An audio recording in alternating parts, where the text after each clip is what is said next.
Is it working? Is it working? No. Anything, anything.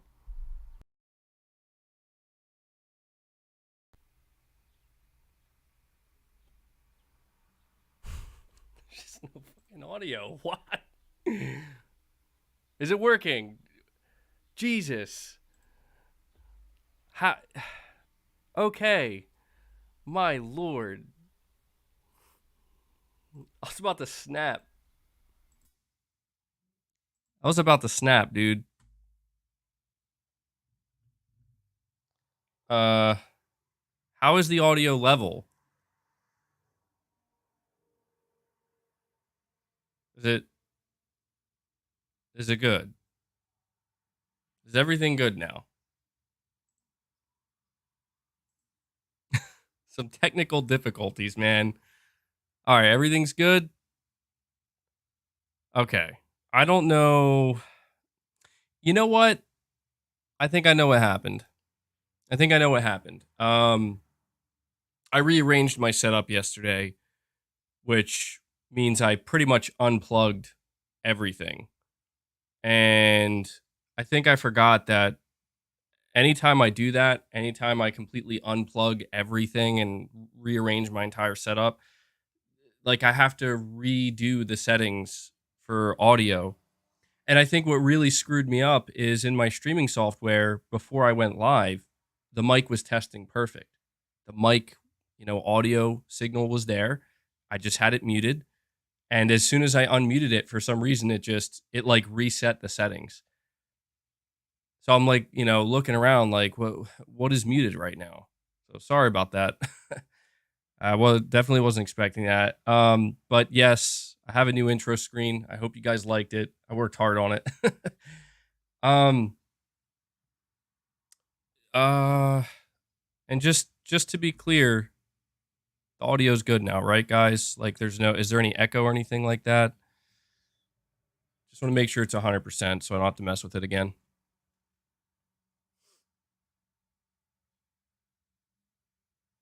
No echo, sounds good. Okay. All right. All right, good. We're good to go. Glad that's out of the way nice and early. Hopefully nothing else happens. Um but yeah, I have a bit of a new setup here. It's not drastically different as you can tell. Um got a new desk here, nice big desk. Much bigger than my last one, so I have a lot more maneuverability. Got more space here. I had to make some space. I have in the next probably week or so, probably the next week, finally gonna have that cat tower that I've been hoping to get, so that way we can get Boss and Lay on stream with us more often. So look forward to that. But yeah, we have some stuff to talk about today. Before I get into any of these topics, I'm gonna read these super chats. I'm actually gonna read them in reverse order this time. Pierced, a member for 2 months, you're saying, had a thought. What if Xbox has been sandbagging this whole time for the ABK deal? I mean, it's that. Yeah, we're gonna dive into that conversation. Unfortunately, I have to admit, like, it's not what I want to talk about. I mean, we talked about this extensively with the CMA recently, and I pretty much knew that we were going to have to talk about it again to some extent because now the EU has approved it, and unfortunately, the nature of this deal, it's just going to go on and on and on. But we are going to talk about that today. You're basically saying, like, what if Xbox has been purposely sucking this whole time to just make themselves look worse and worse and worse? Um, just to push this deal through. I'll be honest with you, that's a possibility. It really is. I mean, we talked about that weird Phil Spencer interview, and I've talked extensively about how there's just something weird about his candor in that interview and just his entire attitude and his demeanor. And it could actually boil down to, well, he had to sound that way. He had to not say anything overly positive. He had to make them, make Microsoft seem extremely weak, basically. And that argument could absolutely be made that that's exactly what's been going on almost this entire time. Broccoli Rob, a member for 1 month, saying, "What up, ABG? Can I borrow $1? Here's your dollar, Broccoli Rob. Here's your metaphorical dollar. Appreciate you being here, man. Thank you for being a member." We got the Cape Crusaders saying, "If Microsoft are smart, they'll make Call of Duty exclusive now. You don't spend billions for nothing. This will stick it to Sony for all the hell and truly make them compete. Gamers will be the true winners." 100. Well, I will tell you this, the Cape Crusader, if Call of Duty were to ever go exclusive to the Xbox ecosystem, it would be a long time from now. It wouldn't happen anytime remotely soon. Even just from a financial perspective, you're right. You don't spend billions for nothing, but you like Microsoft, if this deal does go through, is spending $68 billion. They have to recoup that some way, and a really viable way to accelerate that process of like rapidly recouping that $68 billion is by ensuring that you can just rake in the billions from PlayStation. You know what I mean? It would be incredibly detrimental financially for Microsoft if they do get this to be approved and it goes through. It would be incredibly detrimental financially for them. And I would say actually even beyond financially, just from a PR perspective, to just suddenly make Call of Duty exclusive. I think they would actually get in trouble for that, actually.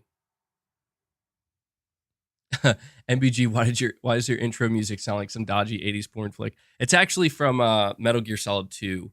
I forget the exact name of the track, but it's a Metal Gear Solid 2 track. I like it. It's pretty chill. So yeah, Cape Crusader, I mean, I know that there are some people who think that if this deal does end up going through, Microsoft is going to want to stick it to Sony.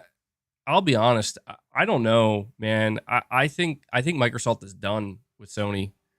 I hate to say that, but I think they're done with Sony. And what I mean by that is I just don't think Microsoft cares what Sony's doing. I think the only thing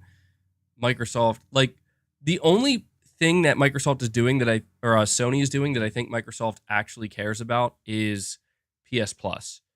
I think that's all Microsoft cares about when it comes to their big AAA exclusive games, their game sales, how many units their console's selling, how PlayStation Productions is going. I don't think Microsoft cares. To me, it's obvious at this point that they don't care about that stuff. The only thing that Microsoft is paying attention to when it comes to Sony is what are they doing with PlayStation Plus? Because that's the only thing that is potentially going to compete with Game Pass and potentially get in the way of their Game Pass ambitions. And maybe on the mobile front too as well. Maybe mobile and cloud. But right now, Sony's been relatively quiet with mobile and cloud. Let me see here. So I appreciate that super chat, Cape Crusader. We have Anime for Entertainment saying the showcase is going to be insane. Yeah, I'm seeing a lot of people doubting already that there's going to be a showcase, and I fully anticipate this. Again, I'm not saying anything is 100%. I mean, look, I'm just as nervous as everybody else, right? Like, I really, really, really hope the insiders aren't wrong, right? But I've been seeing a lot of people doubting that the announcement is coming. It's Tuesday, guys. Like, relax. Everybody chill. If a showcase doesn't get announced today or tomorrow, it doesn't mean it's not happening. It just means that it's, Sony doesn't announce showcases a week and a half, 2 weeks in advance. They don't do that. They've never done that. The earliest we will get the showcase announcement is Thursday. That's the absolute earliest. The latest, the latest we could get that showcase announcement to me is we could get it on a Sunday. We could get it on Monday. Sony doesn't care anymore. I don't know if people realize that. Like, Sony doesn't care. They'll let us, Sony could announce the showcase a day in advance. They just don't care anymore, man. Like, they operate on their own schedule. They could announce it next Tuesday. Yeah, that probably is the most likely scenario. And if we go into next week and it's like Wednesday and Thursday and there's no showcase, I mean, I know people are going to clown on me, but I'm not gonna give up yet. It's too early to give up. I'm gonna say, okay, well, let's check the first week. Like, for me, if we go past Summer Game Fest, if we get to June 5th, 6th, no, if we get to June 4th, because no, hold on. Let me look at the calendar here. Summer Game Fest is June 8th. Yeah, so Summer Game Fest. Okay, if we get to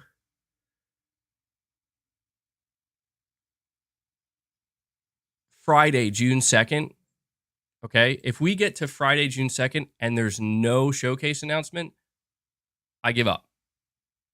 Like, at that point, I'm convinced Sony probably isn't doing a showcase. But that's the absolute latest, in my opinion, based off of the rumors, of course. Assuming the rumors are true. Again, the first rumor was that it's going to happen before Summer Game Fest. If it doesn't happen before Summer Game Fest, then at that point I will question if Sony's even going to do a showcase, because you got Summer Game Fest, you got the Xbox showcase, and then you got God knows what else coming after that. And I don't, MBG, you're not sounding too confident about that May 25th date anymore. No, I'm extremely confident. I'm 100% confident that it's going to happen. I'm just saying, look, man, I don't have an inside source, so I can't say, I was told it's 100% happening. I wasn't told anything. I'm saying I'm confident, personally. I'm pretty sure that announcement's coming in the next 3 to 4 days, or 5 days at most. But, it's just that I'm just keeping in the back of my mind that the original rumor was it's going to happen. It could be the last week of May, the first week of June. Don't get me wrong. If we go through the rest of May and there's no showcase announcement, my hopes at that point will be pretty low. I'll still say I think it could happen June 1st, the first week of June potentially, but I will definitely, MBG Grubb said he's not confident anymore. No way. Did he really say that? Dude, if that's true, he's done. He's toast, bro. Where'd he say that?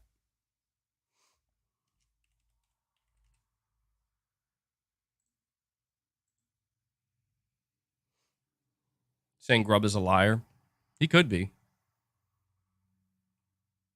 I'm trying to figure out if that person who just said that is a liar, though.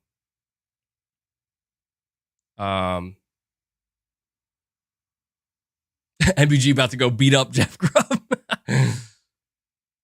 JC 2013, you're saying no, I don't believe he did. I don't think he did, dude.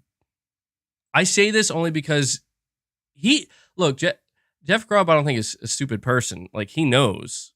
If you hyped up this showcase this whole time and you told people when to expect it, and then you just out of nowhere, as the week approaches, oh, I'm not so confident anymore. You just ruined your reputation. Anime for entertainment, you're saying he's lying. Yeah. I believe that the person who said that is lying.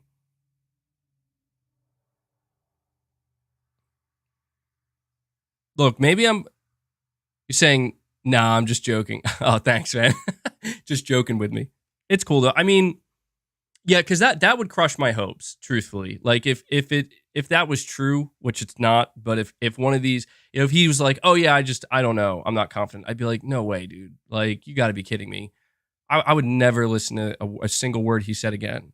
But he didn't say that. So,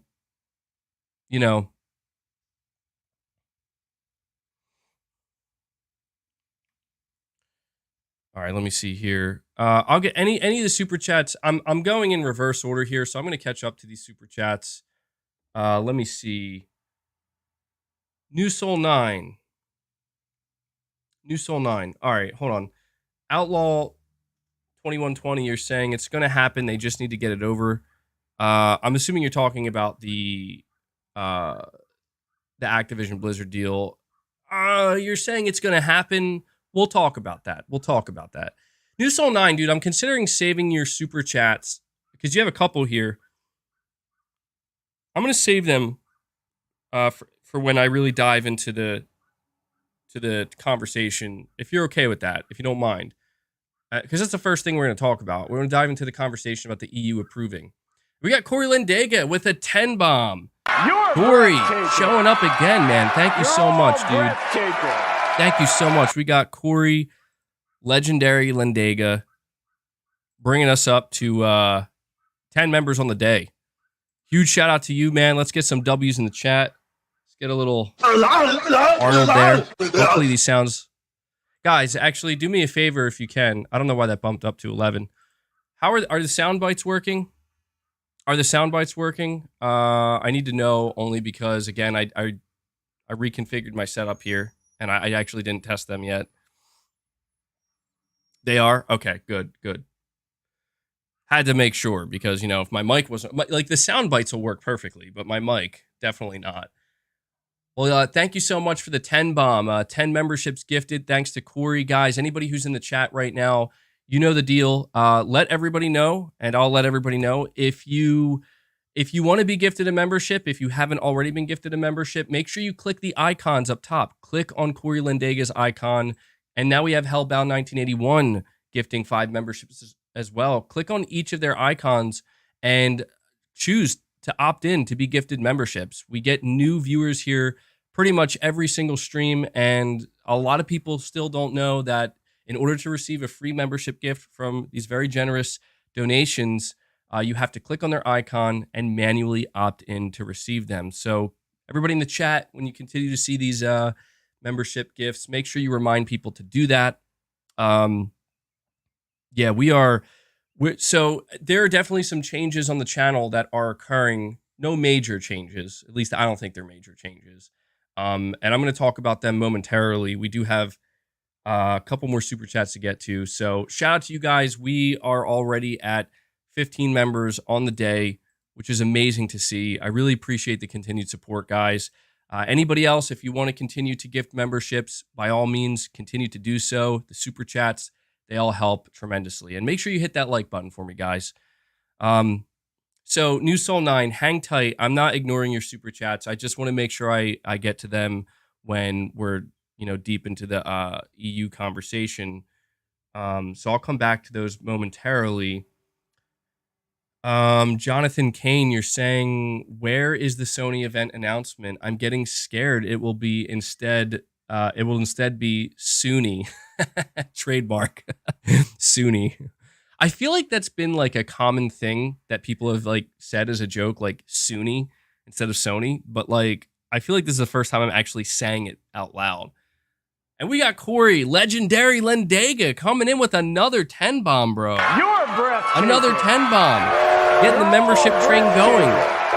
Bring us up to 25 members on the day. W's in the chat for Corey. Legendary Lindega. I can't help but call you Corey. I don't know why. Thank you so much, man. Corey Lindega has been coming to each stream just gifting memberships like a madman. Show Corey some love, chat. He has just been going crazy with these memberships. I'm sure you guys have noticed. I'm sure you guys have seen. He's an absolute beast. So thank you so much, man. That's 20 memberships. That's 20 memberships gifted by you in just a matter of minutes, man. So thank you so much. We got, well, there we go. There we go. We got Nick Exley, another legend, another gifting legend coming out with a 20 bomb. A 20 bomb. Oh my God. That brings us up to 45 memberships. And we got no fucking way, bro. Chris B with a 50 bomb. Holy shit. Let's get some W's in the chat. The alarm is sounding. A 50 bomb from Chris B. Not even 30 minutes into this. Oh, I see people in the chat. Holy Jesus is right. That is insanity, bro. That is insanity. Oh my God. Chris B with a 50 bomb just coming out of nowhere, kicking the doors down on top of Nick X's 20 bomb. Guys, that's 70 memberships. 80. No, it's 70, 80, 85, 95. Guys, we are at 95 memberships gifted today. 95 memberships. What? Please, guys, anybody who is in the chat right now, anybody who's in the chat, I have to pin this link. I have to pin this link because people need to claim these memberships, bro. They absolutely need to claim these memberships. I'm posting the link in the chat. Okay? If you do not have a channel membership yet, because look at how many are being gifted. If you do not have a channel membership, click the link that I just put in the chat. Click that link. I'm going to try to pin it. It should be pinned up top. Click that link. Claim a free membership, guys. And we have Corey Lindega with another 5 to bring us up to 100 on the day. Guys, you get insanity. Insanity. I mean, really, thank you. Thank you, thank you, thank you. The support is just unmatched, unrivaled, unparalleled. I really can't thank you guys enough. I really can't. I know, dude. 100 members. There we go. There we go. I'm seeing people claim these memberships. That's it. Everybody in the chat, if you're not a member, because we get new viewers here every day. We get new viewers here every day. If you're not a member, click that link up top. Click either of their any of the icons with the GIFs on them and claim your free memberships. I've been doing more members only content, and I have more on the way. I have more on the way. I have some good news for you guys. I'm excited to share it with you. So thank you so much, man. I don't want to sound like a broken record. I got to get a couple Arnold laughs in there for you guys. But man, that is wild. Hitting 100 memberships on the day. Let me update the member goal real quick, guys. I did. Wow. We had a goal of 25 today. And we already crushed 100. You guys. Enough from me. We're going to have the games to our team. Enough from me.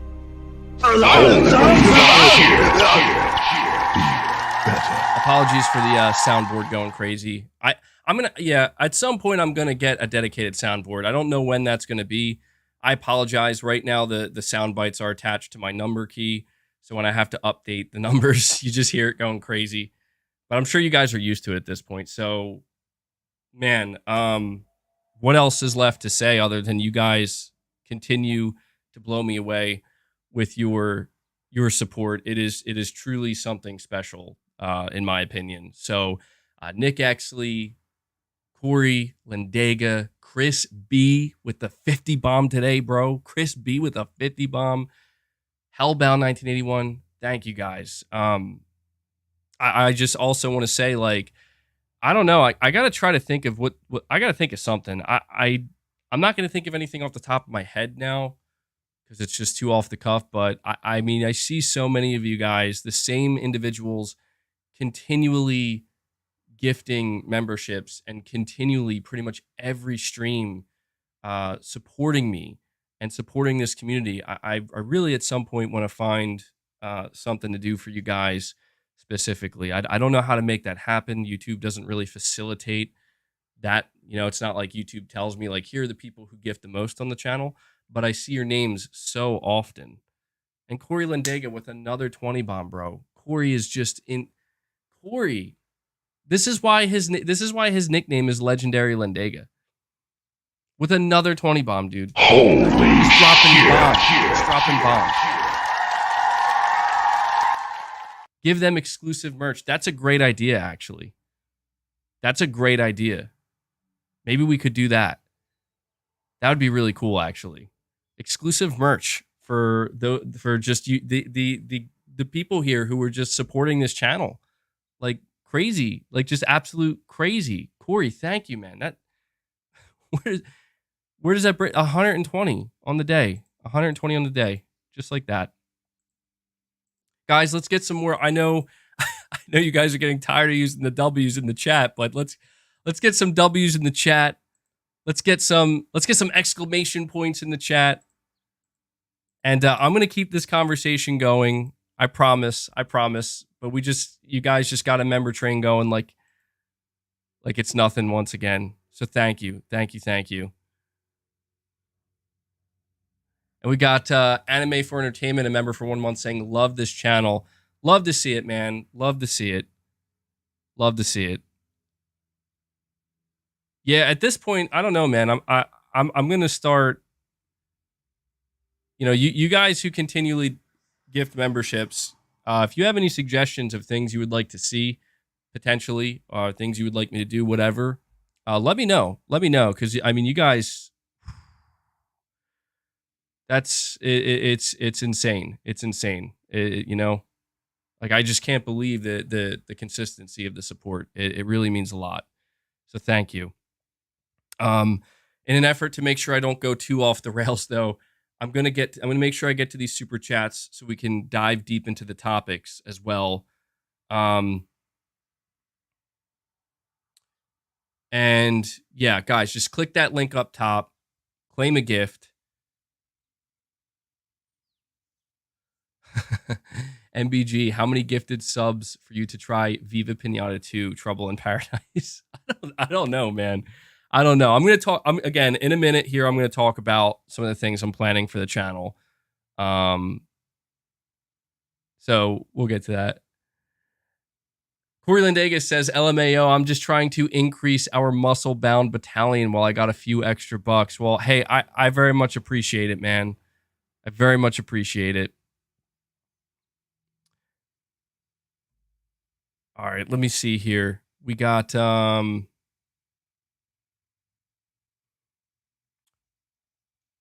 right, hold on. I got to make sure I keep track. I got to go through my super chats, see which ones I missed. Again, New Soul 9, don't worry, man. I'm not going to forget you. Your super chats are at the top. Jonathan Kane. Yeah, sorry, man. You said, where's the Sony event announcement? I'm getting scared. Instead, it's going to be Sony. As I said, man, look, it's coming, dude. It has to. It has to. I refuse to believe it's not. I mean, I'm gonna die on this hill, bro. I am. I'm going to die. Like, hasn't anybody noticed it's a bit too quiet out there? Is it just me? Is it just me? Has anybody noticed it's a bit too quiet out there? Like, I've seen some people saying, like, yo, MBG, how come you haven't been making videos? Like, dude, I would love to. Like, I've literally been looking for stuff to make videos on. Things have, like, I don't know. There's just, maybe it's a bit loaded, but to me, it seems it's the calm before the storm, man. Like that's genuinely the feeling I'm getting, because it's abnormally quiet. The only news we've gotten in like a week, roughly, is the EU approving Microsoft's deal. And, well, yeah, I mean, of course Zelda released.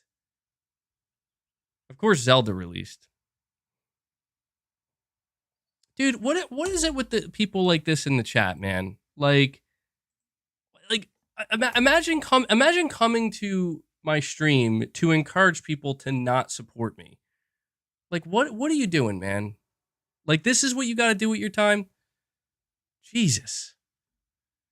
But to me, yeah, Zelda released. I'm not, like, to me, that's not necessarily news, right? That's more like a big game release. And of course, maybe that's why. I mean, that could explain it, of course. Like, nobody's going to reveal any significant news when, you know, when a new Zelda comes out. Even I understand that would be unwise, but it just seems like, I don't know, man.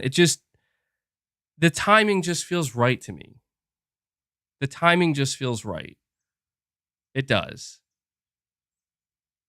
Saying get ready for solid 30 minutes of state of play. Oh my God. Dude, if Sony announces a state of play, I'm going to fall out of my fucking chair and just be like, I'm going to get on my knees and scream. I'm going to get on my knees and scream, bro. Live. Come watch MBG experience immense pain, emotional damage. Sony has emotionally damaged MBG. Absolutely, man. I can't help it. Like, until it doesn't happen, like, until we're a couple weeks removed from now, I absolutely believe it's going to happen. I do. I believe. I'm a believer. I can't help it. So I appreciate the super chat, Jonathan. I have another super chat here from who I believe to be Sir Speaks a Lot, named You Can Trust Me. Already questionable from the get-go, saying not going to name names, but one of your mods removed me for no reason other than it was Sir Speaks a Lot's will. I'm Palpatine. What the F is this, man? Sir Speaks a Lot is losing his shit over here, man. The Senate. I appreciate it, man. Sir Speaks a Lot. We'll see. Keep at it, and we'll see. Like, we'll see if you reach mod status again, bro. I think it might be in your future, but you just can't be too chaotic about it. That's all it is, dude. You just can't be too chaotic about it. Not yet. Might be in your future. Save his sanity, mod the man. Yeah, dude, Sir Speaks a Lot's going crazy over losing the mod status. It might be coming. Who knows, Sir Speaks a Lot? Or, sorry, user name You Can Trust Me. Let me see. Devil Shooter says, I missed the nukes. Josh, you're saying another highly rated PSVR 2 banger released today on PS Plus, Humanity. This mini golf game is also very, very fun. These little VR games have been surprising me. COTM, mind-blowingly gorgeous. Bravo Fire Sprite. Yeah, so Call of the Mountain.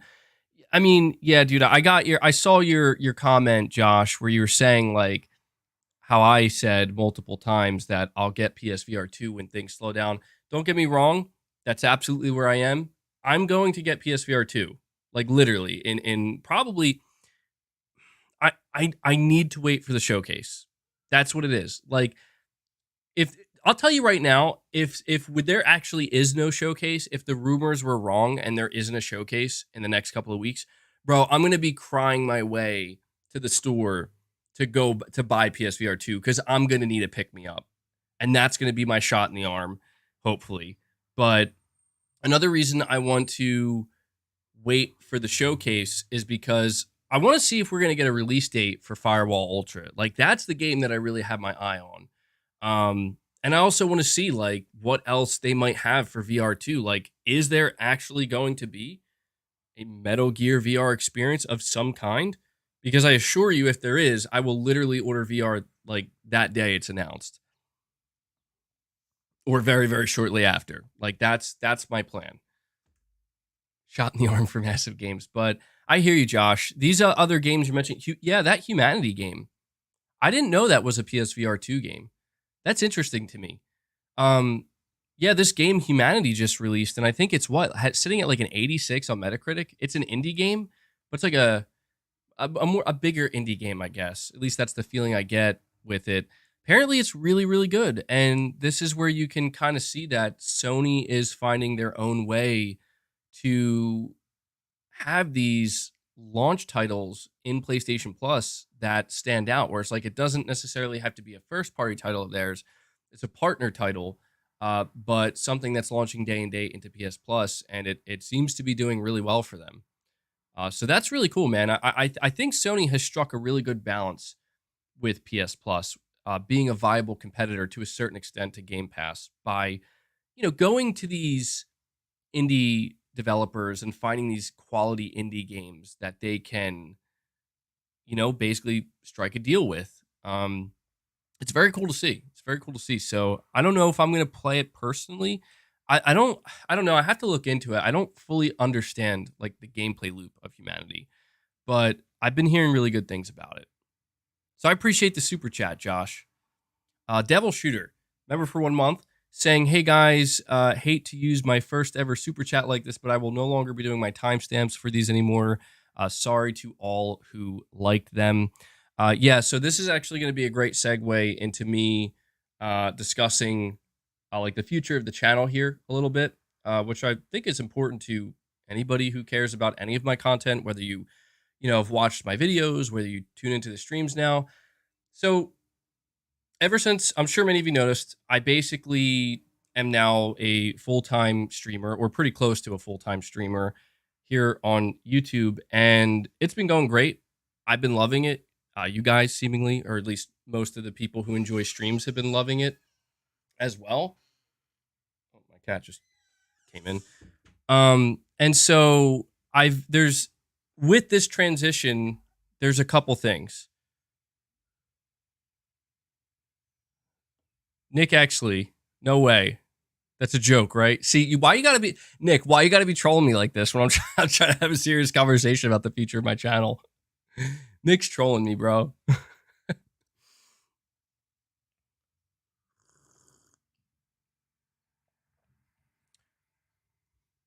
hell is going? Hold on, guys.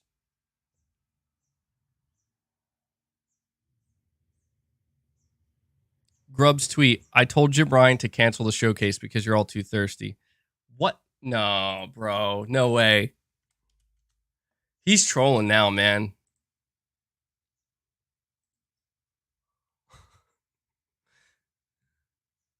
He's trolling now. Just told Jim Ryan to cancel the show. Yeah, he did. He did tweet that.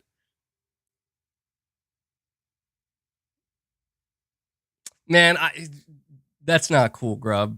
Not cool. He's toying with us now.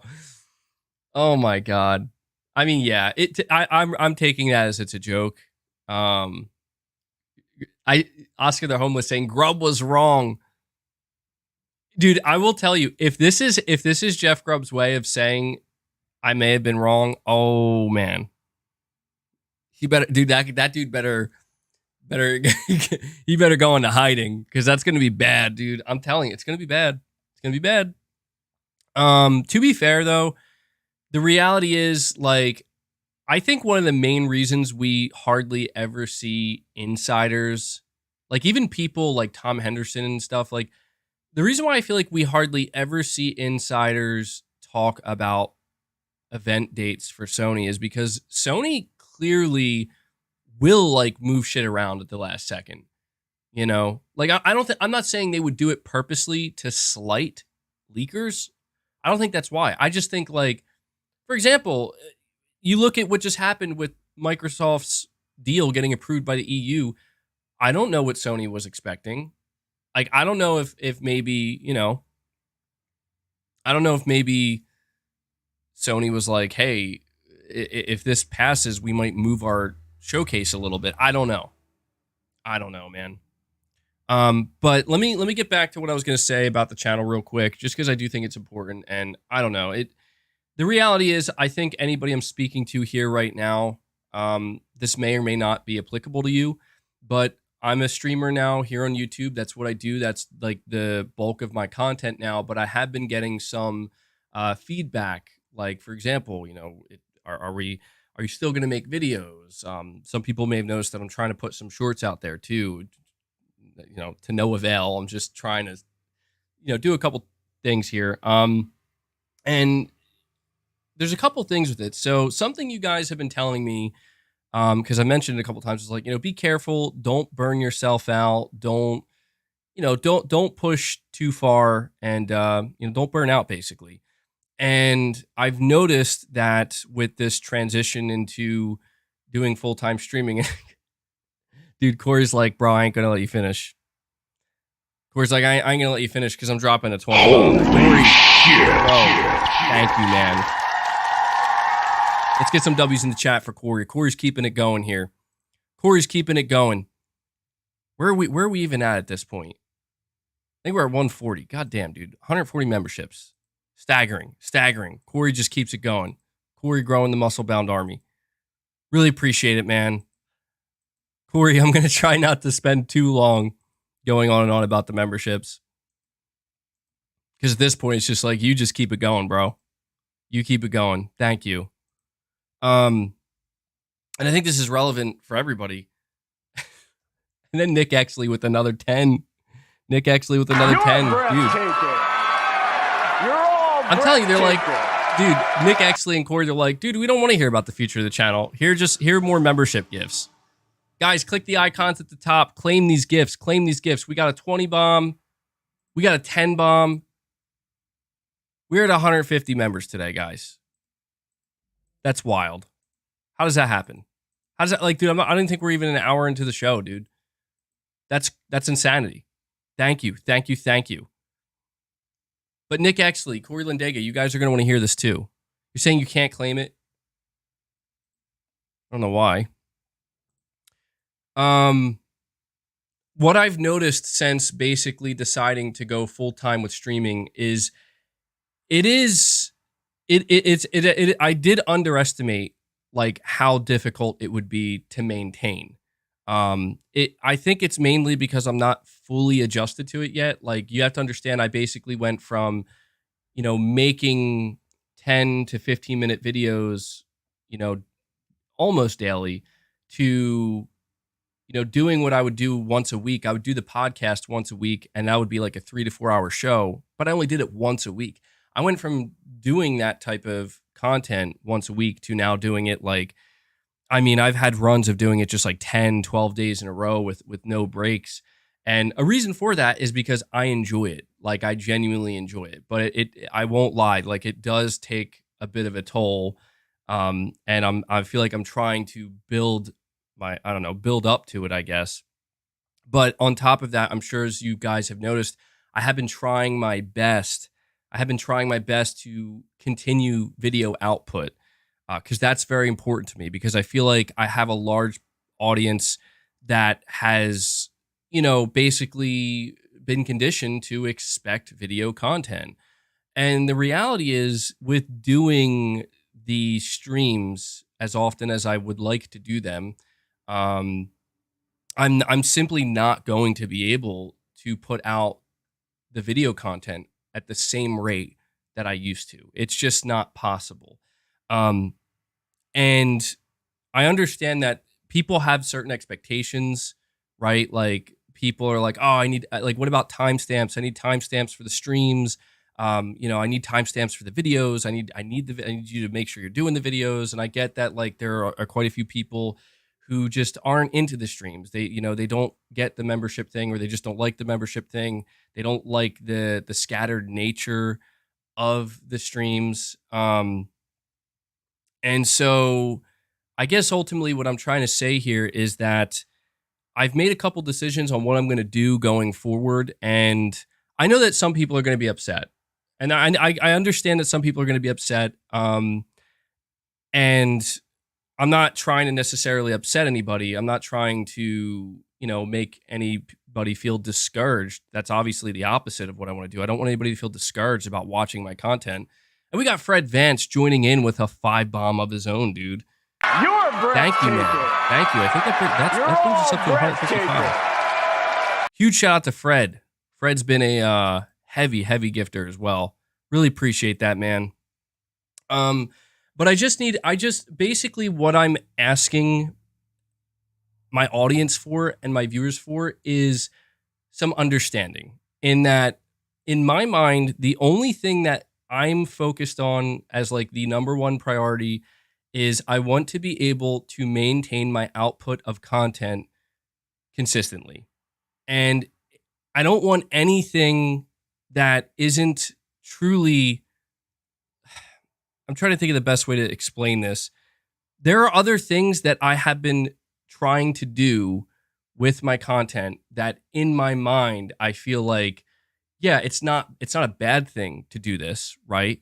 Like timestamps are a good thing. And, member scrolls are a good thing. But the reality is these things are, they're not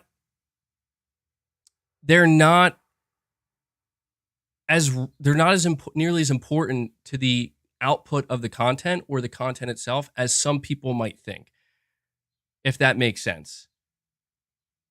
You're saying you can never please everyone, MBG, and that's the reality. Like,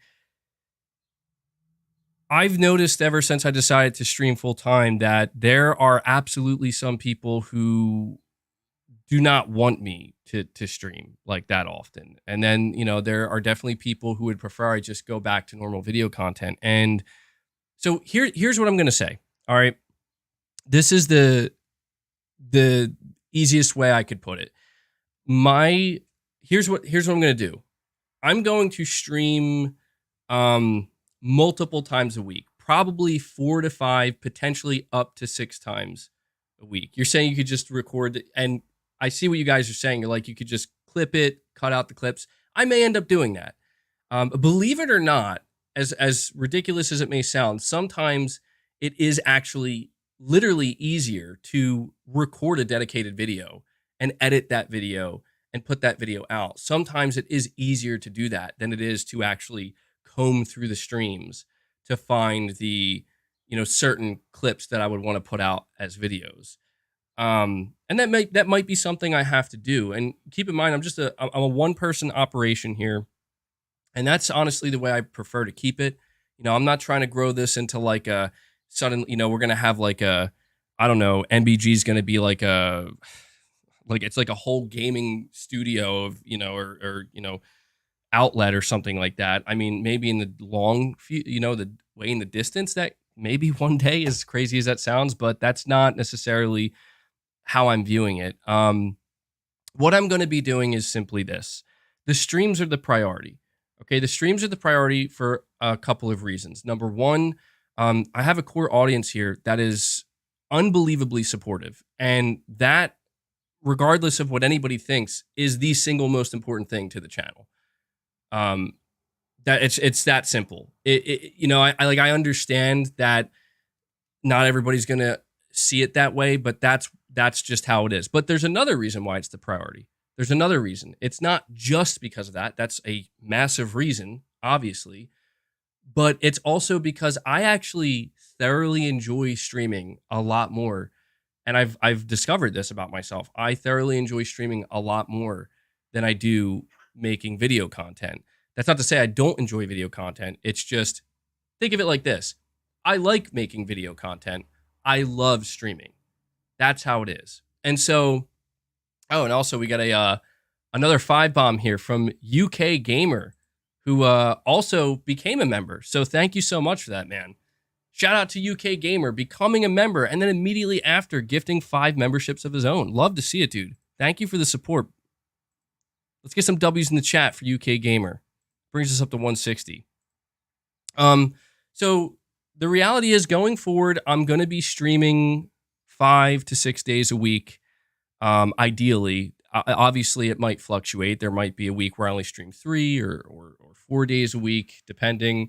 And then when it comes to video content, my goal is to also, on top of that, produce as many videos as I can without, pushing past a limit where it's like, okay, I can't maintain this. Like, it could be 3 videos a week. It could be 4 videos a week. It could be sometimes maybe even 5 or 6, depending on just how efficient I can keep the workflow going. And then maybe I'll do a couple shorts here and there just to, for the algorithm and whatnot.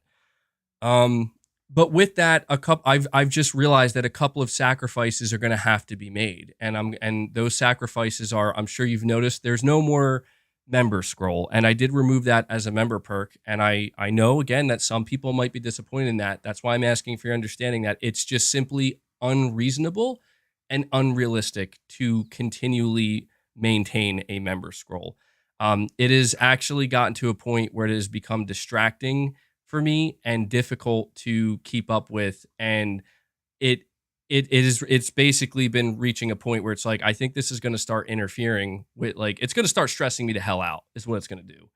And so, as you can see, we have Corey Lendega dropping another 5-bomb.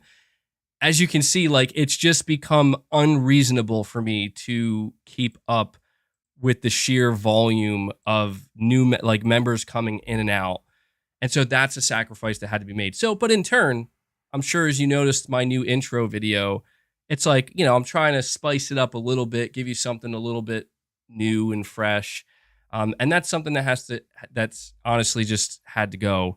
And another thing is, and I know this is going to be the controversial one. And again, I understand people who are going to be upset about it, but I'm hoping you will understand where I'm coming from. There will be no more timestamps on my streams. Okay.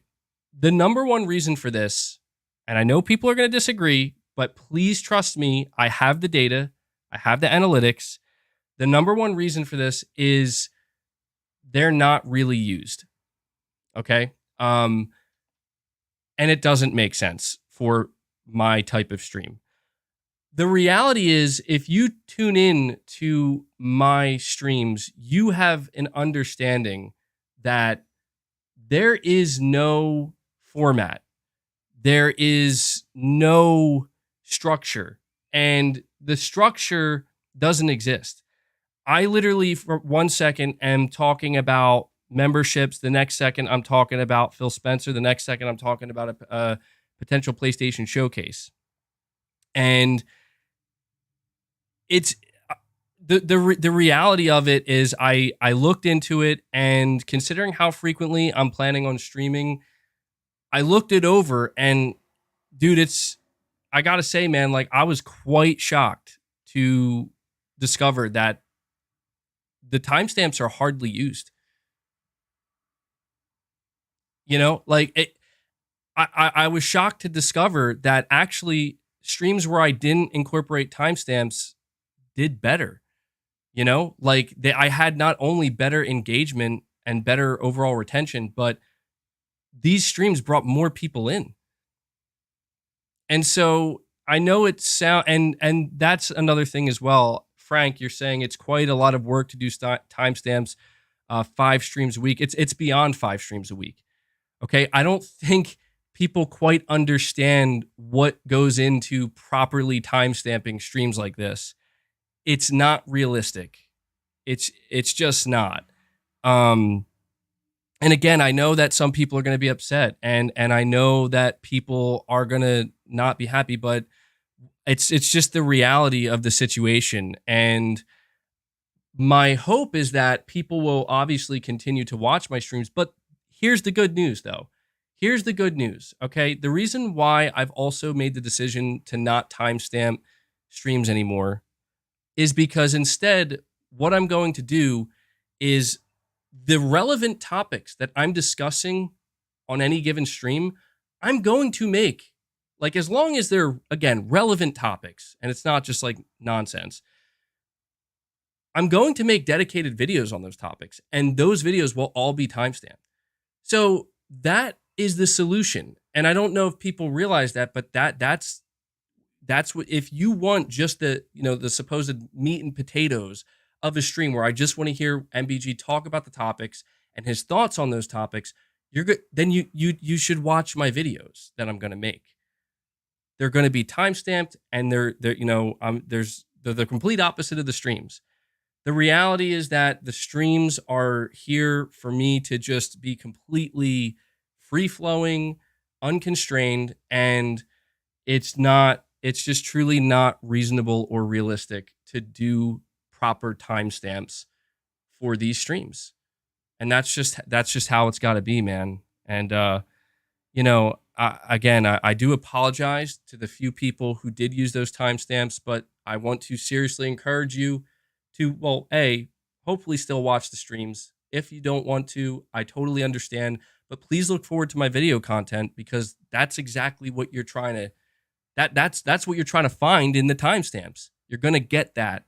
You're going to get that in video content. And I want to make it clear too, that in my upcoming videos that I plan to make, I'm not just going to it's not just going to be robotic all the time, right? Like, it's not just going to be, I'm just going to list the news topics and that's it. That's a video. You're still going to get like commentary from me. I'm still going to have videos where I'm being expressive. We're going to have opinion-based videos, prediction videos and all that stuff. So, God damn, it's insane how MBG still be dwelling on these things nobody cares about. Just keep it on the low.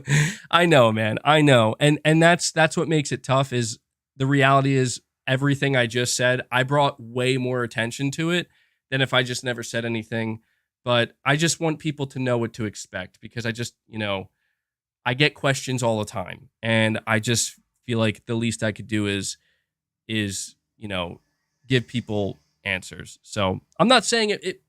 Hey, I also want it to be known that it's not saying things can't change or won't change. Things change all the time. But for right now, in order to facilitate the best content that I can at the best rate that I can, that's how it'll be. So, do what you want. It's your channel. I mean, yeah, that's basically what it comes down to. me see here. All right, I'm gonna move things along because I feel like I spent way too much time on that, more than I wanted to.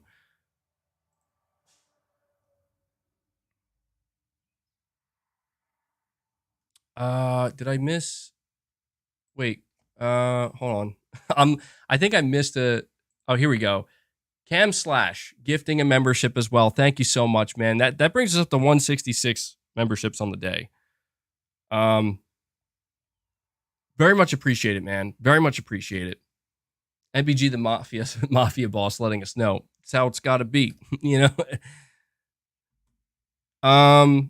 Space D, a member for a month. You're saying a blowout PlayStation showcase might depend on ABK getting fully approved or blocked on the next month or two. The killing blow or trickled content. And Corey, thank you for gifting it another membership, bro. That's 167. Corey keeps it going. Space D, PlayStation showcase might depend on. See that I gotta say, like the first half of your super chat here nauseates me a little bit. Not you, it's not you. It's the idea that if PlayStation is still deciding, if PlayStation is still making the decision to either hold a showcase or not hold a showcase based off of this ABK deal, that literally makes me want to throw up.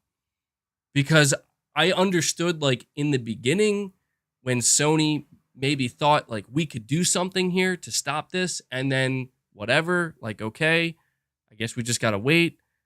And then months and months and months go by, and you look at where we are now, and it's like, it turns out that, no, Sony, you couldn't stop anything. Like, now the conversation's about the cloud. Like, PlayStation and their console and their exclusives has nothing to do with the conversation anymore. That's not me saying that. That's the regulator saying that.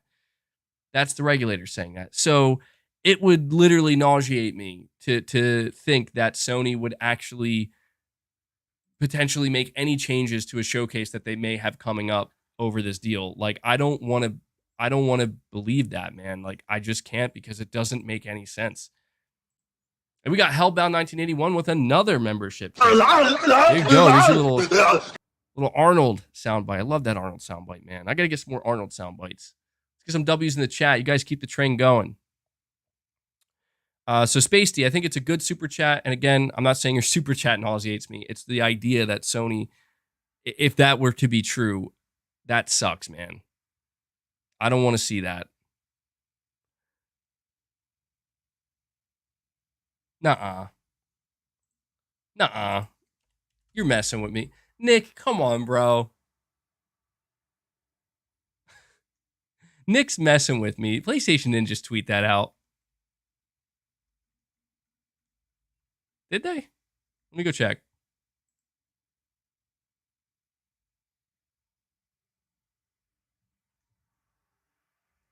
You're trolling me. Either you're trolling me or you got trolled. Nick, why are you saying that? No, they didn't. I just checked. You're getting trolled.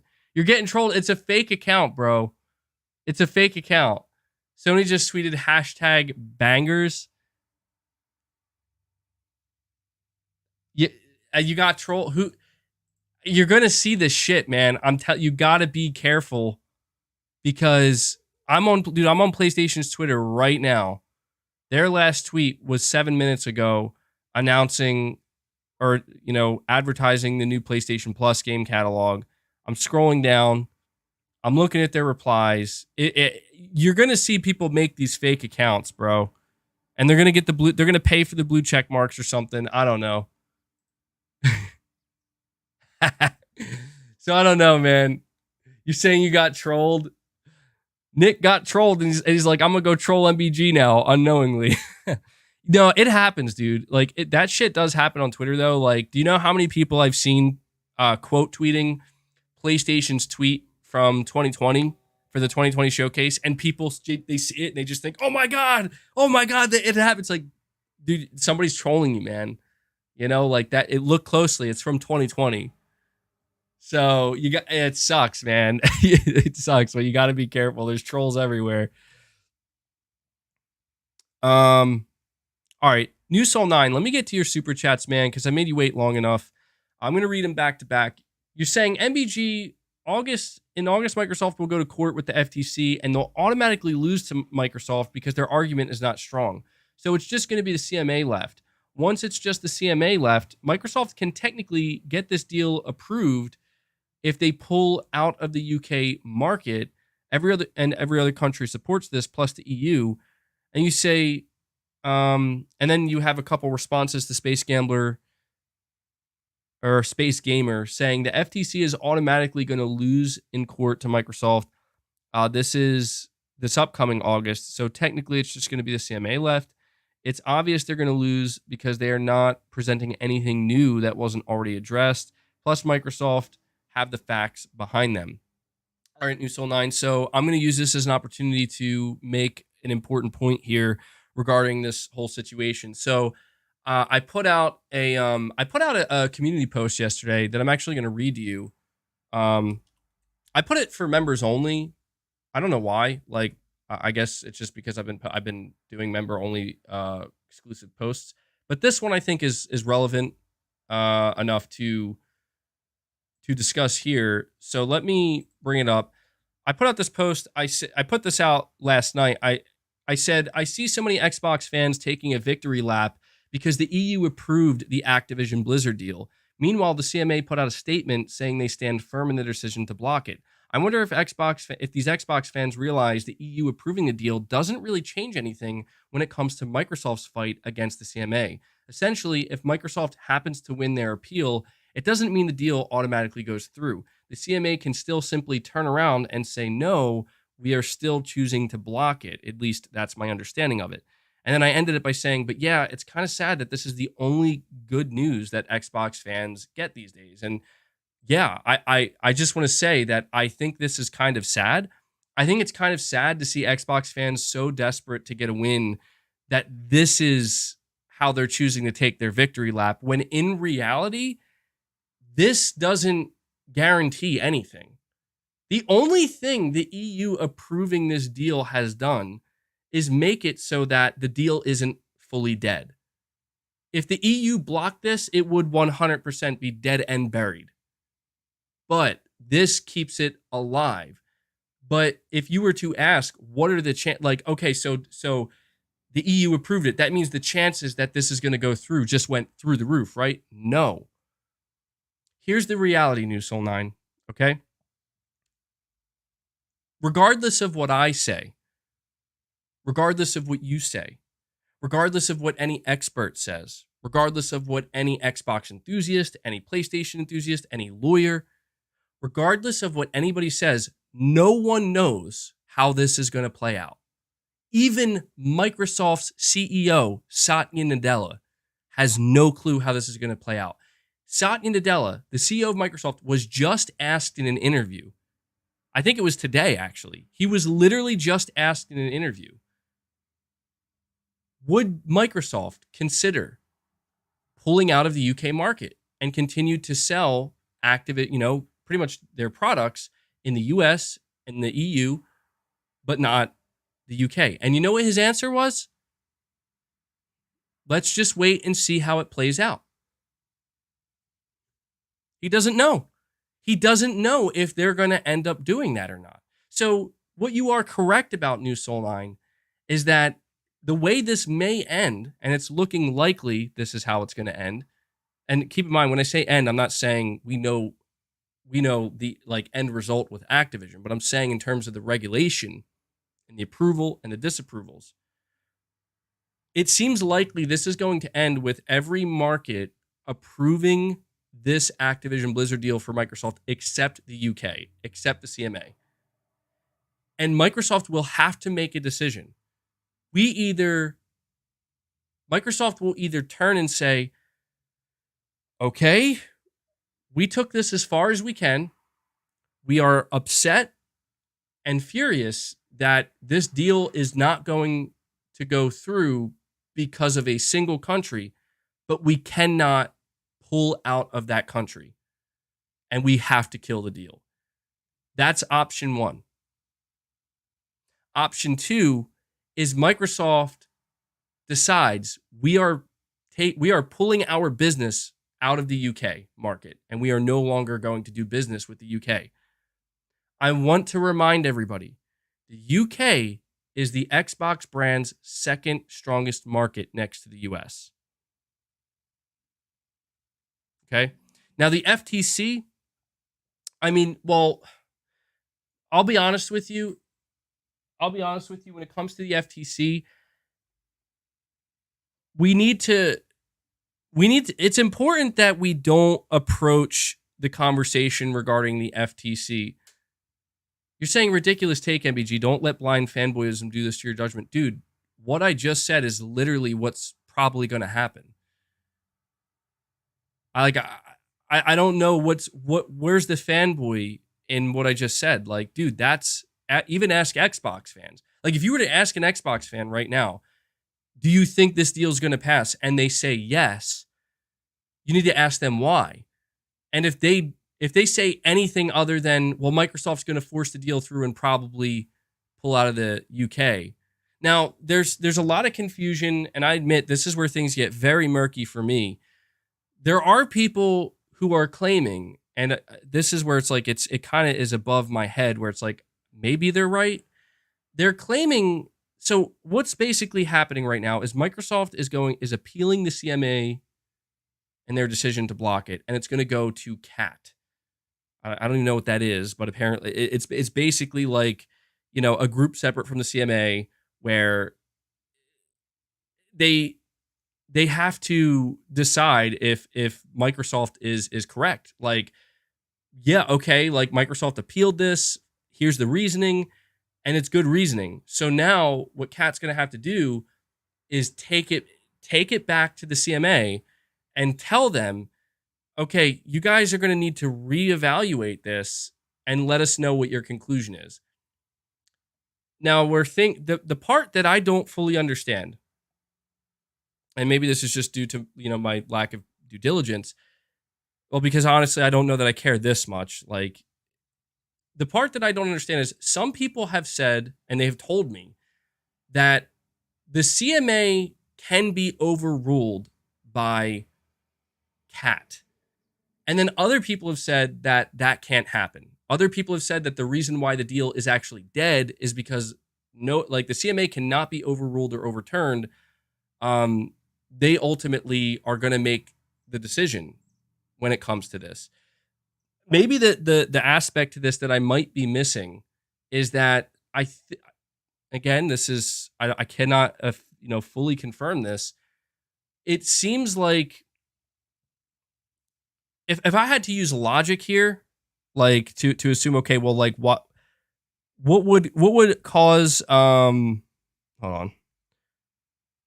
Like, what would cause the CMA to be overturned? Like, the CMA is independent. They are an independent regulatory body. What would cause them to be overturned by an external party in the UK? The only reasoning I can think is if they actually did something wrong. Like, you're saying money. I mean, yeah. To be honest, this is beginning to get very political. So could pressure alone do it? Yeah, it could. But I mean, like, the CMA, it's worth noting the CMA responded to the UK. You're saying the UK government spoke to the CMA today and the CMA doubled down. Exactly. That's what I'm trying to say. The CMA is not backing down from their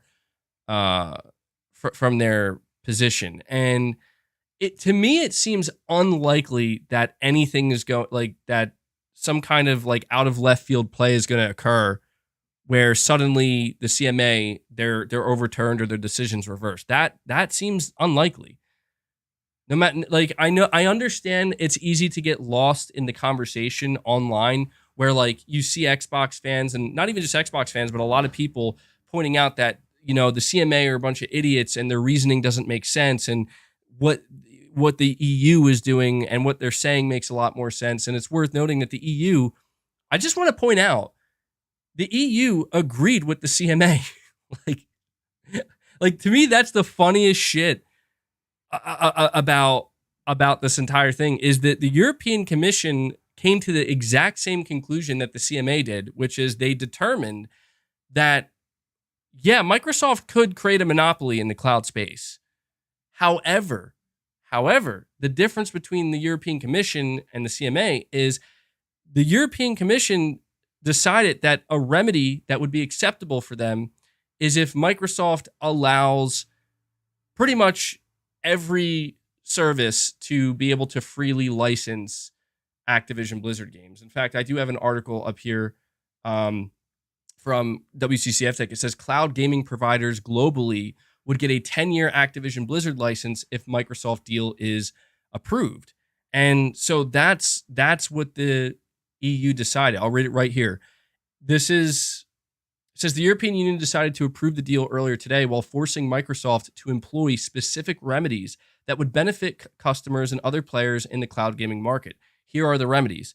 A free license to consumers in the EEA that would allow them to stream via any cloud gaming streaming service of their choice all current and future Activision Blizzard PC and console games for which they have a license. A corresponding free license to cloud gaming streaming service providers to allow EEA-based gamers to stream any Activision Blizzard's PC and console games. So those are some very, as it says here, favorable conditions for both consumers and cloud gaming platforms. Not so favorable for Microsoft, unfortunately. But I don't think that Microsoft cares, because Microsoft, again, Microsoft's only goal is to get this deal through. So Microsoft is absolutely thrilled that that's all they would have to do. But that's what's interesting, is that, on one hand, you have the EU. They agree that what the CMA is saying about, Microsoft being a major threat to the future market that is cloud gaming, yes, that's correct. They are. The only difference is where the CMA says, we don't want any remedies. We want to block this. We want to prevent it from happening. The EU has decided this specific remedy, if you implement this, then we are okay with it. So it has created a very complicated situation where, at the end of the day, one of two things is going to happen here. And I don't know. No one has the answer. Like, anybody who tells you they know, like, dude, I think it's so bizarre to see like, it was less bizarre to see people coming to the conclusion that this deal was dead when the CMA blocked it, because the CMA is considered like a death rattle in this space, where it's like, if the CMA blocks it, good fucking luck. It doesn't mean it's like impossible, but good luck, because you're going to need it. This is a little bit different, where, yes, it's a big win for Microsoft that the EU approved it, because if the EU didn't approve it, then it's 6 feet under. It's over, But now that the EU has approved it, it's going to end one of two ways. It's either going to end with the CMA ultimately reversing course, and by the end of this approving it, or it's going to end with them not, and it remains blocked. And it doesn't matter how many other approvals Microsoft gets. It's blocked. And then Microsoft will have to decide, do we abandon the UK market to force this through? Or do we, take the knee and say, well, that's what it is. You're saying Xbox is not that big in the EU? That's what I'm trying to say, man. What do you think? Don't listen to me. What do you think analysts right now are saying?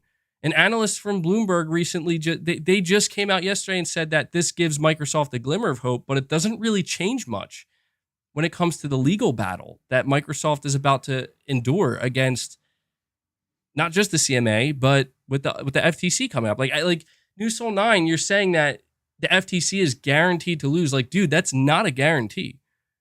I don't know why people think that Microsoft's just going to walk through the door and the judge is just going to be like, go ahead, Microsoft. The FTC sucks. You're good. That's not how these things work. And anybody who thinks that is not ready for the process that Microsoft is about to go through. Does Microsoft have the advantage? It seems they do. Yes, against the FTC. In court, does Microsoft have the advantage? Yes, they do. Does that mean they're going to win, guaranteed? No, it does not. I want to remind everybody that everybody was under the impression that the CMA was going to approve this deal. And people were fucking shell-shocked when they woke up to the news that they blocked it. You would think by now people would realize that if you say one thing, if you go one way or the other, if you say it's going to go through or if you say it's not going to go through, you need to, like, it's best we all just take a step back and finally admit that no one fucking knows what's going to happen. You know why no one knows? Because this is unprecedented. This is unprecedented in the gaming industry. We've never seen events like this unfold with video game companies and publishers. So for anybody to say that they know how it's going to play out, you might get lucky and make a good guess and end up correct, but no one actually knows. And if you actually do listen to any of the experts, they'll tell you the same thing. Like, they'll give their assessment and they'll say, well, here's what I think might happen. But they're also going to come back and say, but at the end of the day, like, things could change. Like, we don't know how it's going to play out.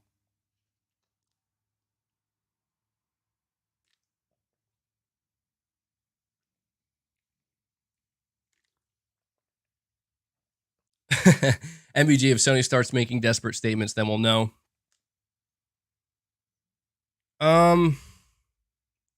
Again, I don't think it matters what Sony does.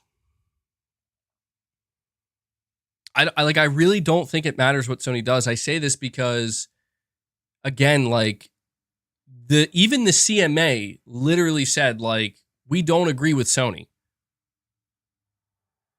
So the only thing Sony realistically could do, and I think would be unwise because they would look very foolish, is they could come out and start making it sound like they could start trying to play some kind of victim in the cloud gaming space and go on some kind of smear campaign against Microsoft to make them seem, but it's like everybody would see through that. It's like, guys, what are you doing?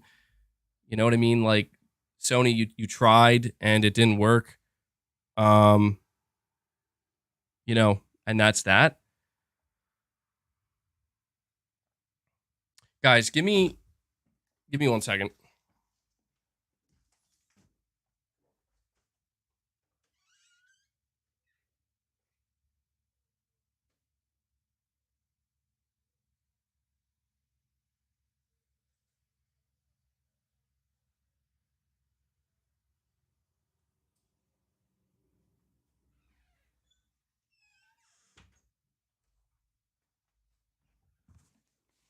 Sorry about that. Had to let the cats out again. Was my chair spinning?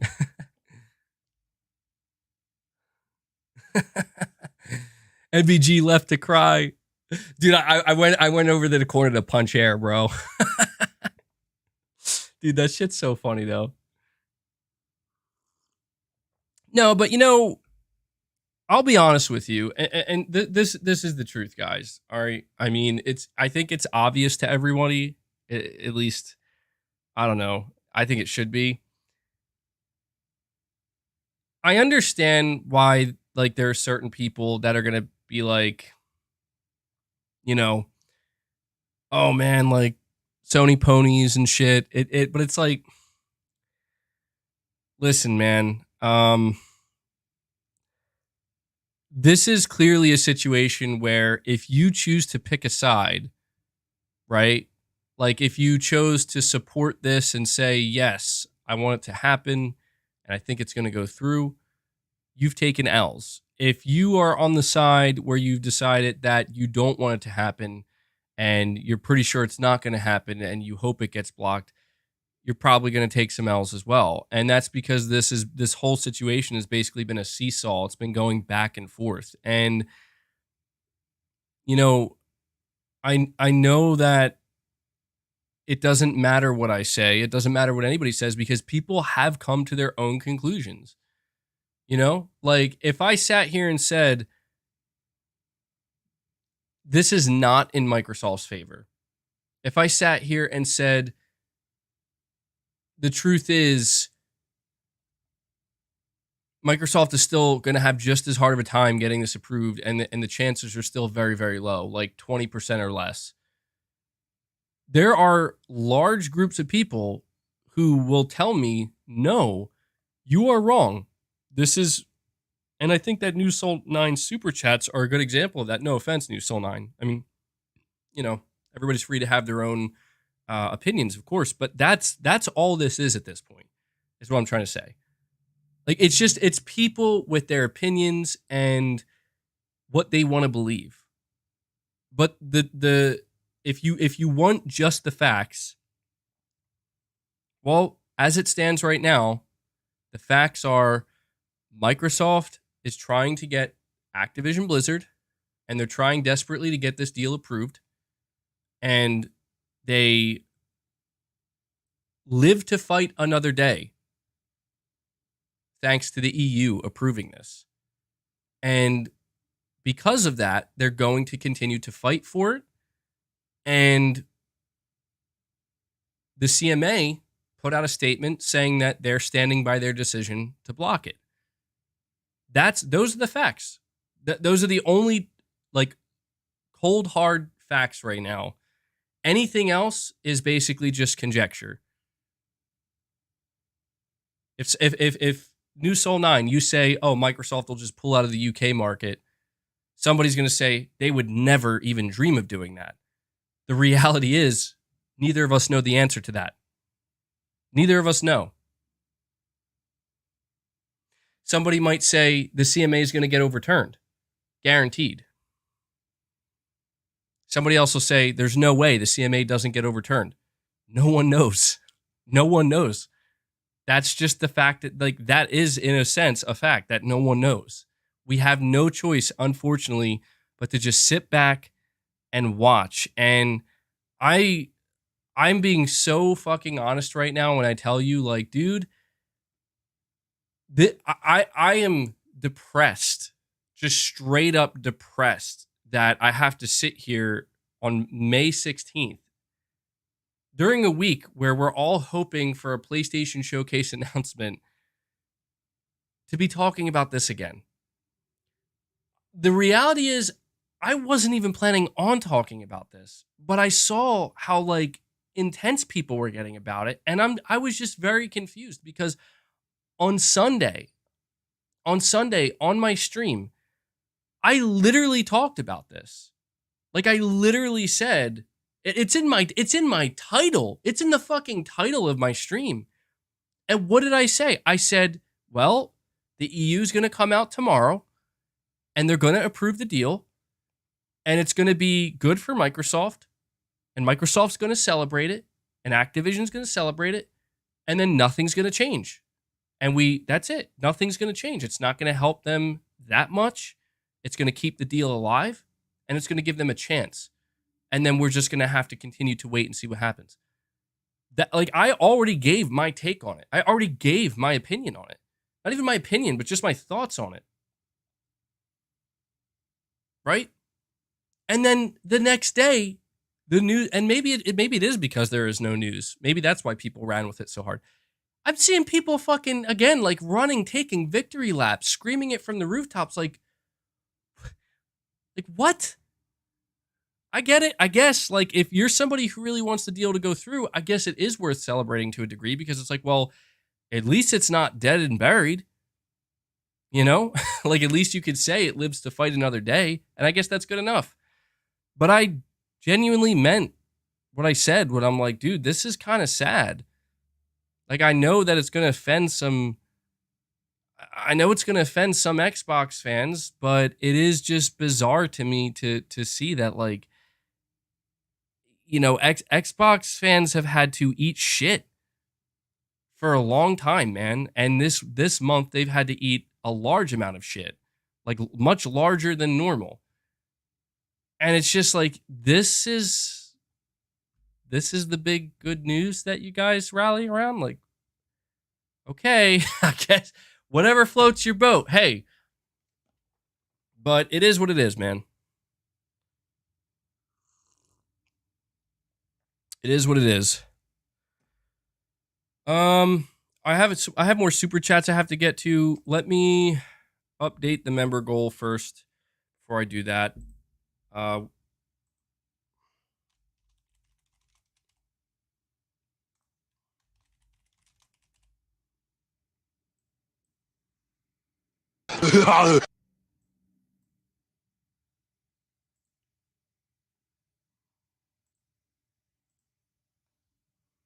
Enough from me. We're gonna have the enough from me.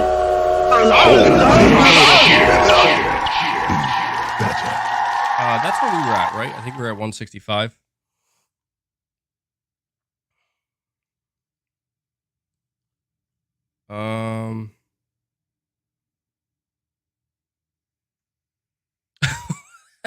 You see somebody saying, "What is happening?" After NBG's intense, level-headed monologue comes a cacophony of sound bites. I apologize. I can't. The funniest thing about it is I can't hear it on my end, so I have no idea what that sounds like when I update the member goal. But I want, you know what? I do have one last thing I want to say here. I do have one last thing I want to say before moving on to the rest of these super chats. When it comes to this whole deal with Activision Blizzard, like, you know, I've seen, and we got Corey Lindega with another 20 bomb before I can even get my phone out, bro. Corey, thank you, man. Corey, dude, you're going too crazy with the memberships, bro. Not that I'm complaining, but like, god damn, dude. You are savage out here. You are like, you just brought us up to 185, man. Corey, how do you keep doing it? How do you keep doing it? Really though, dude, thank you so much. Thank you so much. Just brought us up to 185. That's wild. I don't even know what to say anymore with you guys. Let's get some W's in the chat for legendary Lindega once again with another 20 bomb today. With another 20 bomb. Guys, anybody in the chat, once again, if you're new here, if you don't have a membership, click on the icons up top. Click on Corey's gifts. Click on Chris B. Allow yourself to be gifted one of these free memberships, okay? It's non-recurring. It's non-recurring. You're not going to be charged month over month. It's just free memberships, dude. I mean, I would appreciate if you want to continue to support. And we got Nick Exley with a 10 bomb as well. Bringing us up to 195. No way, dude. Nick Exley coming in. Coming in. You're breathtaking. With another 10 bomb. Let's get some more W's. Click Space Gambler Jr.'s link. Click the link at the top. Claim these memberships. Love to see it, man. W's in the chat for Exley. Thank you so much, Nick Exley. Been doing some crazy work as well. NBG, some users like myself cannot accept because YouTube's labeled our accounts as a brand account. Yeah, I know that sucks, man. Like, I'm not going to go on a rant about it again, but I really, really wish YouTube would remove the barrier for people to have to opt in. I don't know if they're going to, but they really, really should. I don't know that YouTube fully knows what they're doing with memberships, to be totally honest, because I just don't know how that's still a thing. Is it free to gift memberships? In order to gift memberships, you have to be a channel member. So if you get gifted a channel membership, you then have the ability, you unlock the ability to also gift memberships. I'm pretty sure. But yeah, as long as you're a member, you can gift memberships, man. But at this point, guys, we have to start getting people to, we have to start finding new people to opt in to claim these gifts, man. because YouTube is not helping us out. YouTube is not helping us out. You guys, I think you guys have like passed the threshold, and I don't know what YouTube's system is doing. It seems like YouTube is basically holding on to not all of these memberships, but some of them. They're holding on to some of them, and they're like re-upping other people. They're like you might start to see like some people are beginning to notice that they're getting a 2-month badge, and they didn't have to re-up their membership. That's because some of these memberships are rolling over for people who are already gifted, basically getting 2 months, 3 months. But we definitely want to try to get new people in as well. That's the tough part. That's why I'm really hopeful that if there is a showcase, hopefully, God, please, if there is a PlayStation showcase, my hope is that we're going to get a lot of new people in the stream. Possibly more new people in the stream than ever before, and that'll be a great way for just, hey guys, like claim these memberships, you know. But man, that'll be a glorious day, dude. I was like, on my last stream or one of my last streams, I talked about how like, oh, maybe I'll do a stream outside, right? I'll cosplay as Big Boss and I'll do a stream outside, dude. I was looking. It would be ridiculously perfect. I'm not doing it because something would go horribly wrong. It's probably going to be really hot. But they're like behind my garage, it's a literal jungle, dude. Like if I actually set up my camera a specific way, you would legitimately think I was in a fucking jungle streaming. Like from a desk that I put in the jungle. It would be so fucking funny. Like I might do that one day. But anyway, thank you guys for the membership gifts. Yeah, at 195, that is wild. It starts raining out of nowhere. Oh my god, dude. That's exactly what I'm talking about. Neighbors might give you trouble. Yeah, I could just imagine my neighbors walking outside, seeing me sitting there in like in military uniform with a mullet and my desk and a cardboard box, and they're just like, we might have to call the cops. MBG Jungle Stream. All right, so I did want to say one thing before going to the rest of these super chats. When it comes to this deal, I'll be honest, like my feelings on it have shifted quite a bit over the months. I think a lot of people's have, but I just don't know that I even know what to say about it anymore, except that I get so exhausted about it, you know, like Microsoft, Activision Blizzard, Call of Duty, that I'm just like, I think it would be fucking funny. Like straight up. You're saying not sure why the deal bothers you. Honestly, it's not that the deal at one point maybe the deal did bother me, but I've talked about that. Like I've made it clear that I think Microsoft just fucking sucks, dude. Like I've made that clear. Like I get that people are going to be like, "Yay, we can get Call of Duty and Activision Blizzard games in Game Pass." That's fine. Like that's a viable reason to be excited. I don't give a shit, you know? Like I don't give a flying fuck about that. I just think Xbox sucks. Like, I just think it's pathetic that this is how they're going to go about succeeding. And that's fine. Like, if that's what they want to do, that's within their right to do it. You got large amounts of money. You want to spend money. And people might say, oh, you're just salty about that. Like, dude, yeah. Why do you think? Because, I don't know, maybe Microsoft, as I've said over and over again, that, like, just fucking make good games, dude. Like, just make your own fucking games. But if you don't want to, then don't. You know, just buy shit. That's fine. I don't respect it. But it's cool. It's cool. Let go of your hate. I mean, I'll be honest. It's not even Microsoft it's not even the deal itself. It's not Microsoft that that becomes annoying. It's genuinely the fan base, bro. Like the fan base just is like, Jesus Christ. Like, guys, really? Like, really? Okay. Okay. I mean, it is what it is, man. It is what it is. But you respect Sony buying Final Fantasy? No, I never said that. I never said that I respected Sony for doing third-party exclusivity deals. In fact, I've went out of my way to say that, yeah, I can understand why people hate it.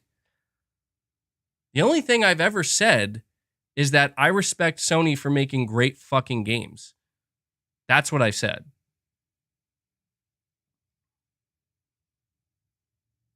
But it's cool. You know, I mean, my whole thing with this deal is that, like, I am really getting to a point where I see how important this deal is to saying I don't condemn them for it. Well, it's because it's like I've talked about the difference between third-party exclusivity deals and buying publishers, and frankly, I don't care to engage with people who are not intelligent enough, frankly, or I don't know if it's a lack of intelligence or they just don't care to understand, to realize there's a pretty significant difference, like a pretty wide difference between third-party exclusivity and buying publishers. And keep in mind, that's not me justifying third-party exclusivity.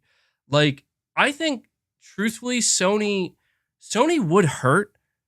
Sony would definitely hurt if they didn't do third-party exclusivity. It would hurt them to not have Final Fantasy, to not have, like, Silent Hill 2. Well, I don't. Silent Hill 2 is like a timed exclusive, but it would hurt them to a degree. But do I think it would be like, you know, oh man, like they wouldn't be able to make it? No, I don't. Like, I think Sony would probably be okay and maybe even fine without third-party exclusivity.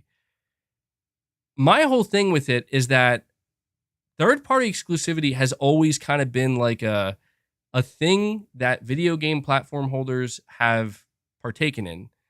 And there's always been just this kind of agreement, right? Where it's like, yeah, we're going to probably sign some third-party exclusivity deals. Nintendo's going to do it. Sony's going to do it. Microsoft's going to do it. And most of them, if not all of them, are going to be timed, right? Like they'll eventually release on other platforms. They're just going to have it for a little while. And, you know, everybody always gets upset anytime, whether it's Nintendo doing it, Sony, Microsoft, but it's just been part of the industry.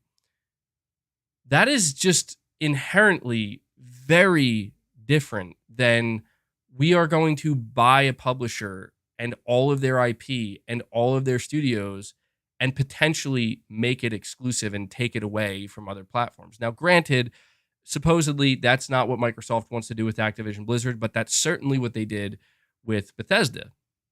And so it's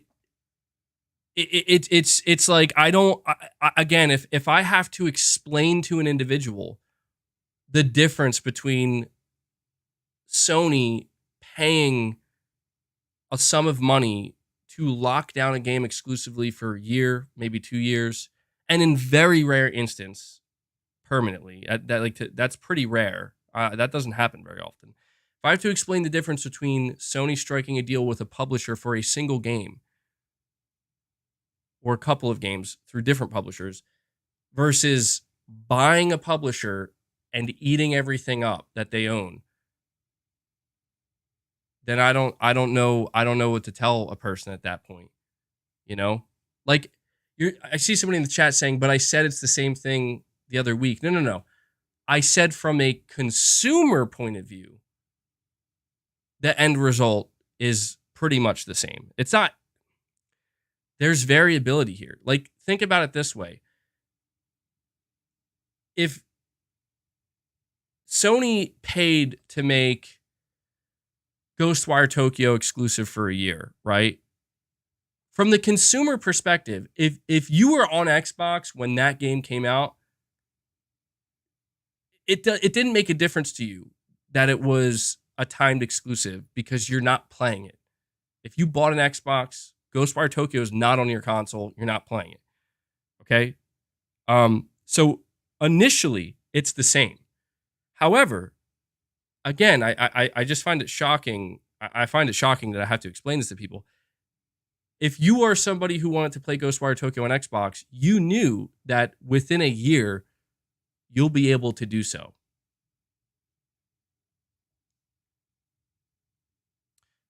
With a game like Starfield, that's not a thing. With a new Wolfenstein, with a new Doom, right? With a new Fallout, with a new Elder Scrolls, that's not a thing. PlayStation players will never be able to play those games again. Like, I don't fucking understand, like, how people don't understand the difference. It's not the same. And no matter how hard people try to make it sound like it is, it's just not. Initially, out of the gate, it can feel the same. But the difference is, a year after Starfield releases, that shit ain't coming to PlayStation. 2 years after Starfield is out, that shit ain't coming to PlayStation. 10 years after Starfield is out, it's not coming to PlayStation. And neither is any other Bethesda IP. Now, if you want to talk about Sony making Final Fantasy 16 exclusive and striking a year exclusivity deal for Silent Hill 2 and try to say that's the same thing, I do not know what to tell you. Wrong. Wrestling Mark. You're literally objectively wrong. Buying exclusives is buying exclusives. No, it's not. Because how is it the same? If you're buying an exclusive to own it and it'll be exclusive forever versus you bought exclusivity for a single game for a year. How are they the same?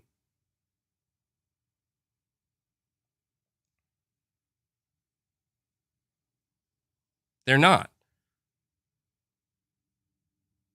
You're saying no MBG 1 to 2 years of timed exclusivity basically is equally damaging to the rival as a full exclusive. The damage is done with that time period. The video game industry moves with FOMO. Yeah, I mean, sure, I agree damage is done, but it's like, dude, it's like, I'll tell you right now, do you know what PlayStation players would be saying if Starfield was a year and a half exclusive? Like, let's say not even a year and a half. And Microsoft, like, it was made clear that this game's going to be exclusive to the Xbox ecosystem for a year and a half. Do you know how many PlayStation fans would say, oh, okay, well, that sucks, but I'll play it when it comes to PlayStation? A lot. Now, let me ask you, what happens to those PlayStation fans when they're told you're never getting this game? Suddenly they have to then ask themselves, well, okay, how much do I want to play this game? Am I going to go play it am I going to go get it Game Pass on PC, or am I going to go get an Xbox to play it? There's a difference. I mean, I understand that people want to remove that nuance for the sake of their argument and they want to simplify things, but that's just the reality. There is a difference. And so,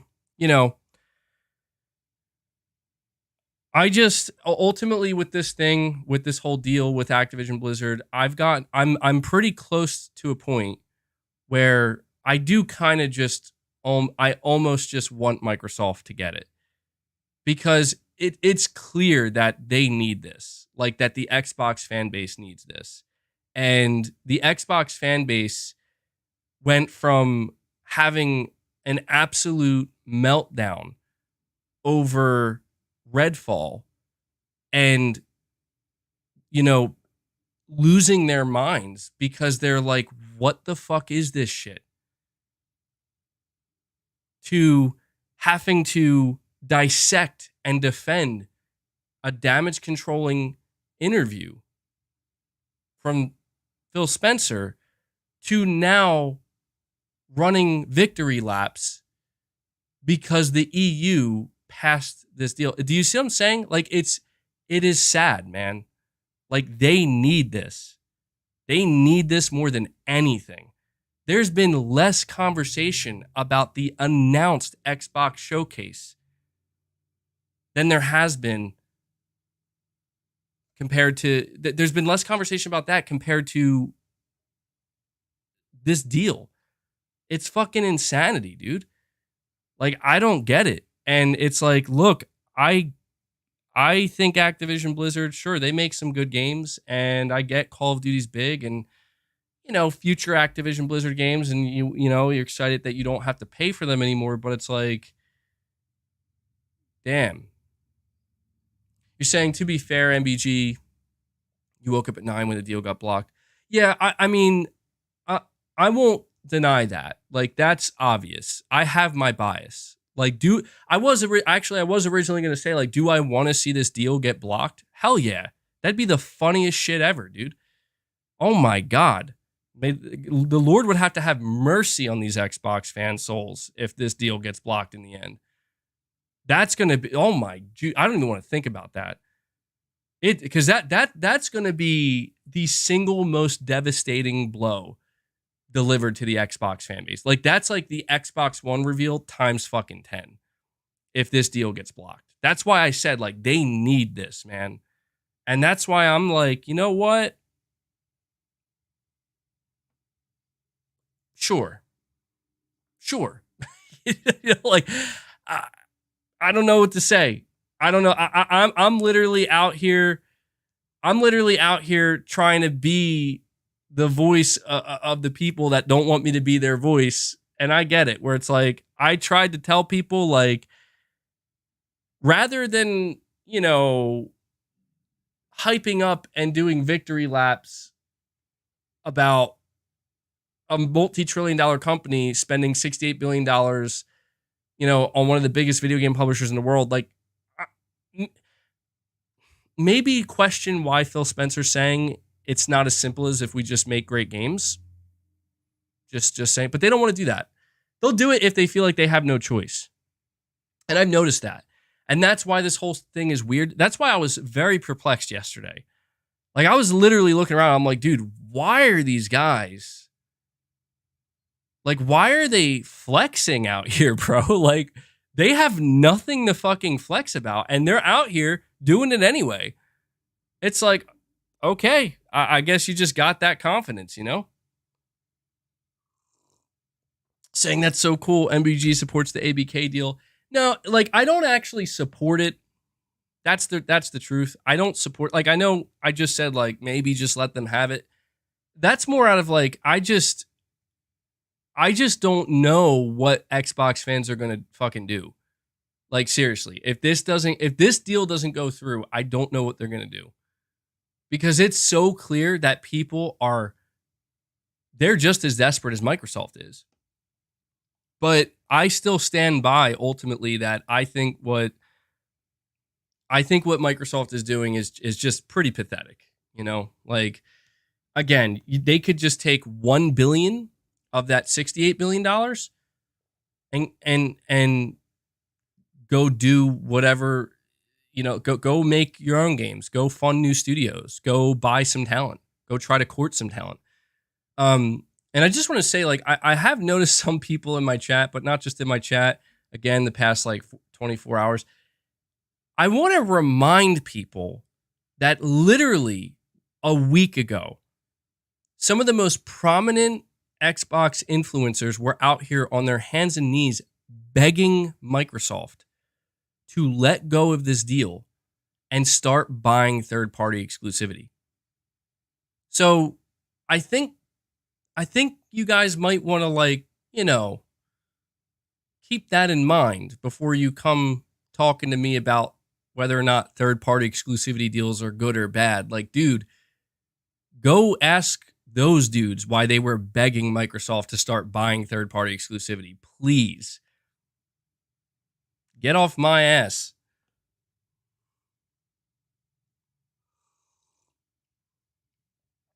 But at the end of the day, truthfully, I think it's sad that I'm here talking about this. I do. I think it's genuinely sad, because it's like, man, I just fucking want a showcase from Sony. That's all I've wanted, man. Like, let Microsoft do what they're going to do. Let them fight for the deal. Let the fan base hype that shit up. Sony, just please come out with a fucking showcase. Deliver us from this pain and suffering. But yeah. I guess the final note on this is I don't know what happens next, and frankly, I don't know that I care. I'll tell you right now, if Sony does do a big showcase, I don't know how often, if ever, I'm going to be talking about this again. Like, if it's approved, if it's not, I mean, like I said, it'll be the funniest shit ever if this gets blocked. But even then, it's like, you know, if it gets passed, then okay, cool. I'm hoping by the time that happens, I'm busy playing like Wolverine or some shit. The Combo Clinic. Sorry to make you wait. You're saying, I think the latest for the showcase is after the Xbox showcase. If not, I say 30-second teaser for Spider-Man 2, like God of War, September release. That's it. I mean, you could be right. I don't anticipate that. I'm not. I mean, you're saying the latest. Yeah, that it's a possibility. I don't want to write it off and make it sound like, no, the rumors are true. The rumors could be completely wrong. And Sony is actually going to do a showcase, but it might not happen until like late June or mid-June, right? Like that could be a possibility. There's no one to say otherwise. But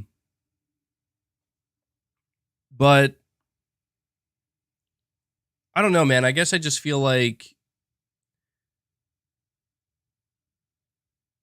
I just don't like.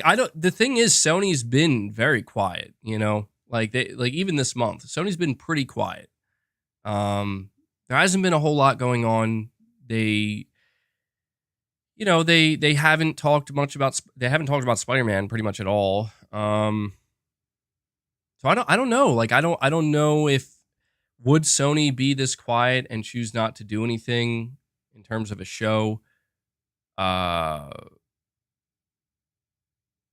Just simply rely on Final Fantasy, maybe. But I don't think so, man. CMA blocks. Ooh, sorry. Probably just made somebody's ears explode.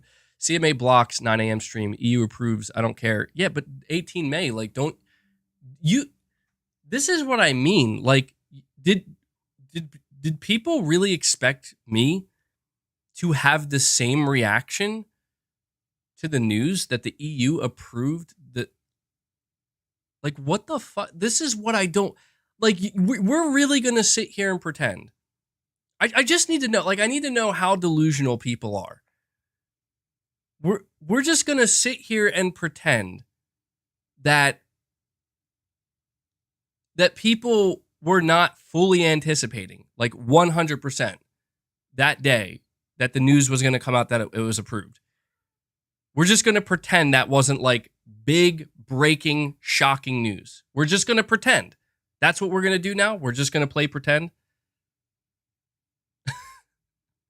I mean, I get it, but it's like, here's the thing. If the CMA approved it that day, you would have gotten a stream very similar to this one where it's like, yep, that's what we were told.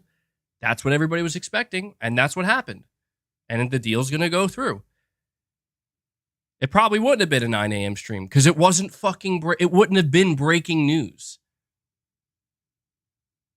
I don't get it, man. I'm telling you, if there's anything that makes me just to completely dip out of this conversation, it's the fact that people don't want to see things for what they are. And that's becoming like insufferable to me. Where it's like people are going to say like, "Hey man, keep that same energy." What fucking energy? Like, I'm supposed to act like the European Commission approving this deal was breaking news, even though we got a report 3 days ago prior that said it's going to get approved? Like, are you fucking kidding me? Like, knowing it doesn't change much, it's so weird, man. It's so bizarre to me. But then again, That's just kind of par for the course, I think. At least with the way it's been going.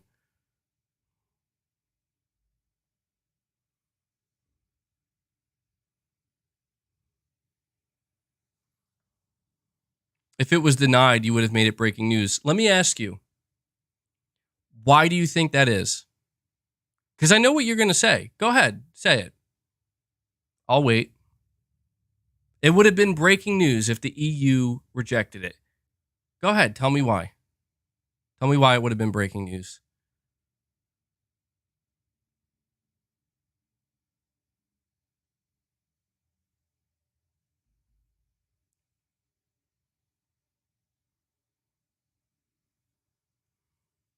Still waiting.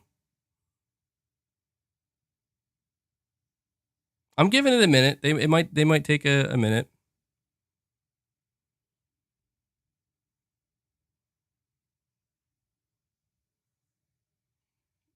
I mean, I could tell you why.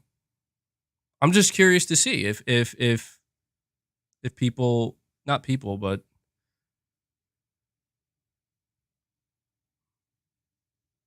all right. Well, I'm not seeing the answer, so I'll tell you why. It would have. Oh, there we go.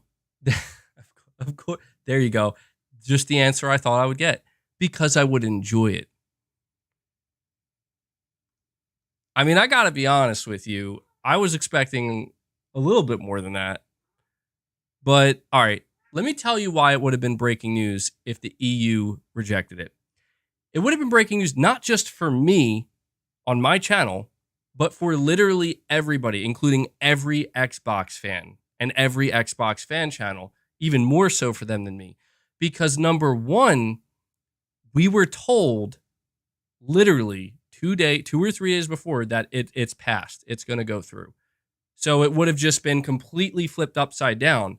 And on top of that, if the EU blocked it, it would mean that the EU metaphorically pulled the gun out and shot this deal in the head. Completely dead. And so it would have been an ending. It would have been oh, well, this is it. It's over, because nobody expected it to end this way. And yet it did. And the reason why it's not breaking news when we hear that the report we got 2 days prior that the EU approved it, which is what everybody was already anticipating, is because it's not nearly as significant. It's like, yes, that's good. That helps Microsoft, but it doesn't really change much. But I mean, hey, but if you want to think that it would have just been breaking news because MBG would have been able to take a victory lap and laugh at Xbox fans, then go ahead. You're free to think that way. And yes, I would have fucking laughed. That shit would have been funny. But no, that's not why it would be breaking news. I don't get to determine what is or isn't breaking news. I don't know if you know that or not. That newsflash, MBG isn't the one who controls breaking news in the industry. I wish I could. Believe me, I wish I could. The reality is, I didn't do a stream yesterday because I legitimately thought to myself, like, what, like, if this is the only topic I have to bring to the table, I don't know that I'm going to be able to do a stream longer than an hour or an hour. And I mean, maybe an hour and a half stream to a lot of people is very long, but to me, it's like I'm used to streaming for multiple hours. So I was like, you know what? I'm going to sit on it. Let's see if there's other topics to also discuss on top of this, which luckily today there is, although not much. But MBG would be announcing a showcase every day if he controlled breaking news. Absolutely. Showcase every day. You're saying it's the only topic so far? No, we talked a little bit about the PlayStation Showcase, but I do have another topic here that I don't know if it's like as big of a deal, but it's still something where Herman Holst is teasing us, bro. He's teasing a big game. And sorry, I gotta let my cat out again. God damn it. Come on. I gotta get a cat door. I gotta get a cat door. And we got Emmanuel Parry gifting 5 memberships. Dude, Emmanuel Parry, thank you, man. Coming out of nowhere. Bringing us up to 200 members on the day. You guys are wild. Absolute insanity. 200 members. What is that, dude? How do we get here? You guys are crazy. Really appreciate the support, man. Thank you, Emmanuel. Thank you for that $5. You're all breathtaking. Now, speaking of breaking news, unfortunately, my other topic for today's stream is also not breaking news. It's not really it's not as significant. It's something. I don't know, man. Like, I don't know how you guys are going to interpret it, but I interpret it as a pretty big tease. Anime for Entertainment, you're saying, what if the showcase opens with Sony Santa Monica's new IP? Well, it's a good thing that you bring that up, because that's actually exactly what Hermen Hulst, in my opinion, was teasing. For those who don't know, I'll just read it right here. God of War dev is working on something inspirational. Push Square says it sounds like Sony Santa Monica, the prestigious first-party developer behind the God of War franchise, is hard at work on its next project. That's not exactly news, since God of War Ragnarok came out last year, and AAA game development has no real downtime, but we should probably be excited for whatever they're cooking up. That's because Hermen Hulst, the head of PlayStation Studios, just paid a visit to Sony Santa Monica Studio, and the catch-up has clearly left an impression on him.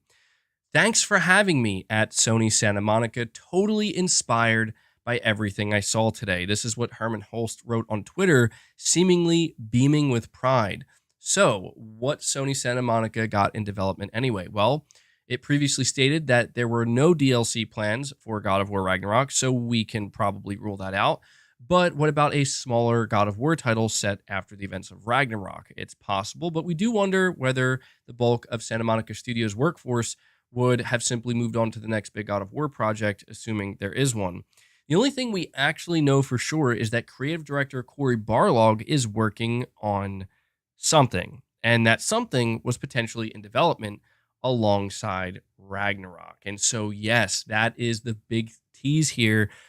We've known for some time that Cory Barlog is currently currently heading up a new project at Sony Santa Monica that is clearly a new IP. At least that's the assumption. It would be quite shocking if it wasn't. Like, I don't think he's working on something God of War related. There's been a ton of speculation that he's working on some type of sci-fi new AAA IP. And I just think it's a really, really, really good sign when Hermen Hulst is, actively tweeting, basically, because that's the thing, is like, that's the difference between Sony and, like, I'd say other publishers and stuff. Sony doesn't usually, at least their executives like Hermen Hulst, he's not out here constantly hyping stuff up. Like, it's definitely something noteworthy. And this has led people to believe, with all the conversation and discussion surrounding an upcoming PlayStation showcase, and as Anime for Entertainment says here, like, could we see this new IP at the showcase? Yeah, we could. Like, this new IP, this new IP could have been in development for many years already. The thing is, new AAA IP, considering how big Sony likes to make their games, you're talking like, development cycles that could be 5, 6, 7+ years potentially, depending on how big the game is going to be. But considering this game likely was in development alongside God of War Ragnarok, I want to say look, I'll just say it. I think this might be a direct tease from Hermen Hulst, subtly nudging us and saying, like, hope you guys are ready to see something from Sony Santa Monica soon. That's what I get from it. It could just be he just wanted to express his excitement for what he saw. And even if that is all it is, that's still very good. I think that's very promising. Again, like, Hermen and Sony, they have a bar, a quality bar that they look for when they're doing the rounds to their studios.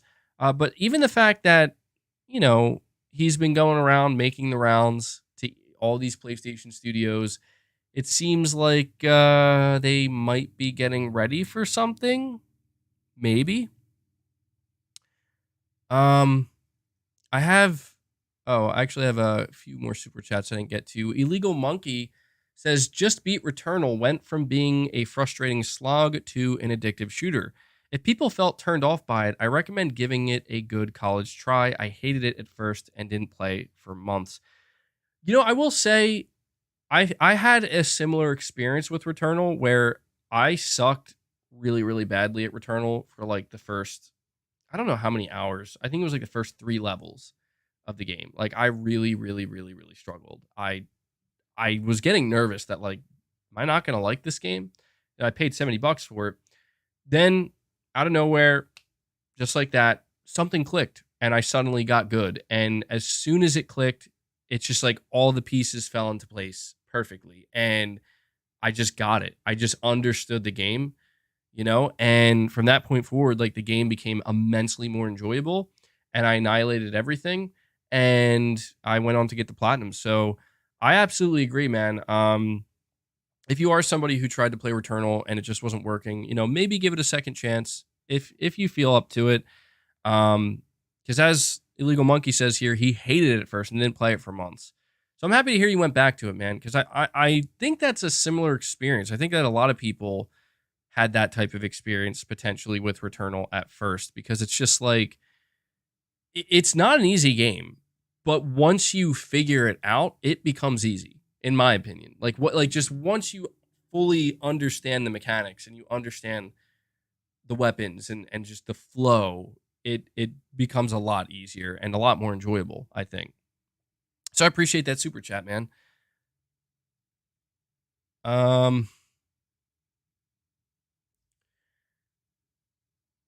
All right, let me see. I have Mike McCarthy 88 saying, I wonder if we'll see Sackboy 2 announced.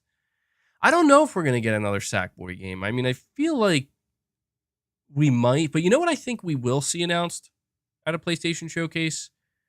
I think we're going to see the next Astrobot game from Team Asobi. I think the time is now. I think the timing is right. And that would be a clear sign that, yes, this is absolutely phase 2 of the PlayStation 5. But I would love to see a new Astro game. Because I played Astrobot on PS5, man, and what a great game. What a great game. Must play for every PS5 owner. Not only because it's free, but, I mean, it's really good. Unsolicited Romantic Advice says, never make an unplanned proposal. Always ask before, and if they agree, then you are free to propose as fashionably as you want. Courtesy of Sir Speaks a Lot. Dude, Sir Speaks a Lot literally went and changed his name and profile picture again to do another super chat. What a maniac. I appreciate it, man. I don't know it's so random. It doesn't make any sense. I don't know why you chose this specifically, but I appreciate the super chat nonetheless. Sir Speaks a Lot. What a maniac.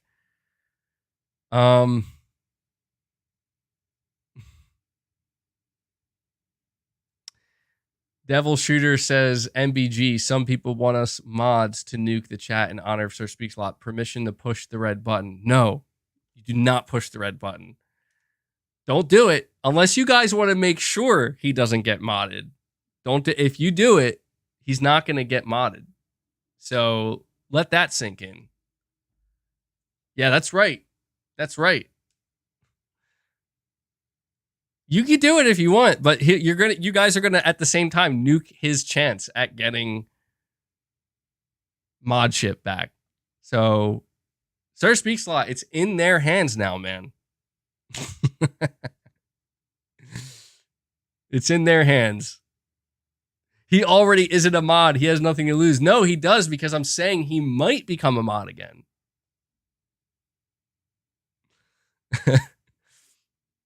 Guys are crazy. Domingo813, a member for 36 months. Thank you, man. Long-time member. Saying, hey, MBG, I hit 3 years. No new badge, though. Yeah, I'll be honest, man. Like, I have 2 more badge. I have 2 more badge options open, but I'm not sure what to make them. Like, the one that you have now at, like, just sticking with the PlayStation logo theme.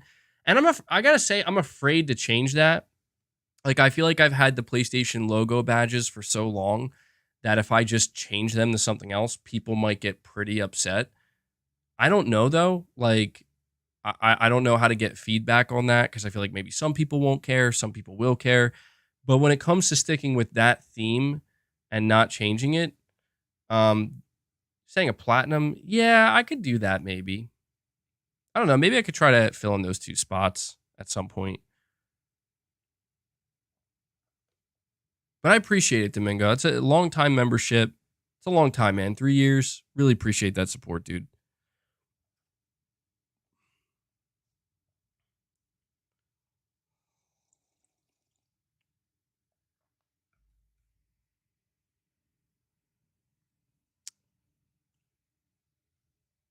Let me see. Orange, a member for 2 months. You're saying, hey, I can do the timestamps because I'm here every day, sneaking like a ninja.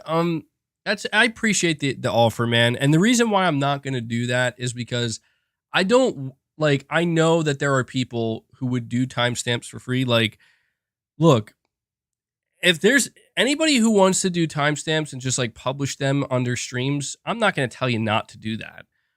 But I'm just gonna say that, like, good luck, man. Timestamping my streams is like a nightmare because there is no structure. So it's like, if you want to do that, by all means go ahead, but I'm not going to ever ask anybody to do it. Never, because I don't know why you would. It's a lot. It's a lot. So appreciate the offer though, Orange. Anime for entertainment. I read that super chat. Where am I at now? Am I all caught up with super chats? Something doesn't feel right here. I feel like I've missed some. Did I not? No, I think I got it all. I think I got all the super chats. Yeah, I think we're good here. Okay, so let me see. Let me see.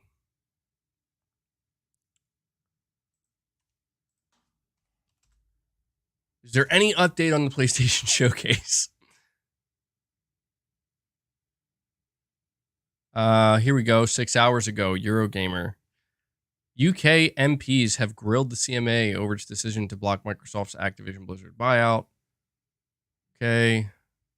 So I guess that's still what's trending in the news. My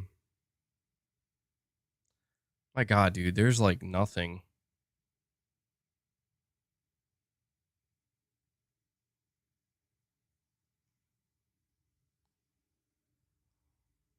Man, how sad would it be though? How sad truly would it be if like Sony was planning something and it got like it suddenly got like altered because of this? Here we go. Arnold Schwarzenegger says he is done with the Terminator franchise. That franchise. Oh wait, he's not done. Wait, what? Oh, okay. Yeah, he says he's done with the Terminator franchise. Quote, the franchise is not done. I'm done. The franchise is not done. I'm done. Damn. I mean, I can't blame him though. Like, the Terminator hasn't been good in like how long? T2 was peak. Terminator 2 is absolute peak, bro. I got really confused when I read that quote though. Like, I only read the first part and he says the franchise is not done. I was like, wait, but you just said you were done. I'll tell you what, is Terminator relevant without Arnold?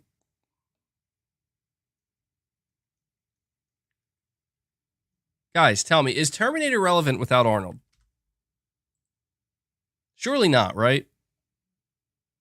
Saying you liked Salvation. Salvation wasn't that bad. I think, dude, I'll be honest, I think people exaggerate like how bad these movies are. Like, they're not like, well, to be fair, I haven't seen the recent ones. I think Salvation was actually the last Terminator I saw. And I know that Arnold's been in other Terminator movies, but I don't know. I've just like, they just seem to have no real direction, you know? No Arnold, no Terminator. I agree. saying the last one was horrible. That's what I've heard. I heard the last one was really bad. Genesis and Dark Fate. It's sad, man. It's sad because, I mean, that's like, you think about, I mean, can we take a minute to acknowledge that one of my favorite bands of all time, Guns N' Roses, they had a music video that lined up with the release of Terminator 2, and Arnold was actually featured in their music video. Like, what the fuck, bro? Like, how do we go from that greatness to where we are now? You're saying I missed your super chat, Josh. Is that true? What was your super chat about? Because I'm scrolling through now. Unless my system glitched out, I feel like it may have glitched. Did I miss any other super chats? Domingo813, you're saying, did you hear how Stray may be coming to Xbox? I did see that, yeah. And then Waved Max, you're saying I missed yours too. Uh-oh. Well, I think something may have glitched out then, dude. Because I'm looking over this list. I'm looking over it, and it looks small. I'm like, really? I'm all caught up already? Let me go check real quick, guys. There's another way for me to check this. I hope that's not glitched out too. Give me just a moment here.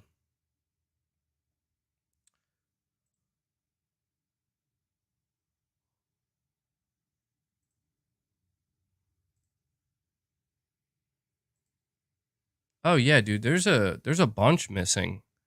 I knew something was wrong. All right, guys. Apologies for any super chats I missed. For some reason, for the first time ever, YouTube's dashboard glitched out. Okay? I don't know why that happened, but I have your super chats here. New Soul 9, you're saying, wait, MBG. So you're saying it's pathetic for Microsoft to use their money to fix the problem, even though you got to use money either way to fix the problem. So I don't know why you're fixated on what type of way Microsoft is using their money to fix the problem. Well, New Soul 9, simply put, look, I think it's pathetic because, first off, I just think there are better ways. But putting my own personal opinion aside, like, I could understand if it's like, well, I don't think it's pathetic. They're just using their means. Like, they have money. That's fine. I have always said that I'm not looking forward to what happens after this deal goes through, because this is a clear sign that, hey, Microsoft was able to get this massive acquisition of Activision Blizzard through. It's going to give the green light to everybody else and say, like, well, go ahead. It's up for the taking now. If you have the money, what can stop you? And that's the thing, is like, pretty much nothing will be able to stop you. That's, to me, that, and look, maybe some people don't care about that. I understand. Like New Soul 9, if you and other people are just like, well, I don't really care if the industry consolidates, then so be it. I get that. Like, I'm not saying like you have to care about that happening. I'm just saying, for me personally, I do care, because I don't know that that's going to be good for the industry. I don't know that that's going to lead to better results. Like, I do think that ultimately we get better, more diverse results in an industry where big mega publishers remain independent. But I could be wrong. I want that to be known as well. Microsoft could get this deal to go through, and maybe that won't happen. I mean, maybe that's it. Maybe after that, nobody else gets bought up. I don't think that's likely, but that could be a possibility. And if that happens, then I guess maybe, okay, I guess it wasn't that bad, right? Like, I guess I was overly worried, and nothing like that happened. So I get it, man. Like, trust me. I just think,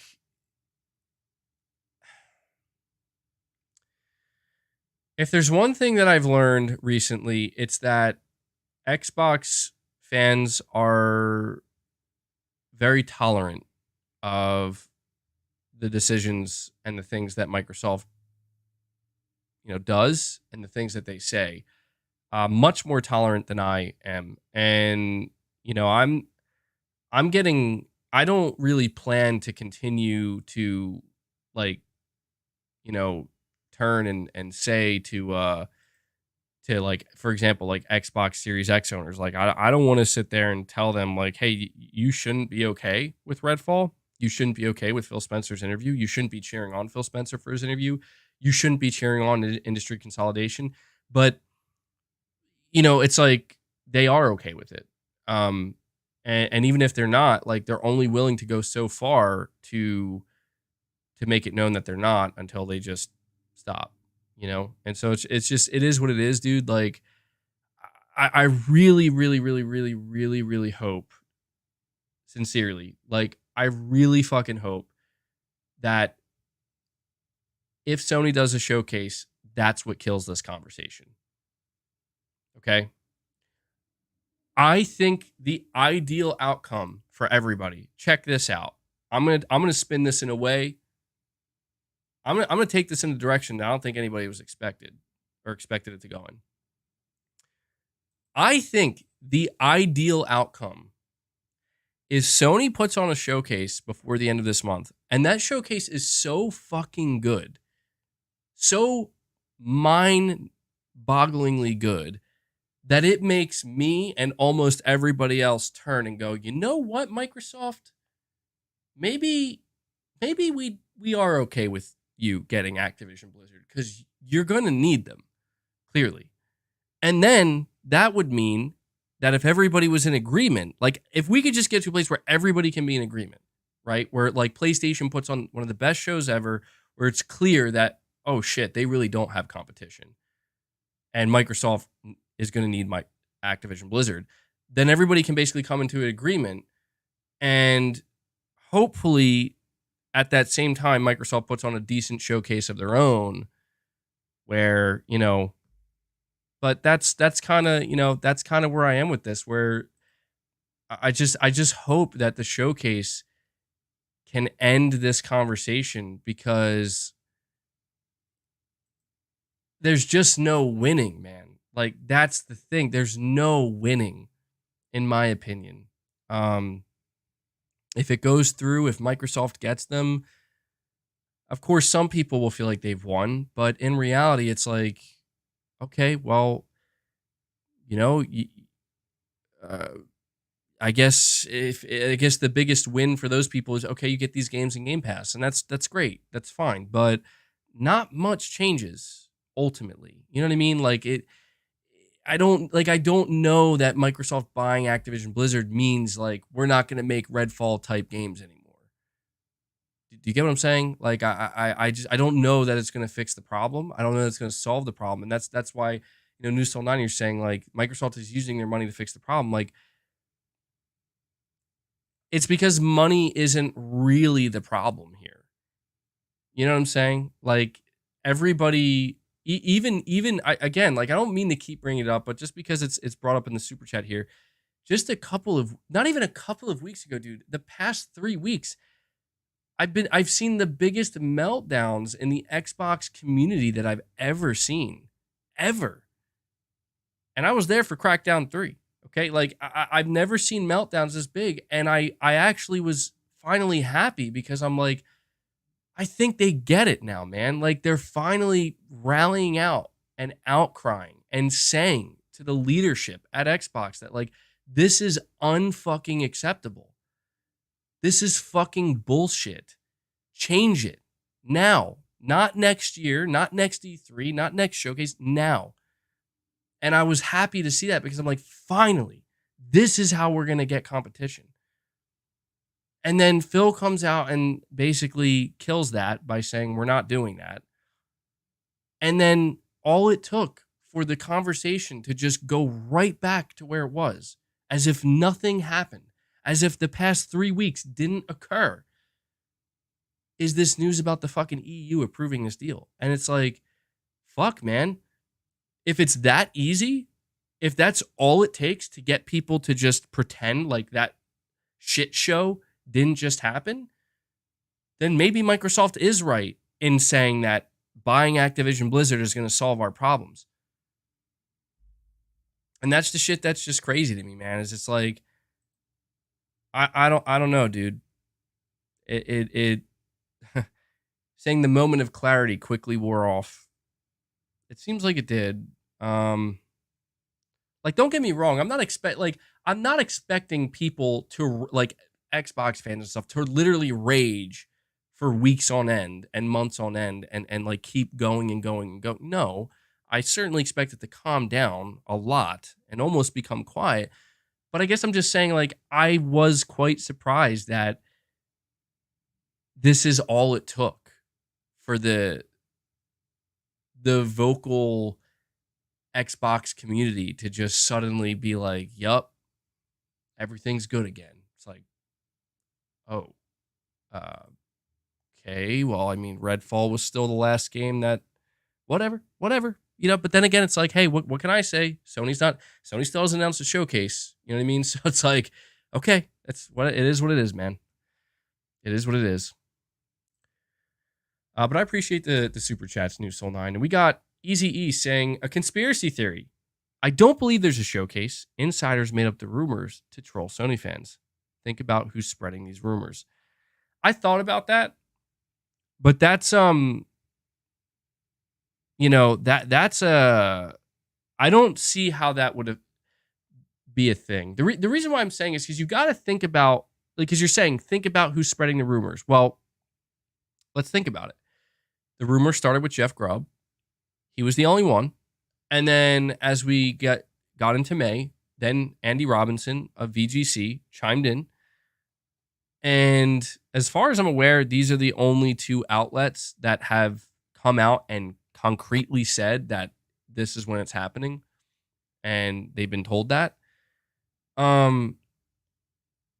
If you think about it, VGC has a reputation that they want to uphold. Jeff Grubb obviously doesn't want his reputation to die.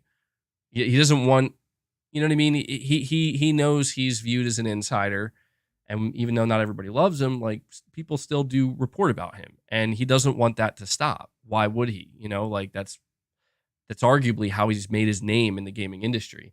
The idea that they would make it up knowing it would kill their careers. Not their careers. I'm not saying, like, VGC, no one would read VGC articles anymore. I'm not saying that. But the reality is this would be remembered, and it would be a pretty significant black mark where it's like, you guys said that this is when the showcase was going to happen. And you did so at a time when fans were most desperate for a showcase, and you were fucking wrong. People are not going to forget that, and they're never going to listen. Like, Jeff Grubb will never be able to say anything about PlayStation on an insider level again because he'll just get clowned on.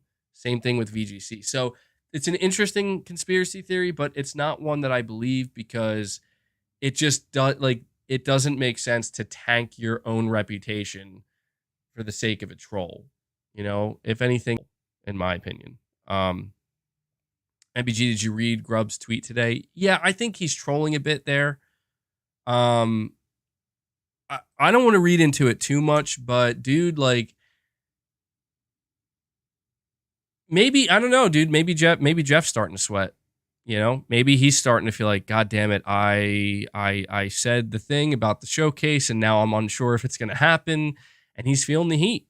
Or he's just even more sure, you know? Maybe I don't know, dude. Look, it is what it is. Apparently he's doing his podcast today or whatever, so maybe he'll give us more information, but it's gonna be bad if Sony doesn't do a showcase. Like, it's gonna be real bad. Like, and I don't mean like if it's not announced this week, if the showcase doesn't happen next week, it's fucking over. Like, no, I don't mean like that. But I'm saying if we go, like, if like 3 weeks from now, there's like, we're like still like, I'm starting a stream and it's like there's still no showcase announcement, it's gonna be bad. I'm gonna be pissed. Like, I'm going to be fucking pissed, and it's not going to be good. But I don't expect that to happen. I don't think that's going to happen at all. I am, again, I'm still fully committed that even if this showcase announcement doesn't happen this week, I'm confident it's coming. Because my other option, like, I'm not dealing with that.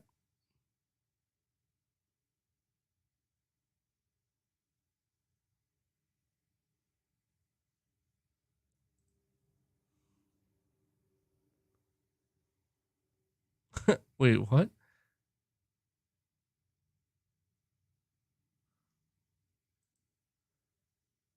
All right, I still have some more super chats here. But I appreciate that, Easy E. Goldcast, I have 2 super chats from you. I'll read them back to back, and I appreciate it, dude. You say the Xbox fan base is annoying, but can't the same be said for you and other PlayStation guys? You yourself, over the past month, with your live streams in particular, the ones celebrating the CMA deal block. And on the PS side, there are more conversations about Xbox, Redfall, Hi-Fi Rush, ABK deal, and Starfield than PlayStation games and Showcase. It's insanity. You're not wrong. Like, if you are basically asking me, is a portion of the PlayStation fan base annoying? Yes. Straight up. I can admit I'm fucking annoying. Like, yes, the amount that I've talked about a showcase, and even to a degree, the amount that I've bitched about Xbox, like, I can understand why somebody would turn around and be like, dude, that shit's annoying. But I don't fucking care. Like, that's the thing, is like, people can shoot their shots, right? And they can say what they're going to say, and they can have their opinions. And I'm totally cool with that. Like, if you think I'm some annoying PlayStation fan that doesn't shut the fuck up about showcases and Xbox, cool. More power to you, man. But I'm going to keep being me and saying what it is that I want to say. And if, that's why I'm saying, like, you're basically, if you're trying to just ask me if there are portions of the PlayStation community that are equally as annoying, yes. The answer is simply yes. However, the reality of the situation is that, and this is not great on Sony's part. This is not great on Sony's part. But Sony hasn't really done that much in the past, like, couple of months. They just simply haven't. Like, there's been no show. The last State of Play was a complete dud. They don't have any first party releases. The reason why I won't shut the F up about a showcase is because I'm like, I've been trying to tell people, like, they gotta do something. Like, they've been sitting on this shit for too long now. And in the meantime, Xbox has been lighting themselves on fire for everybody to see. So it's like, just like when Sony was lighting themselves on fire, just like when Jim Ryan was lighting themselves on fire, where, he was saying stuff that was deemed stupid and dumb and whatever. And like, he's getting clowned on. Like, you could make the exact same argument that why were Xbox dudes talking about what Jim Ryan was saying? Why were they talking about PlayStation? We know why. We know why. Just like why I talk about Xbox. People say, like, oh, well, if Xbox has good news, you won't cover it. What fucking good news?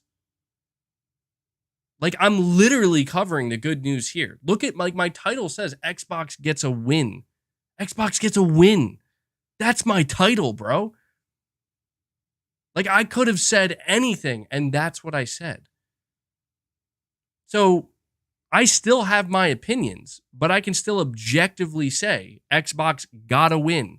After weeks of a shitstorm, I don't think it's the biggest win. I don't think it's a win big enough for people to start taking victory laps, but it is a win. That's what it is. And so it's just like, I'm going to talk about Xbox just straight up, and I'm going to be at odds with a large portion of the Xbox fan base, because the reality is, like, we're just not on the same wavelength. And I understand that people will always have this attitude where it's like, well, I'm better than that. okay, then go be better than that.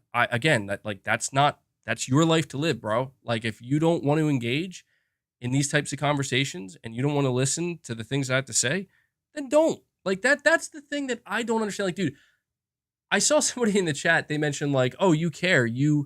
PlayStation Pete, shout out to you, man, gifting a membership. Bring us up to 201. Holy shit. 201, breaking the 200 mark. Thank you, PlayStation Pete. W's in the chat for PlayStation Pete. I saw somebody in the chat saying, oh, you care. You delete your tweets. Like, dude, do you know why I delete my tweets? Because literally only haters fucking follow me to reply. That's why. Like, there's no point. There's no point in me voicing my opinion on the cesspool that is Twitter. People think this is an echo chamber. No, it's fucking not. Look at some of the super chats I'm getting. Look at what some of the people in the chat are saying that I respond to. It's not an echo chamber.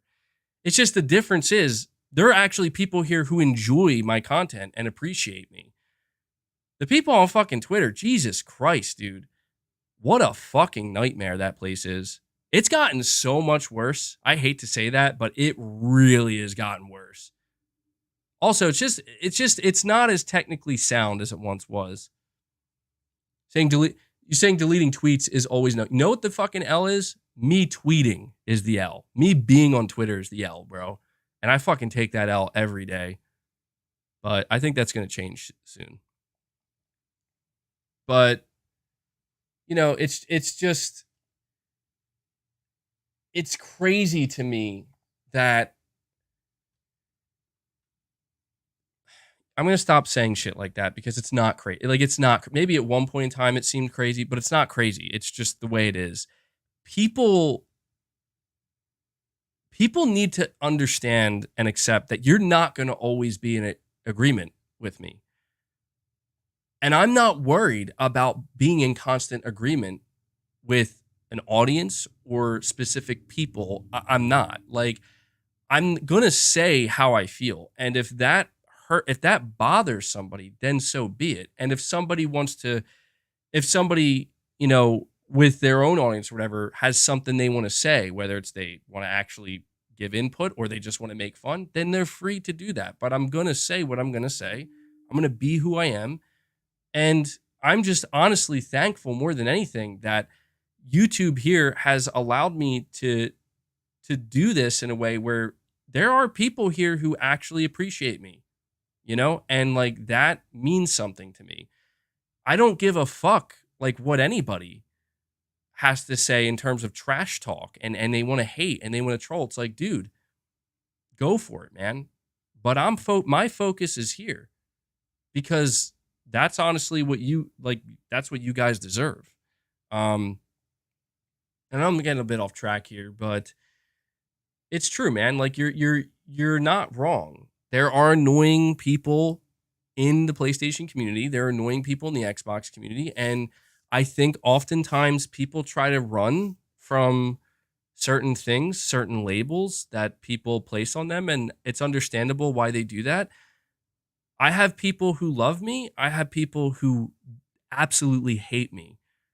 And I'm totally okay with that. The only thing that I'll be honest, that does confuse me sometimes, like, is why people who hate what I have to say and they clearly, like, they try to mask it. They play the cynical clown, ironically enough.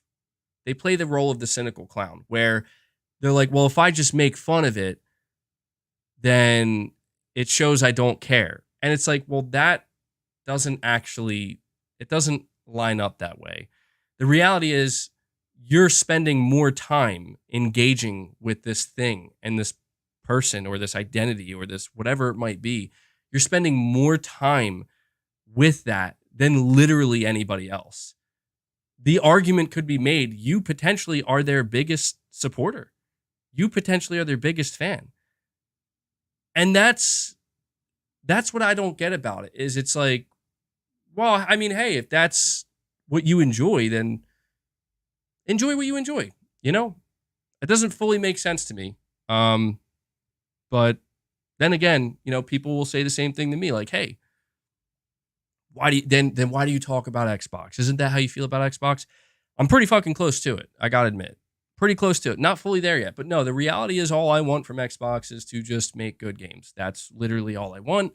At some point, I'm going to be getting a new PC. And when that happens, I'm hoping I can play Xbox games on there. And I'm hoping they are good.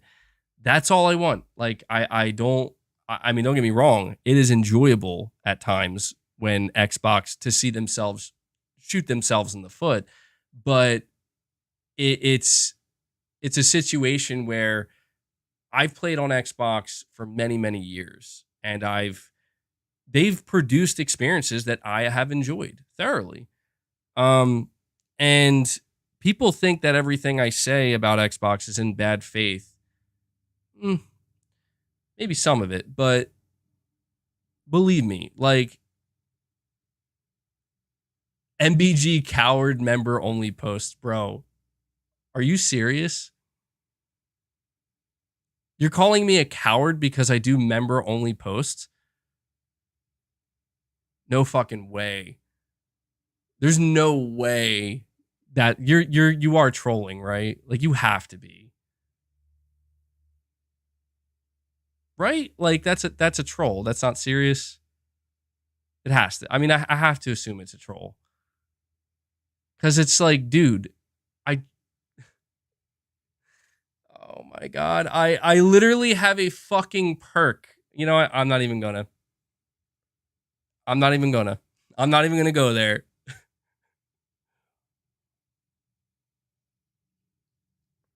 But dude, yeah, it's a troll. It's a trap, man. It's a trap. Dude, you know what the funniest fucking, oh my God. You know what's so funny about that though? You know what's so funny about that shit is how, like, dude, I just literally read one of my member only posts on a public stream. Like, what? It's cool though, man. It's cool. I get it. But yeah, I hear what you're saying, man. That's why I'm so hopeful for a PlayStation showcase, because the conversation, I think, surrounding Xbox the past couple of weeks, and even today with the news of the EU, it's justified. I think that's where people get confused. Is people get confused with where they're like, you can't talk about Xbox. You shouldn't talk about Xbox. Like, if that's your statement, you should just leave, because that you're just wrong. I can talk about whatever I want to talk about, and that's fine. And you can talk about whatever you want to talk about. You're free to say what you want to say. If I think people confuse that with, I don't like what you're saying about Microsoft and about Xbox. You know, there's a difference where it's like, you could say that you don't like what I'm saying, and that's okay. That's fine. You don't have to like what I'm saying. Monetize your haters. Oh, dude. Yeah, exactly. Why do you think I'm fucking... That's why I'm like, dude, fuck Twitter, man. Like, why am I wasting time and energy on Twitter? You know, like, the people, like, don't get me wrong, I'm sure there are good people who follow me on Twitter. No doubt. Like, I mean, I have like almost 58,000 followers. I know that there's a lot of people there who actually appreciate my tweets and whatnot, but it's more like, it's not about monetization, dude. Truthfully, it's just, you know, why would I not want to speak to my members before, you know, a group of people potentially that are just waiting there to slice and dice? You know what I mean? Like, it doesn't make any sense. And that's just kind of how I'm looking at it these days. But it's worth noting, I still will do regular community posts.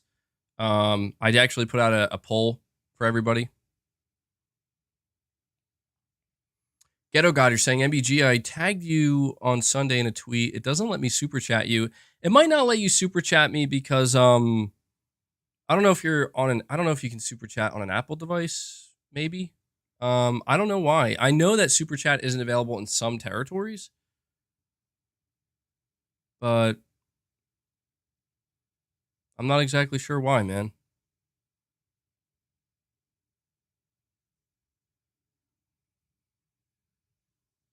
Let me see here. But I appreciate the super chats, man. Stephen Keen, you're saying, I don't get why people want Microsoft to buy ABK considering how good Bethesda was before being acquired by Xbox. COD is already in bad shape as is. I mean, I think an argument can be made, Steven, that Bethesda was already kind of in somewhat rough shape before Microsoft acquired them. They were not firing on all cylinders, not even close. They were having their own struggles. And I just think it's more along the lines of Bethesda has to correct themselves. They have to fix themselves.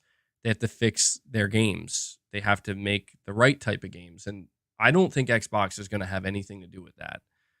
I don't. It really depends. Phil Spencer said he's going to change his approach. Maybe. It's clear that Xbox has had a 100% hands-off approach, and that's clearly backfired on them. Maybe with Starfield, it'll be different. They're going to have a more hands-on approach. We'll see. You talk about them potentially ruining Call of Duty. It would take a lot. I'll be honest. If there's one thing that I've realized is it would take a lot to ruin Call of Duty. And when we say ruin, we talk about like ruin to a point where they lose players, like they actually start to go downhill. A lot of people feel that Call of Duty is already and has already been ruined, but it's subjective because the numbers paint a different picture. You know, the numbers say that Call of Duty is just fine. I'll tell you right now, like the last time I played Call of Duty, it's like, okay, it's not like bad. It's not bad, but it's like, you know, it's more of the same. And I guess maybe that's why some people are okay with it because it's just like, it's the devil, you know, maybe. I don't know. It's just, if it ain't broke, don't fix it. I don't know which one it is, but it still works. So people are okay with it. The idea that Microsoft could ruin that, I've had this conversation. You know, I've talked about if this deal goes through, where does Bobby Kotick and the rest of that Activision Blizzard leadership go? Where do they go? Do they leave? Do they get their golden parachutes? It seems that's likely what's going to happen. So who's taking their place? Saying they're staying? Yeah, they might stay as well. Yeah, they definitely might stay. Saying you don't care? Yeah, I mean, we'll see, man. We'll see what happens. But I get your point, Steven. It's like, look,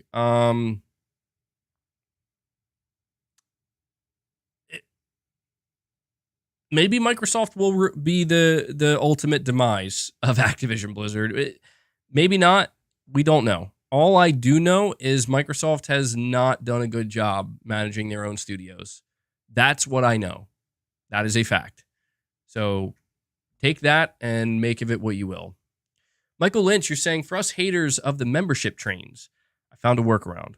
I stayed behind about 30 minutes of the video. And when you start on the membership stuff, I just fast forward 10 seconds at a time. Well, there you go. Michael Lynch improvising, finding a way. That's really funny, though, actually. I didn't even think of that. That is actually an interesting solution. So there you go, guys. I appreciate the super chat, Michael. If you are somebody who is not a fan of the membership trains, I mean, Michael Lynch just provided a potential workaround. That's funny, though, dude. I would have never thought of that. The Spine Rip, speaking of memberships, gifting another membership, dude. Bring us up to 202 on the day. That is still insane. I can't believe we actually are at 202 memberships. You guys are wild. Thank you, the Spine Rip. Shout out to you, man. Going in there. And we already got, I mean, you guys already do the W's in the chat. I don't have to ask anymore. I don't have to ask. You guys automatically do it.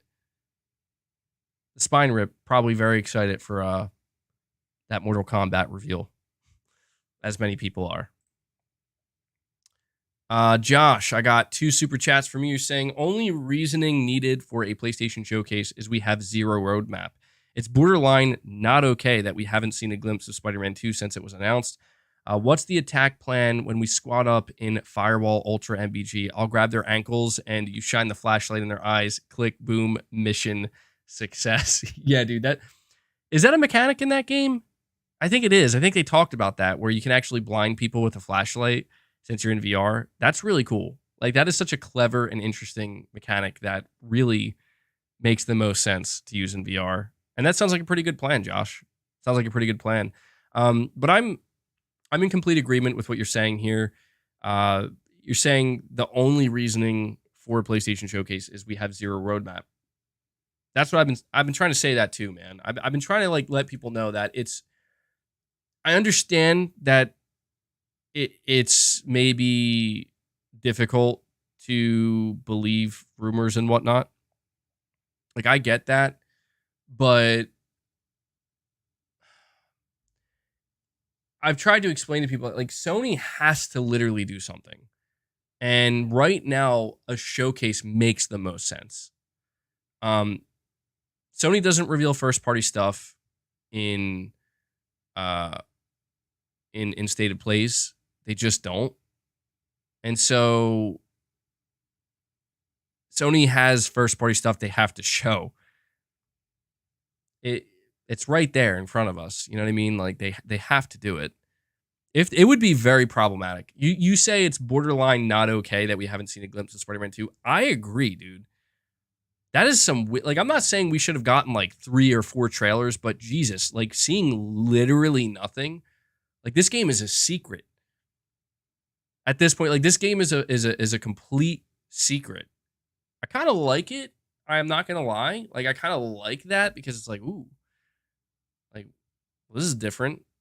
We don't even know what this game looks like. I mean, we have an idea. It's Spider-Man, but it's like, it's different. You're saying drink some water.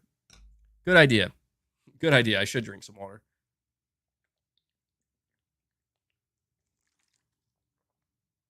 Thank you for the hydration reminder. Definitely needed.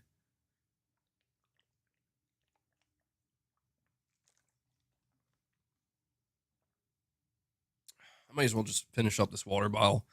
Yeah, so I agree, Josh. Still have some more super chats here. We got Patrick JW333. You're saying it's because Xbox fans are taking acquisitions as wins. It's sad and depressing, honestly. Instead of demanding more, they cheer billion-dollar takeovers. Not only that, but they also would prefer to focus on like people like us, right? Like people like me and others, where it's like they're just so like, I get that they're upset, but I don't get it, man. I think you're right, Patrick. I don't know what the hell they're cheering on anymore. I'll be straight up, like, I just don't know. The only thing that actually makes sense to me is they have to be cheering on Game Pass. Like, that's the only thing that makes sense, where it's like, I'm cheering on Microsoft buying publishers and studios because it means I get more games in Game Pass. Like, that's the only thing that makes sense to me. Anything outside of that really doesn't make sense. And I guess, yeah, in the eyes of a consumer, that's a good enough, that's a justifiable reason. So sure. Waved Max. You're saying, say Microsoft does pull out. Wouldn't that make them incredibly unreliable as a company? Most infrastructure uses Microsoft. They aren't just gaming. Are you talking about pulling out of the UK, Waved Max? I'm pretty sure that's what you're referring to. I'm almost certain, Waved Max, that that's what you're referring to right now.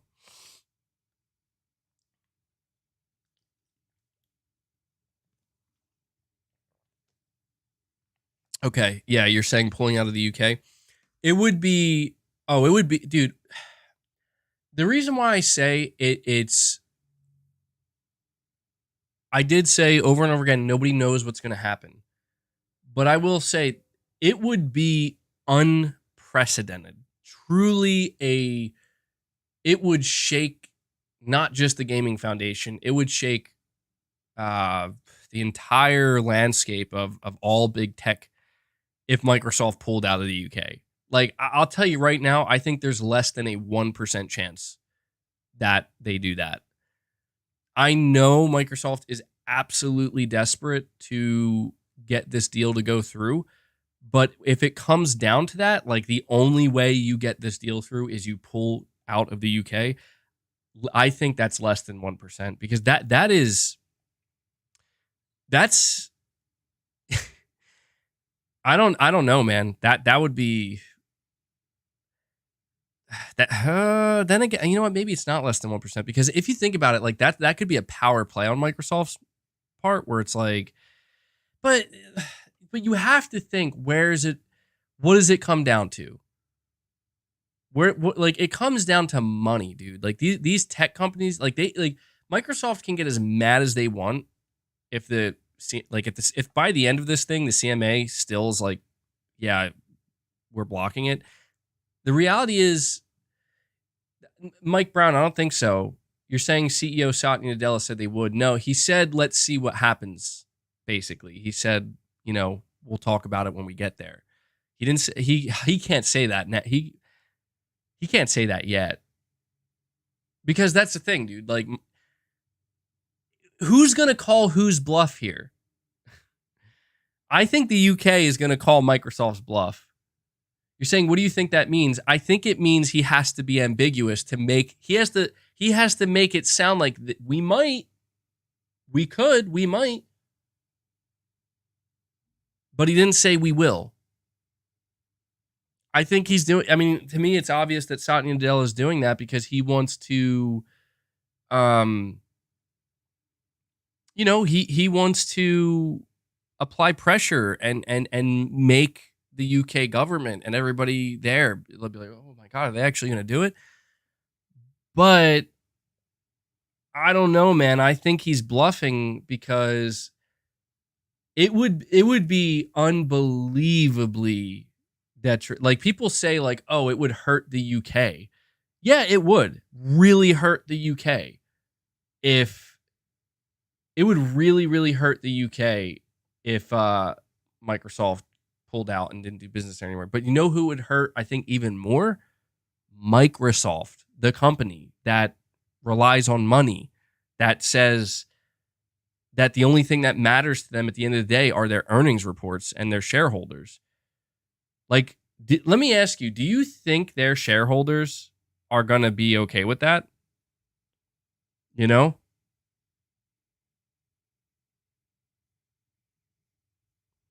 Guys, real quick, I just want to point this out really quick. I've seen some people saying that they lost their membership badge because their free month expired and they're not getting like a re-up from it, even though it seems like you should, because we've been gifted 200 members today and not all of them have been dished out yet.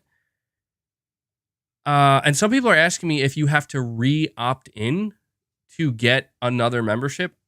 Truth be told, I don't know if that's something you have to do. I don't think so, but anybody who did have a membership and if it expired and you didn't automatically get another one, click the link and see if it asks you to re-enable it. Yeah, okay, Sergeant, you're saying you just get it again? See, this is where I feel like YouTube's system might be breaking. Because if that's true, if it's supposed to audit, you're saying you automatically, there we go, Leo, you automatically got a new membership. I think YouTube's system is breaking straight up, or it's delayed, because what it should be like automatically giving you another month, because there are memberships available to claim. I don't think there's a ton of memberships, but there definitely is enough to where, like, if a couple people, their memberships expired, so it might be delayed. It might take like another 24 hours, because I've been seeing people getting re-upped. Devil Shooter, you're saying I had a blue and then it left. That's weird. Let's see if it comes back, dude. Let's give it another day or two. God, YouTube is a nightmare with this shit, man. And I get it, like, it's still the early days of memberships and whatnot, but they need to get it together. I don't know what's going on. I don't know what's going on with YouTube. Let's give it so anybody in the chat, in the next couple days, I'll be looking, the next couple streams, I should say, I'll be looking for people to let me know if, like, you ended up getting another, like a blue badge and it re-upped another month. because I'm still seeing memberships being handed out. Let me see. I still have a couple more super chats, but Wave Max, yeah, it's a good question, man. I think it would, if Microsoft were to end up pulling out of the UK at the end of this, it would send a shockwave globally. It wouldn't be an isolated thing in gaming anymore. And at that point, I would no longer cover it because I'm like, this shit just went nuclear. That's what that would mean if they did that. It went nuclear. Space D, thank you for the super chats, man. You're saying Satya gave an interview this morning about pulling out of the UK and he thinks they don't have to go there yet. And the UK Prime Minister isn't happy with the CMA. It's only ABK content on the cloud, not ABK or console business as a whole. Yeah, and that's what's interesting to me is like you're saying the UK Prime Minister isn't happy, and that's where Satya Nadella is not stupid. He's the CEO of Microsoft. He knows that if all he has to do is say, well, we don't want to pull out of the UK and we're not really quite there yet. And, I don't know if he specifically used the word yet, but it's definitely going. This is a power play where Microsoft is trying to manipulate and it's smart. It's what they should be doing. They're trying to manipulate the government, the Prime Minister and people with power in the UK to step in and do something about the CMA. That's what he's doing, and it's smart. I mean, you would do it, right? Why not? It might work. It just might work. Because you better believe that if Microsoft is insinuating that we might pull out of the UK, like it's something we will consider doing, that's how seriously we want this passed, that is going to give pause to the government and make them be like, basically have conversations like, do we believe them? Like if we stand by like, they have to pick sides, man. Like that's basically what's going on is Microsoft is forcing the UK government and people with power there to pick a side. You're either going to side with your independent regulatory body, the CMA, or you're going to side with us. And that's what this is coming down to. And that's why this shit is crazy because it's like, I mean, I got to give Microsoft this credit. They really are trying to fucking get this deal through. I mean, I will say this. If they do end up getting this deal through, at that point, I'll say, well, they definitely, I don't want to say they necessarily earned it, but I mean, God, it's like pretty close to it, right? I mean, they would have taken it so far that they clearly are willing to do literally anything to get it. And that's interesting. There's something to be said for that, I guess. If only they had that same mentality towards making quality games. But they don't. But yeah, I appreciate the super chat, Space D. And I think that's it. I think I'm all caught up on the super chats now. Oh, wait, Wave Max, that was you. I see what Wave Max is doing. Wave Max. Wow, no way. I'm seeing here, I can see through the veil now. I can see past it. Wave Max is the one. It wasn't Sir Speaks a Lot. I don't even think Sir Speaks a Lot is here today. Wave Max in the chat's like, oh no. I caught you, man. I caught you. It was you. It was you who did these super chats. And I'm sitting here thinking it's Sir Speaks a Lot. No, it's not Sir Speaks a Lot, bro. I can see it. Wave Max. They're in cahoots. That's funny, bro. I gotta admit, though, that is pretty good. That's pretty sly. Clearly, Wave Max and Sir Speaks a Lot are in cahoots with one another. Love to see it, dude. I appreciate it, though. Man, I wonder if Sir Speaks a Lot knows about this. He'll be very happy. He'll be very, very happy. All right, let me see. I'm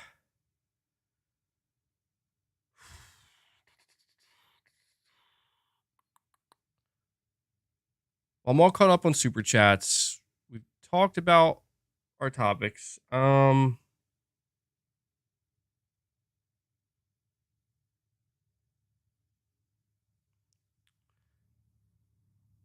just gonna see if there's anything. Yeah, I don't know, man. This is what I mean. Like, there's like no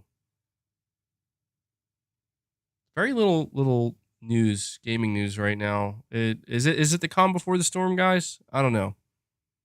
Is it, or am I just on a massive amount of hopium?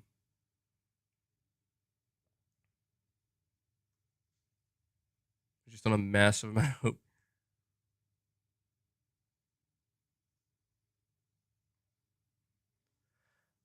Guess I'll just hang out with the chat for a couple minutes here.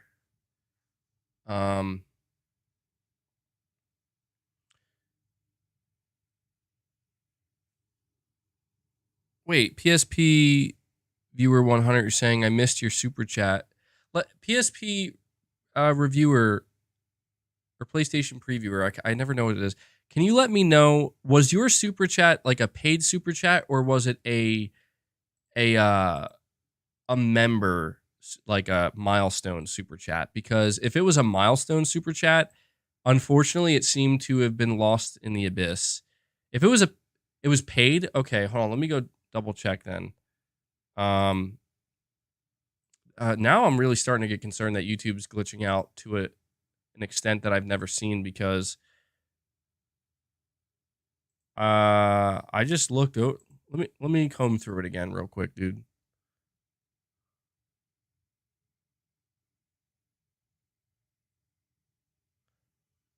Wow, okay, hold on. That's my bad, man. Yeah, it's because it's not even keeping up. Let me try refreshing this and seeing if it fixes it.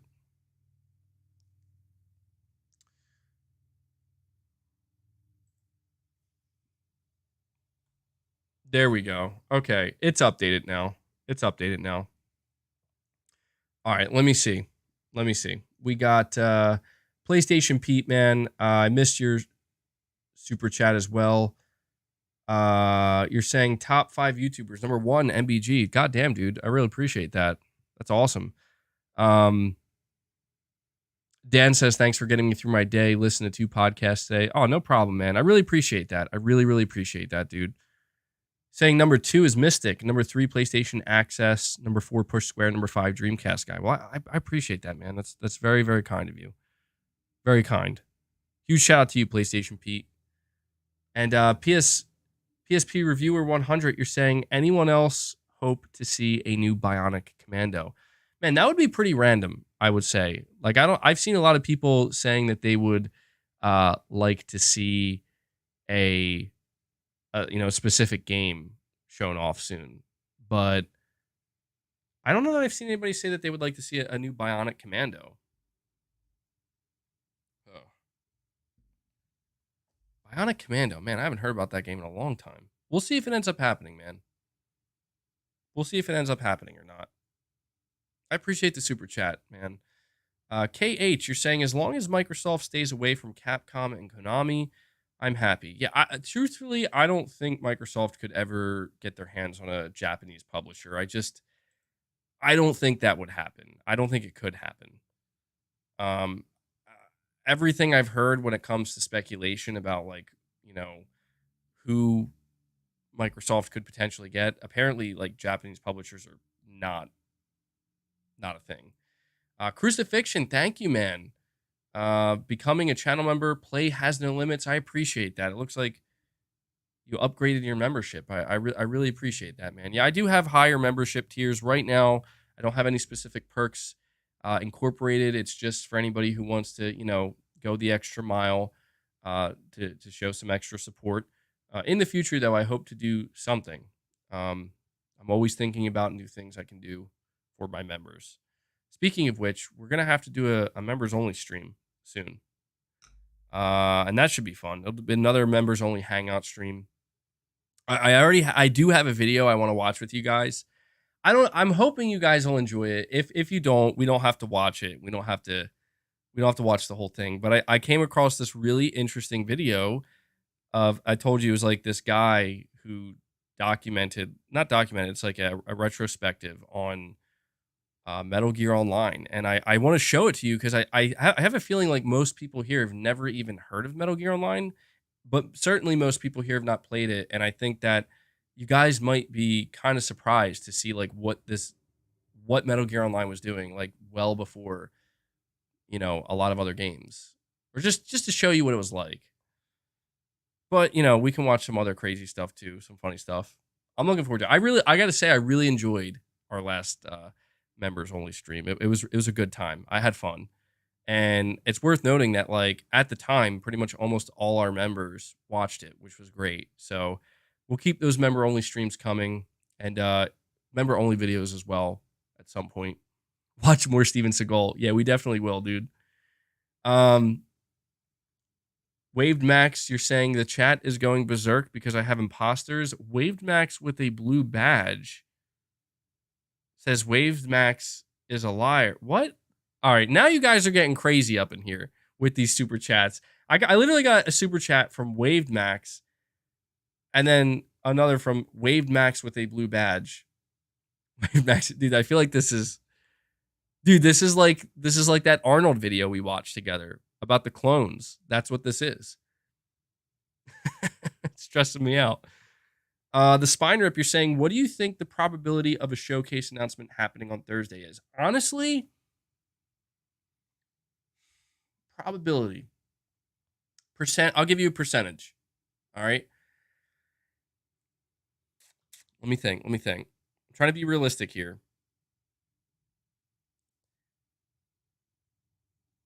MBG has no idea what's been going on in the chat. No, I do not. I do not. And then Titus Crow says, Waved Max, we hardly knew him. What, dude, what is happening? Did the real Waved Max die? What is going on here? A percentage I can give you, the Spine Rip. An announcement on Thursday. Well, let me see real quick. So if we get an announcement on Thursday, then the implication is that 1, 2, 3, 4, 5, 6, 7. Okay, so wait, no. 1, 2, 3, 4, 5, 6, 7. Yeah. So all right. I think I'm going to give you a percentage. I think the announcement is the percentage wise for this Thursday is 70%. 70%. I'm saying that because I would be a little bit surprised if Sony decided to announce a showcase only 1 or 2 days in advance. I know that they've announced State of Plays 1 or 2 days in advance, but State of Plays are very different from showcases. The last showcase they announced, they gave it about a week. If they announce it on Thursday, they're giving it 7 days. 7 days. A full 7 days.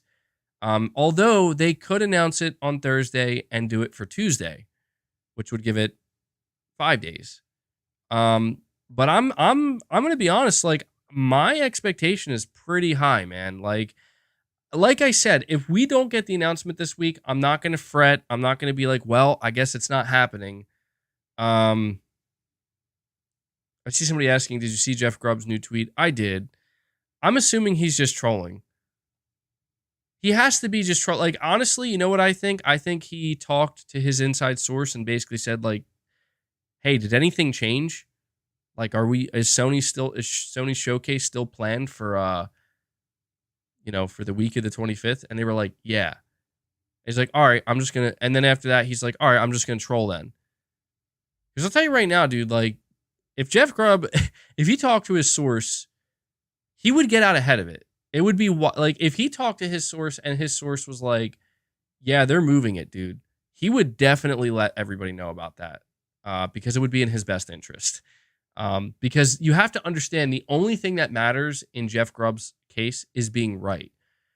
If he said, you know what, guys, it's actually happening the first week of June. Yes, a lot of people will clown on him. A lot of people will say you're just guessing, you're just making it up. But if he's right, that's going to matter more to people in the end.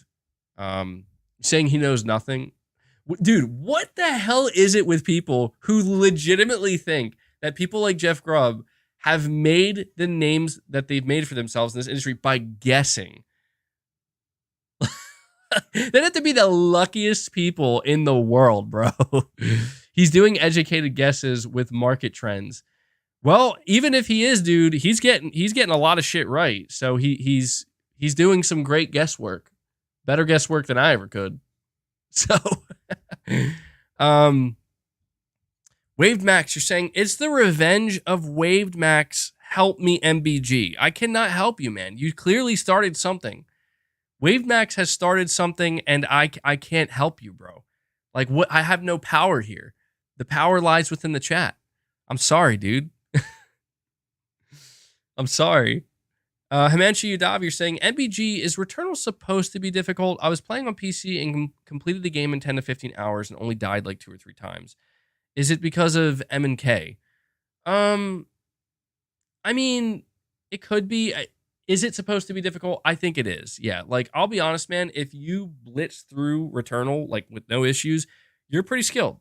I think so. I think you're pretty skilled because it's not the hardest game. Like, I want to make that clear. It's not the hardest game by any means, but it definitely is a game that's meant to have a certain learning curve to it, and it's a game it's based on trial and error, and you're supposed to make errors. And if you are somebody who is just able to pick it up and you just immediately click with it, you immediately get it, you're pretty good.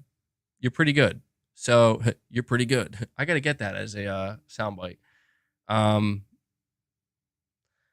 Waved Max says he fell for it, boys. I'm a damn legend. Okay. What is, hold on. I'm going to see who put that super chat. We're going to find out right now.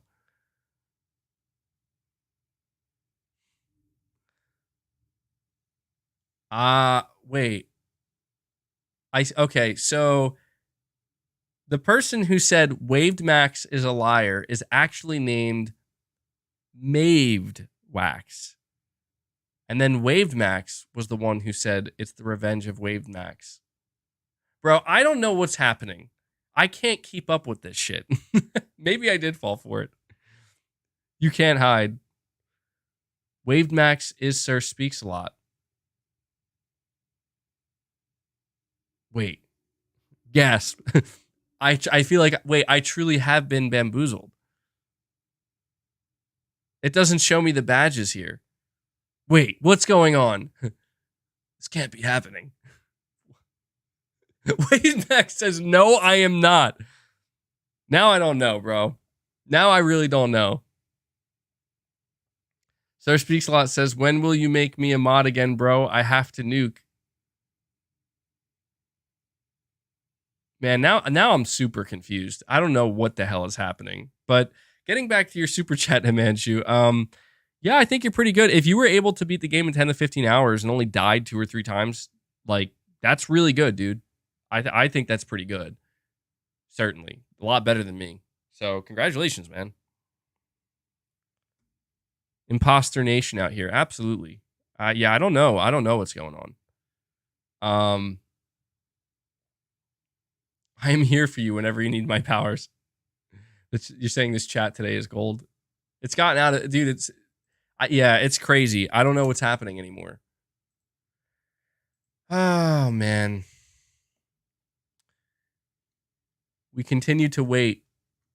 We continue to wait.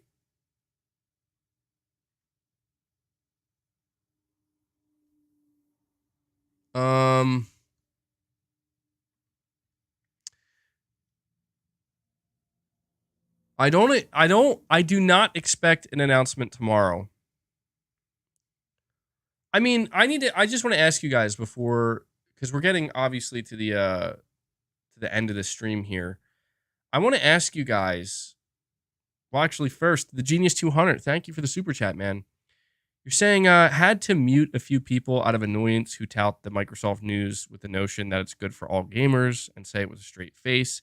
Hashtag facepalm. No, I hear you, the Genius. That conversation, like the conversation surrounding the Activision Blizzard acquisition, is good for gamers and it's good for the gaming industry. I think truthfully, I think there are certain aspects of it that could be considered beneficial to the industry and certainly to the consumer. But I'm of the belief and of the mindset that the potential downside outweighs any pros at the end of the day. And those downsides might take a while to like rear their ugly heads, but I think they will. And like if this, assuming the deal goes through, I think they will. And when it does, I think people are going to begin to eventually realize like, huh, you know,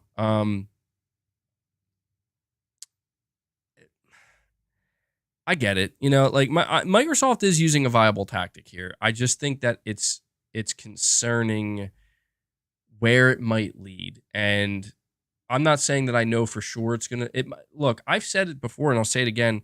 It could be good. I just don't know. I just don't know that it's going to end up being good. But I hear you, the genius. People can get a bit obnoxious about it, you know. I mean, I think that the part that's truly difficult for me to wrap my head around is there are people out here saying what Microsoft is doing is good for the industry, and the CMA is wrong, and Sony's wrong, and Microsoft is trying to help the industry.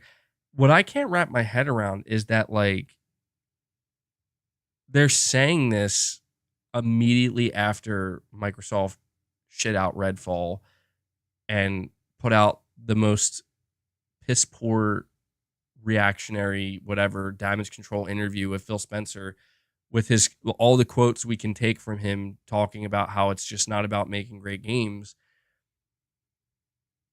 I don't get it. Do you know what I'm saying? Like, I don't understand how you can think anything Microsoft is doing is good for the gaming industry when they don't know how to make good games.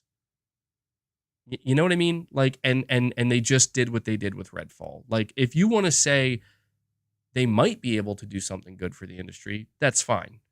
But you're right. For people to come out with such confidence and, you know, basically flex like this is good for the industry. This is good for everybody. This is good for all gamers. Like, what about the people who bought Xbox Series consoles wanting better games consistently, especially in the AAA space? You know what I mean? I don't like, I just don't understand how people are so quick to just move on and just pretend like this shit hasn't consistently happened. Like, dude, I understand that PlayStation fans are in a position right now where we're eagerly, almost to an annoying degree, waiting for a PlayStation Showcase announcement. But I need to remind people that Xbox still hasn't released a quality AAA game since the end of 2021. Since Forza Horizon 5.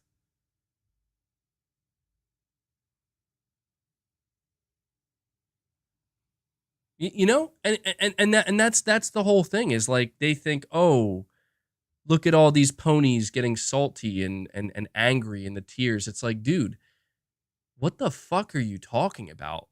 You know, like, what are you talking about? Like, what are you playing on your Xbox right now, bro? You might say, what am I playing on my PS5? I'll tell you what I have played on my PS5. I'll tell you what I'm going to be playing on my PS5. You know? PlayStation Pete, you're saying you forgot my super chat. I don't think so, man. I got you. PlayStation Pete, you said top 5 YouTubers. Number 1, MBG. Number 1, MBG. Number 2, Mystic. 3, PlayStation Access. 4, Push Square. And 5, Dreamcast Guy. I appreciate that, man. Thank you. Thank you. It's like the movie Face Off up in here.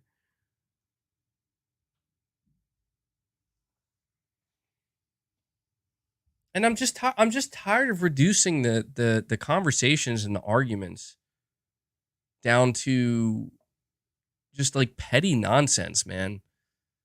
Because I'll be honest, I don't think that look, I understand not everybody's going to agree with me, but I don't think the arguments that I've brought up against Xbox, I don't think they're petty. I think they're legitimate. I really do. And maybe people don't agree with that, but I feel like I back it up by basically pointing out, like, you know, it's just like let's look at what PlayStation has done, and let's look at what Xbox has done, and let's compare those two things, and let's try to be objective about it. I feel like I've done that over and over and over again, and I'm not trying to like tell people like, oh, you know, Xbox has never made a good game. I'm not, and that's what people try. That's what they take away from it. Like they take away from what I'm saying. Like I hate Xbox, and I want them to die, and they've never made a good game. Like I know I get heated sometimes, and I say, yo, Xbox fucking sucks. It's true. Does it mean that they've never sucked? Or sorry, that there's never been a time where they haven't sucked, that they have never made a good game? No. But for the past fucking year and a half, they have absolutely sucked ass, dude. And I just can't stand how these so-called fans or whatever, like, they start celebrating shit. Like, what are you celebrating, man? Like, don't talk to me about what's good for the gamer when you fucking sat there for a year and a half with 0 AAA games from from the console brand and the platform holder you chose to support. How are you going to argue against that? Like, you can make fun of me and say, oh, your tears, what the fuck ever, bro. Like, at least I'm not the one sitting here, you know, having to deal with a fucking dumpster fire that's Redfall and try to justify that shit, you know, and start coming out here and screaming, well, Sony needs to do more third-party deals. I mean, it is truly frustrating, man. It is. And, I'm just feeling like the only thing truly to do is to just, I don't know, man, like I guess to just not react to it, you know? Like, I think that might be the only solution. Genius 200. I think that might be the only solution. Is it's just like, you know, these guys are having a circle jerk and the logic doesn't apply. What just happened, like the reality that is the past month, the past year and a half doesn't fucking apply. It's not applicable in their world. And yet they and they have, and I think it really is. It's just the reaction behind it. I think it really is that it's like they view it as if you react to it, they have won, and they might be right about that. They might be, and I'll be honest, that's why I heavily considered not streaming today. But they don't stop, dude. Like I could just fade into the background and not say a fucking word. And they'll come out and be like, we did it. Yeah, BetMBG doesn't have anything to say now. It's like, it's because nothing I say is going to fucking get through to you. So why would I say anything? But I chose to anyway. I'm glad I did. It's been a great stream. Very successful stream. I've enjoyed it. I've had some fun today. Game Pass gets Redfall, PlayStation got humanity. Can't make this shit up, dude. You can't make that up. You can't make this shit up. I didn't even think about that. That's true. That's absolutely true, man. Waved Max, you're saying, now that I have assumed control of Waved Max's name, there's no limit to my power. I could be any one of you tomorrow. I could even be Devil Shooter 126. All right, now I see what's going on. Dude, I feel like Sir Speaks a Lot. Dude, this is straight up out of the Matrix right now, bro. Sir Speaks a Lot has basically become Agent Smith and is assimilating and replicating. Like, that's what's happening right now. Does that make me Neo? Because, you know, we all know how the Matrix ended. Well, maybe not everybody does, but I have become a god. Oh my god. Love it, dude. Now there are 4 Waved Maxes. I just need to know, like, okay, at this point, what is the end game for Sir Speaks a Lot?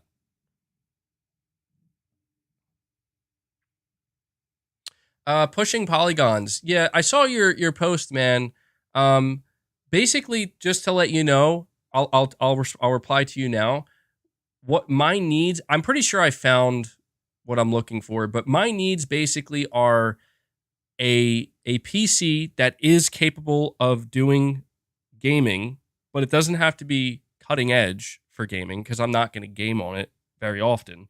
I just wanted to be able to, I want it to be at the very least equal to my PS5 in terms of gaming capability, or it's okay if it's even a little bit less. But the most important thing to me is about productivity and multitasking and being able to, you know, uh, because I'm a content creator, like my PC is going to be in constant use for streams, for having, many tabs open at one time, editing, all that stuff. So I'm like, I did a little bit of research. I think I need, so I actually learned that the PC I'm using now has 8 CPU cores. And I think I mean, I know I need more RAM. The PC I'm using now has 8 CPU cores and 16 gigabytes of RAM. And my goal is, especially with the RAM, like I'm going to go all out with getting more RAM. And uh, I'm also going to, I'm thinking about getting a CPU with more cores as well. Like I think 12 cores fine.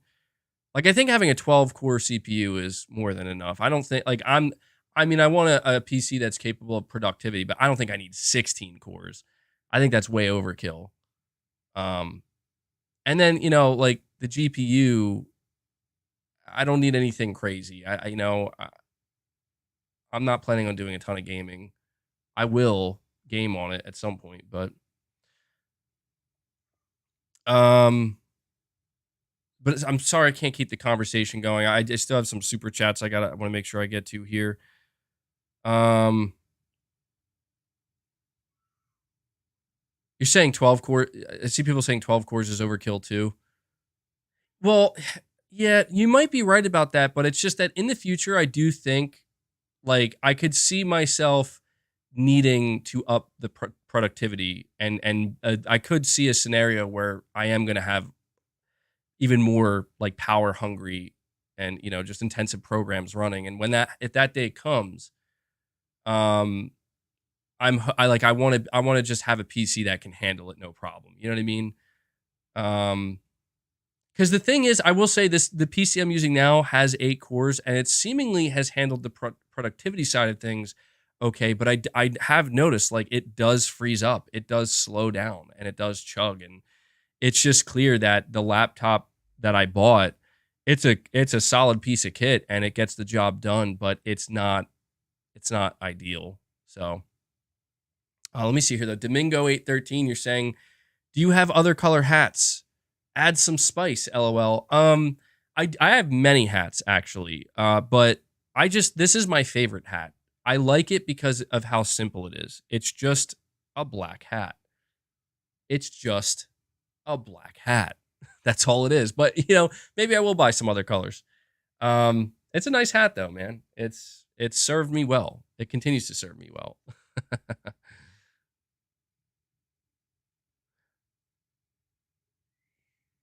um, we got Joshua, member for 1 month, saying Sony has a goal to sell 25 million units this in the upcoming year. How can they do that without an epic showcase coming in the near future? Exactly, Joshua. That's what I'm saying. You need an epic showcase to push those units to get I'm telling you, phase 2 of the PS5 is not just about the showcase. The showcase starts phase 2. It is the big bang that and it's going to just like go outward, and the marketing is going to I'll be honest, I expect not only the second half of 2023, but even like the first half of 2024 to be completely fucking different. Like just like almost night and day difference between what we've seen the past year from Sony in terms of marketing and pushing stuff. Because yeah, you're absolutely right. I know that Spider-Man 2 is massive, and I know that Final Fantasy 16 is massive. That those two games alone are not enough to push. Well, I don't know actually. They might be enough to push 25 million units. But again, Sony's looking to break a record. They're going to need a bigger push. That's what they're going to need. I don't think Sony's going to break a record of 25 million units by just doing a state of play for Spider-Man. I just don't see it happening, you know? And the state of play they did for Final Fantasy. Sir Speaks a Lot says, hey, you, with the super sticker. I appreciate that. And the Genius 200 again, you're saying, I liken some X fans to Thelma and Louise driving off that cliff. LOL, extreme loyalty right there. LOL again. On a high note, at work showing love. Can't wait for the showcase stream. Will show support that day. Thank you so much, man. I can't wait either. It's going to be a great time, man. And I appreciate it. I appreciate you tuning in at work. Love to see it, man. And that's a great analogy, dude. It really does feel like that. It does, man. And that's what bothers me is it's like, I don't know. I think I'm just, I don't know. Maybe I'm misunderstood. I'm misunderstood by the Xbox community. And like, I do have animosity towards like Microsoft to a degree. And people pick up on that, you know? I see somebody saying, I love when MBG brings the rage. And that's the thing is like, people pick up on that negative, like, you know, type of animosity. And a lot of people, you know, that the natural way people will respond is by getting defensive or, you know, looking to retaliate. And I get that. I know that I bring that upon myself, but that's just naturally who I am as a person at times. Not all the time, but, you know, it's frustrating, man, because I feel like there's something wrong when I think to myself, Sony and Nintendo are out here fucking kicking ass, dude. Like, look at the games Sony's brought out. Look at what Nintendo just did with Zelda. And just ask yourself, why isn't Xbox doing that? That's all I want the Xbox fan base to do. And a portion of them refuses to do it, man. Like, they're like, but what about Game Pass? Like, that's not what I said. Like, that's not relevant to this conversation. Like, I'm saying, you're saying, so why do you delete your tweets? Well, because, dude, like, honestly, I mute them, but I'm a glutton for punishment at times. I admit, like, the truth is I delete them for my own sake. It's because I can't help but go, like, thinking I'm going to go back and see what people are saying. It's like, I already know, like, dude, it's a fucking cesspool in there, bro. Like, you're swimming in shit. And that's why I'm like, you know what? I should just get rid of it because I'm going to keep swimming in that shit. And that's on me. That is absolutely on me. But the truth is, man, like, the only reason I haven't deleted my Twitter, truthfully, is just because I feel too bad about, like, I have too big of a following to just delete it, you know? And I feel bad as well because, again, I know that there are people who do actually like me and my content and my tweets. And I don't want to just let, you know, some fucking shitheads, you know, ruin it completely. But I won't lie. It becomes just so routine that it's just like, you know, like, it is what it is, man.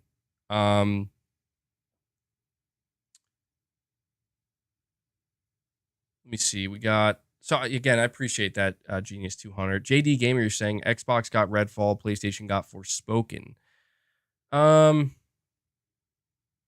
Yeah, I mean, I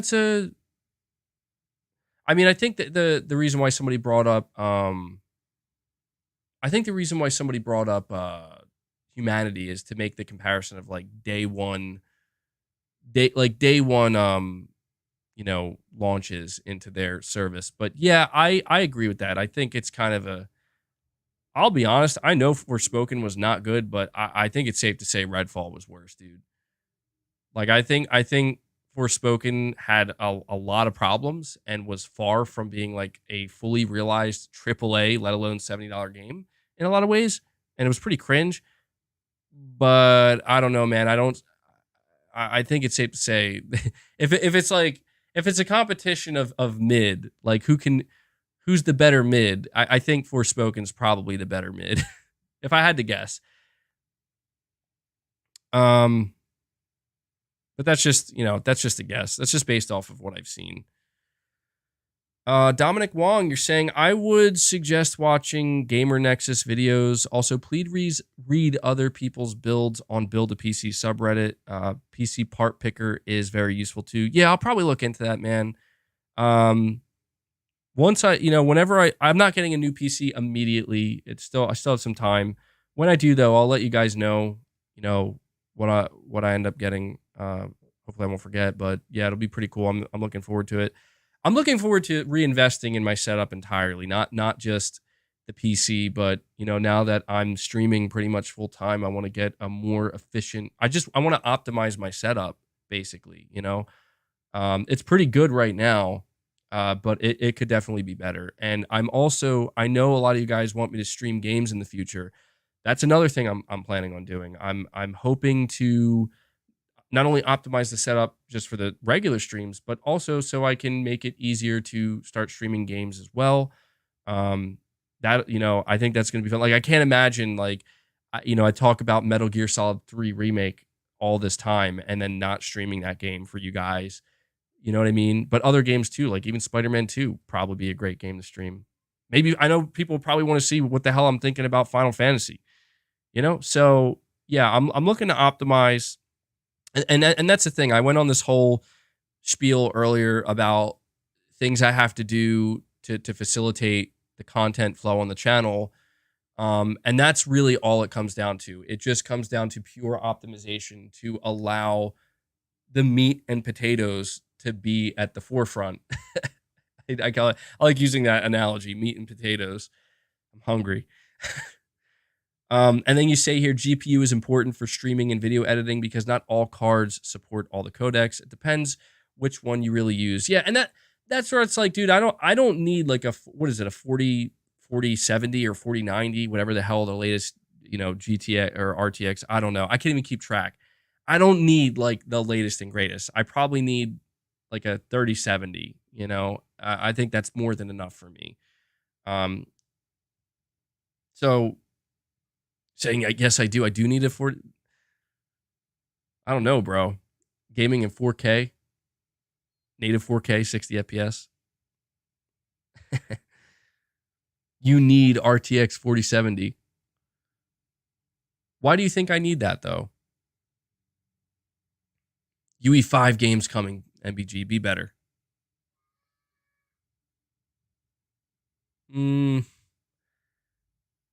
You need it. WaveMax says you need. No, Mavedwax says you need a PS5 Pro. I need a PS5 Pro. Yes. It's glorious. That's why. I mean, I'm sure it is, man. But that's the thing. Like, I got my PS5 right next to me here. Like, dude, I game on PS5. I don't want to spoil myself either. I don't want to spoil myself.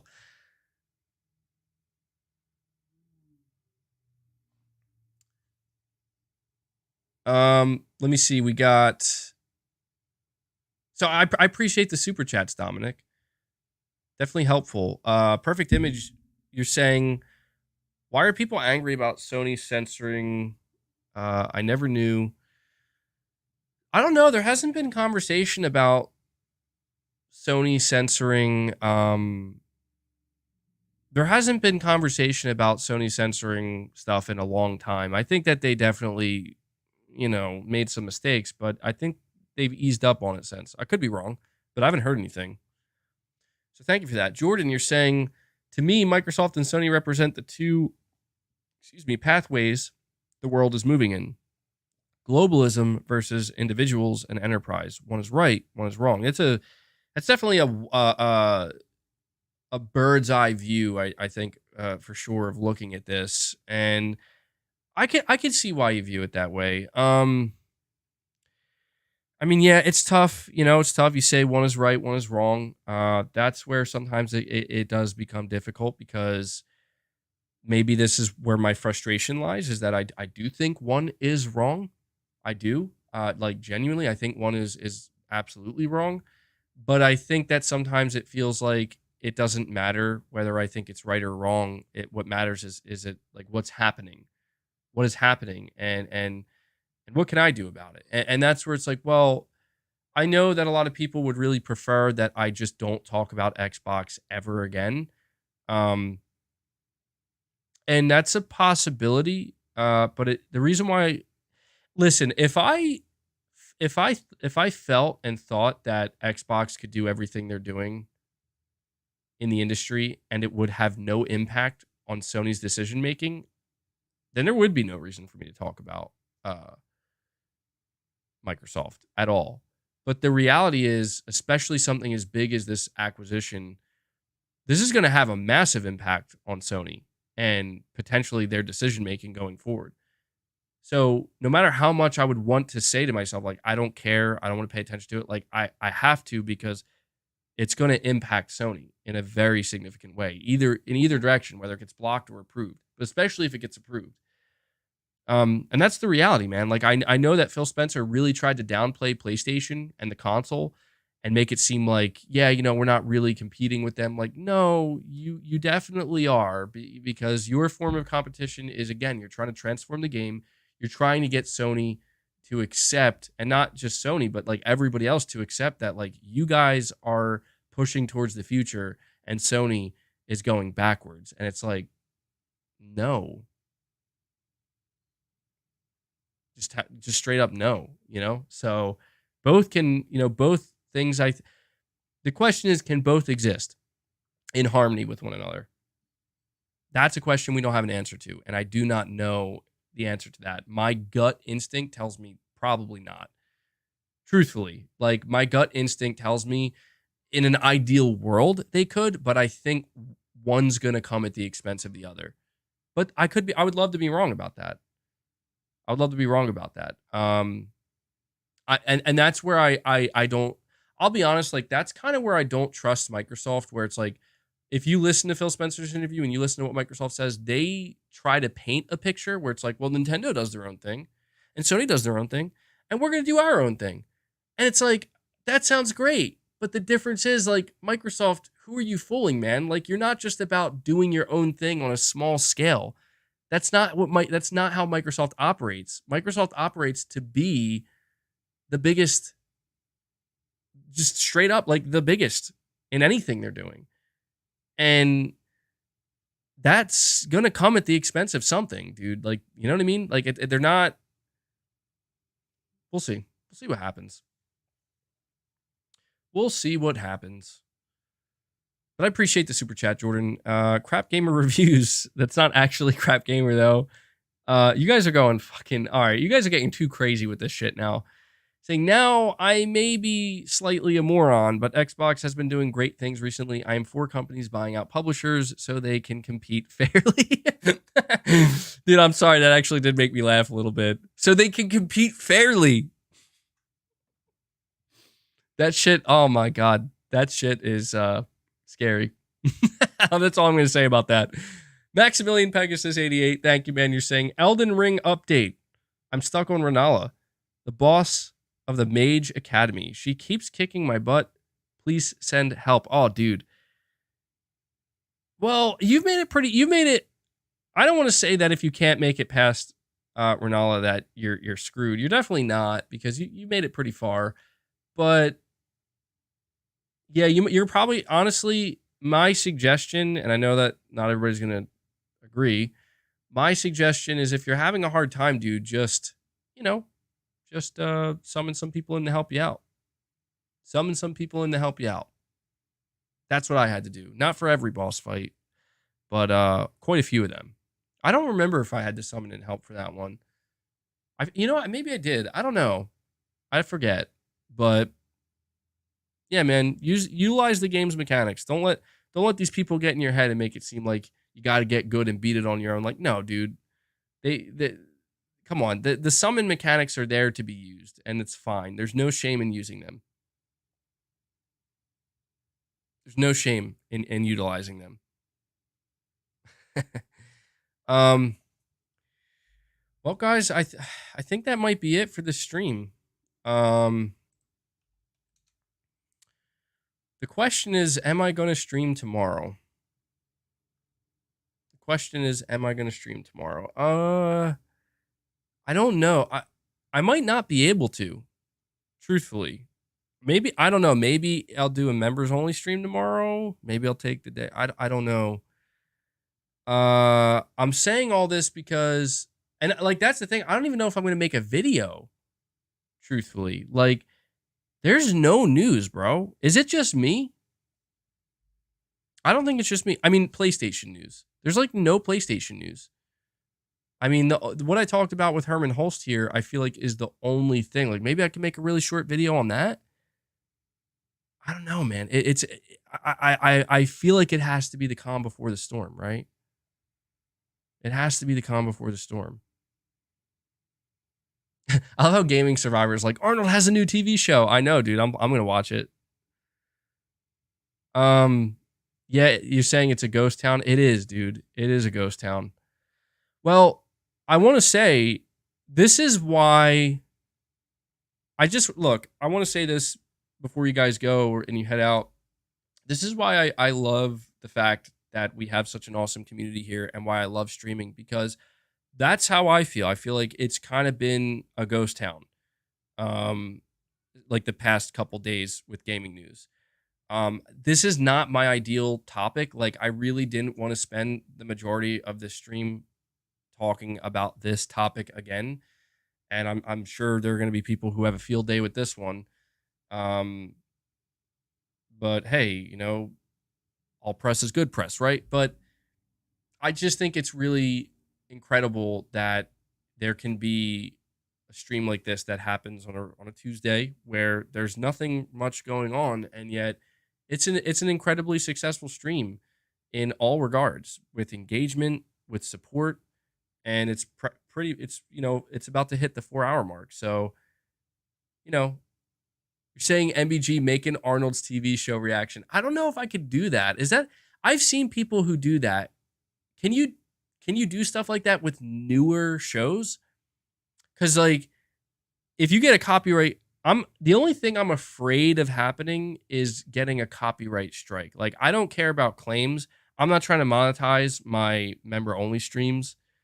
So I don't care if I get copyright claims. That's fine. But I'm afraid of doing, like, I don't know how far I can push it, because, like, that's a new show, and I'm pretty sure Netflix is like, hey, you can't stream our new show because we want people to log in and watch it. You know what I'm saying? Like, I could see them striking that down. And that's where I don't know. Like, is there, like, I see people reacting to older stuff, but not necessarily newer stuff. When is the show releasing? It's coming out May 25th. So actually, ironically, it might happen the day of the PlayStation Showcase. It's meant to be. It's meant to be. Do the MGS stream tomorrow? I might. Yeah. If there's no news tomorrow, I don't know though. Like, I'm like thinking, would it be better for me to just take it? I don't know. I could probably do a members only stream. It's just because I'm trying to make sure I balance things out. Like, I want to make sure the energy levels are there. I don't just want to, like, do an off the cuff stream, but maybe we can do that tomorrow. Maybe we can do a members only stream, and we could do that Metal Gear video I wanted to show you guys, and other just random stuff. And we got undeniably Sir Speaks a Lot coming in here at the end saying, hey guys, what did I miss? Something tells me, Sir Speaks a Lot, that you've missed absolutely nothing.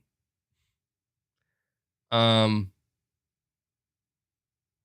then we got JD Gamer saying, these are all Xbox games: Gears, Hive Busters, Gears Tactics, Flight Simulator, Forza, Psychonauts 2, Hi-Fi Rush, Ghostwire Tokyo, Deathloop, and more. Yeah, you're right.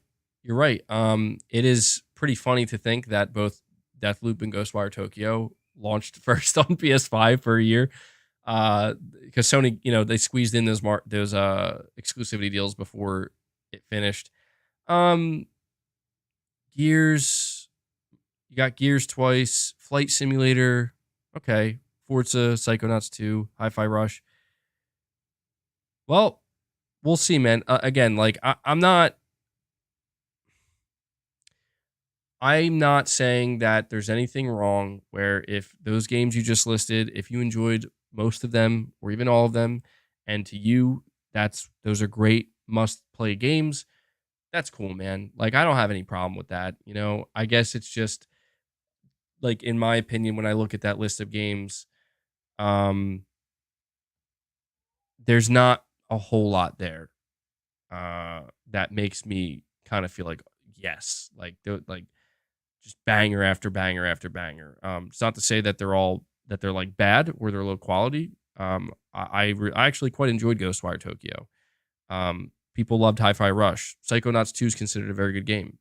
Flight Simulator is considered a high quality game. I don't know that. Again, like,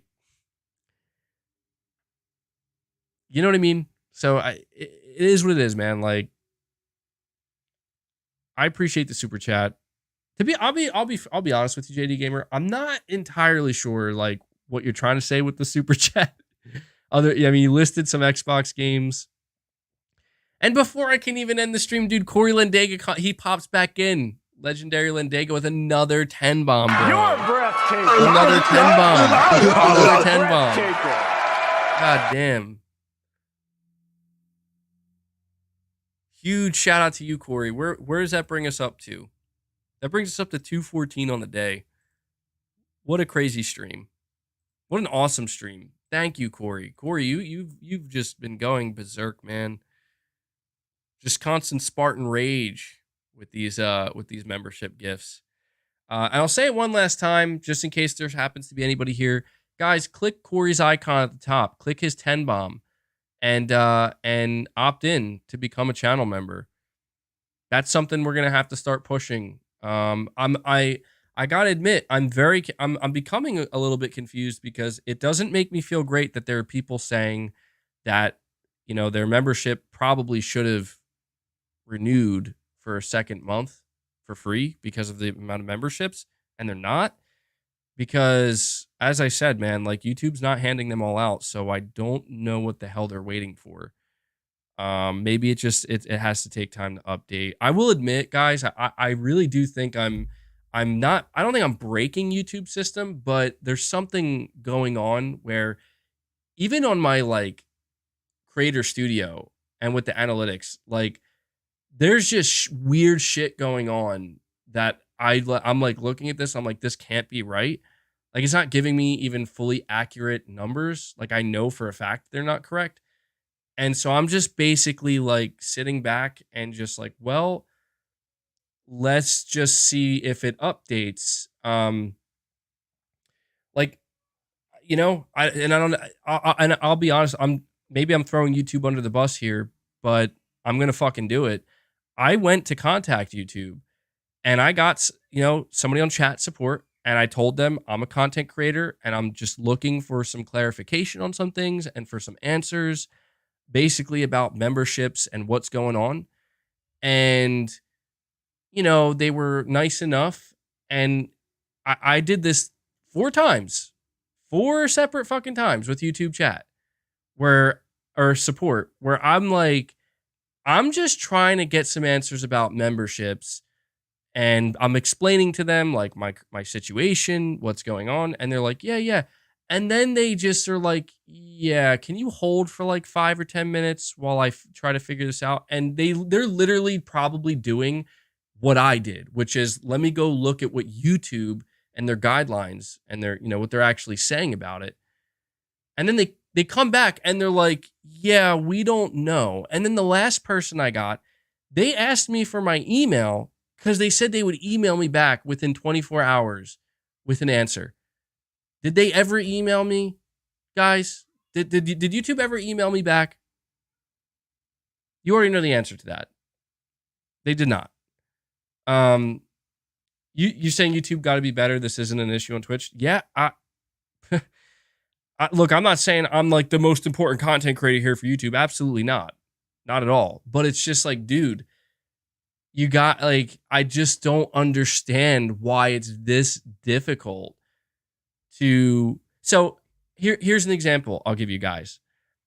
Corey, specifically Corey Lendega. Okay. I want you to pay, I'm assuming you're still here. I want you to come back to me at some point. Just let me know. I'll be looking out. Let me know if at any point you end up getting refunded for any of your membership gifts. Let me know if that ever occurs, because you know what YouTube says officially? Check this out. YouTube says that when there are no more people for gifts to be distributed to, there's a certain time period where those gifts will just sit there. And if you get more gifts, it'll just add up on top of that. And if those gifts don't get claimed in a certain period of time, YouTube says they will refund the people who gifted those memberships. Now, you would think that YouTube would tell you what that fucking time period is. Is it 24 hours? Is it a week? Is it a month? Is it multiple months? What is the time period? They do not fucking tell you what that time period is. And I shit you not, I have asked YouTube, I've literally contacted YouTube multiple times. That's the only question I've asked them is, what is that time period? So as a creator, I know, but also so people who are gifting know. And they've never answered me, dude. Like it's something that like I really feel like I don't know what to do here. Yeah, I've seen people asking me like, am I going to move to Twitch? I don't fucking know, dude. Like, should I? Because this is crazy. Like, I don't understand. I don't understand how, YouTube can be so unclear about like people's money here. It's crazy to me. It's wild. So saying please don't go to Twitch, I really do, trust me. I'm not gonna. I have no. You're saying Twitch is even worse. I do not plan to go to Twitch. Just to be clear, I'm not going to go to Twitch. Undeniably, Sir Speaks a Lot. You're saying there is a membership glitch where you can gift infinitely. Probably why it happens. YouTube probably found out, so it's on halt. I had lost my badge. Corey, is that what you're doing? Are you glitching and gifting infinitely? Is that what's going on? Is this true? How do you know about this? Like, how come I have not heard a single thing about that?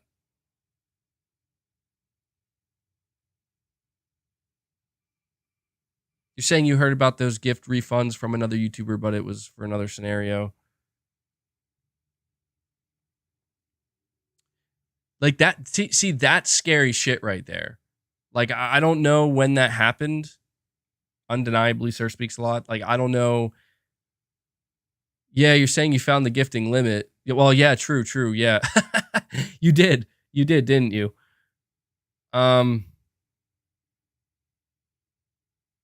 It's so, dude, it's ridiculous, man.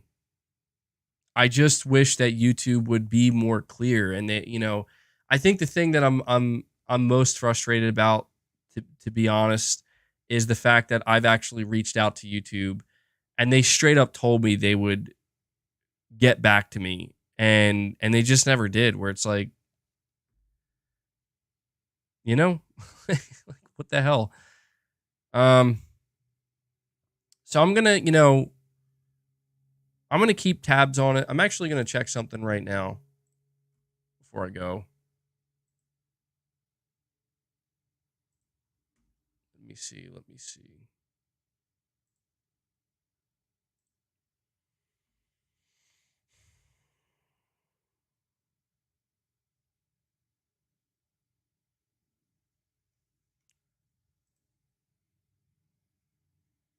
Dude, there's no fucking way. This is broken. This is fucking broken. I'm going to end up freaking out. Dude, something's going to happen, dude. I just went to go check I have the latest update, and this is updated right now. It says I've lost like 40 members. Bro, I was fucking gifted over 200 memberships today. What is YouTube doing?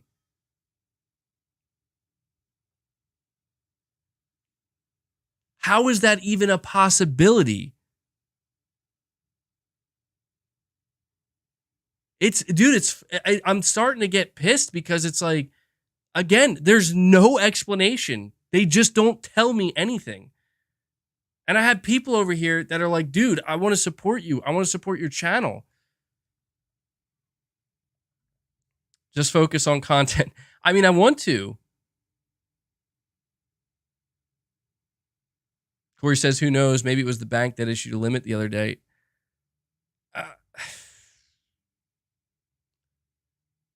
The weirdest thing. Undeniably, Sir Speaks a Lot says, I'm telling you, bro. The weirdest thing about it is that it says that my members have dropped by about like 40. But those 40 members were people who were gifted memberships and they didn't get re-upped. They didn't get another membership. Like, where are these? I need to know where are these fucking memberships going. MBG, what do you prefer? Membership or super chat? I prefer memberships. I mean, don't get me wrong. I prefer super chats and memberships equally.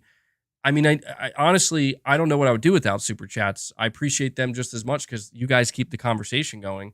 But the reason why I also appreciate gifting just as much is because people, there are people who like to super chat and there are people who like to gift memberships. And what I've noticed about people who like to gift memberships is it's just a different way to support the channel that it's helping not just me, but the community as well. And we're growing the memberships and it just creates a completely different dynamic. And I'm getting fucking pissed because YouTube seemingly is not just fucking me over, but fucking over my supporters. And to me, that's where like I draw the line where it's like, I feel like I'm getting jerked around by YouTube support saying, call them. Do they actually have a fucking number now? Because I could never find a phone number to I don't think YouTube has a phone number, bro.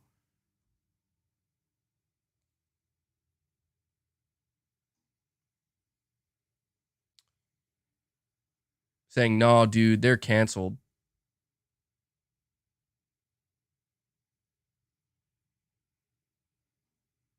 I mean, that's a possibility.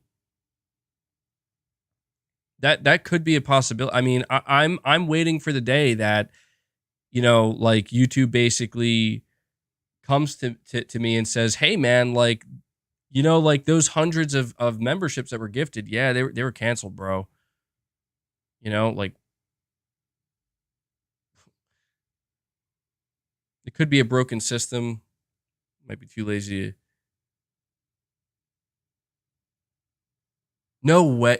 Are you serious? No.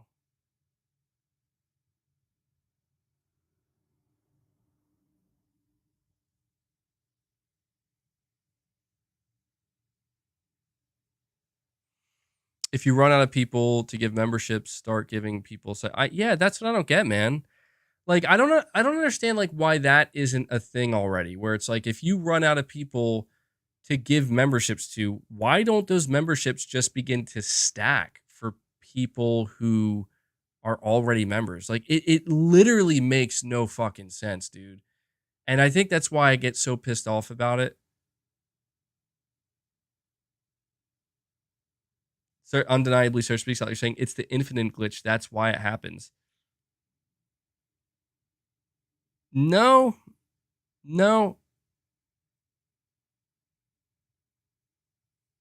That's not it, dude. That's not it, man.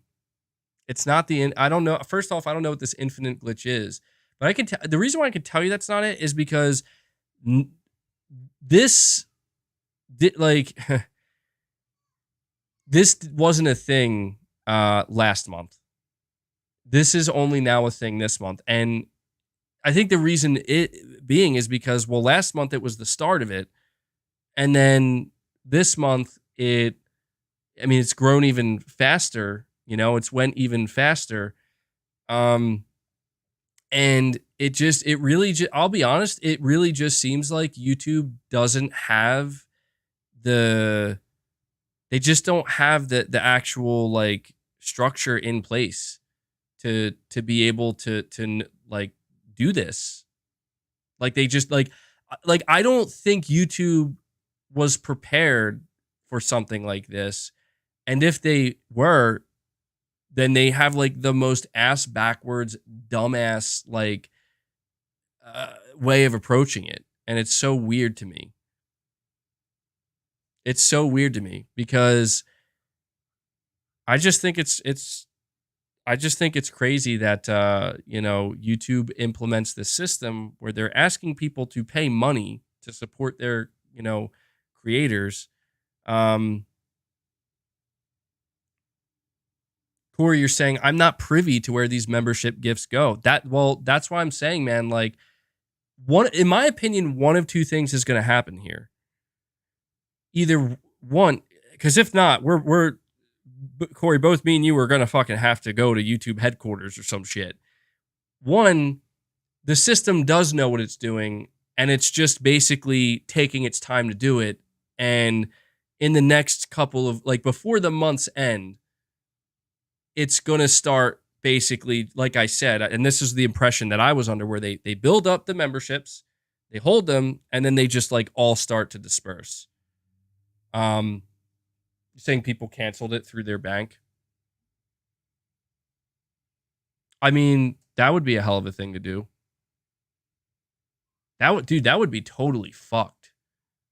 Because if people actually like donated like massive amounts of memberships, and then like, yeah, that would, sheesh, I mean, that's basically screwing me at that point. But I don't think it's anything like that either, because it's like, dude, YouTube, I don't know, man. We'll see what happens. But one of two things is going to happen. Either these memberships are just building up and they're just sitting there. Nick says we wouldn't do that. No, I know you guys wouldn't. I would. I mean, I'm sure there are some people who would do that. I know for a fact it's not you guys. Because again, we're like past a certain point here.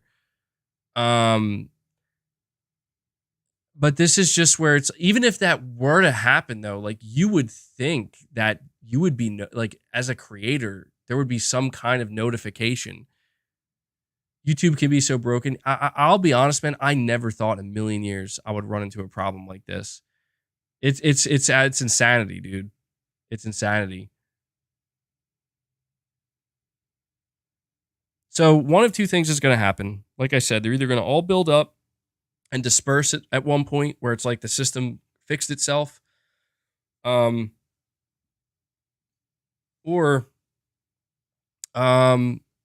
you guys are going to come back to me in potentially a couple weeks time and be like, yo, bro, I got refunded for like a shit ton of memberships by YouTube. Like I got refunded for them, which would confirm that, like, okay, like, and that's the thing.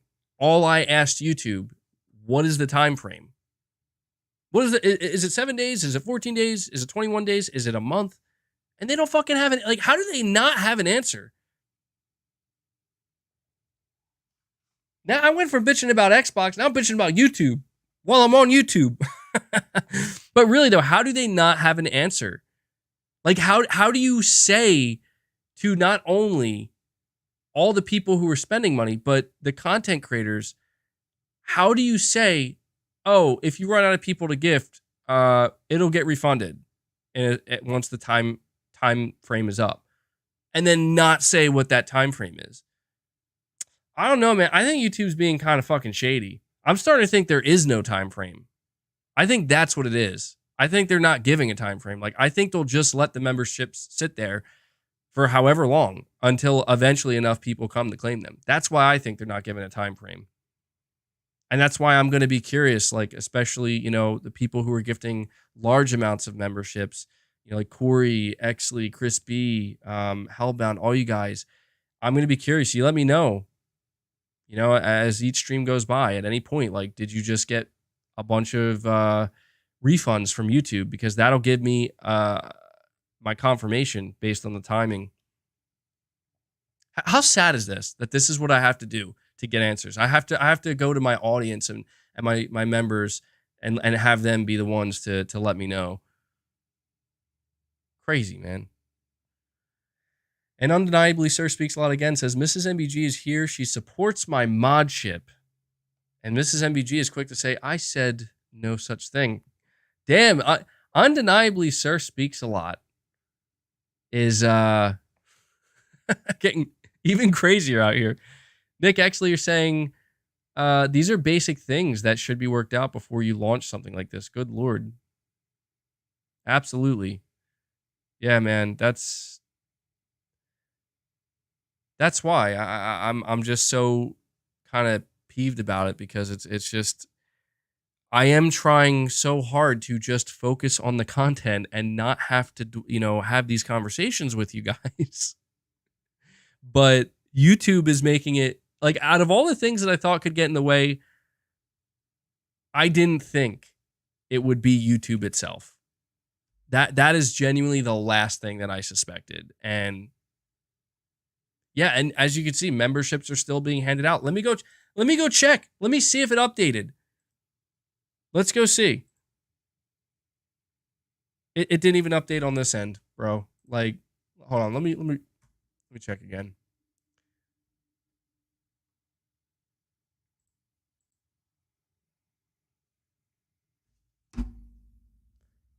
It says I increased by 2 members. But I can count right here. 1, 2.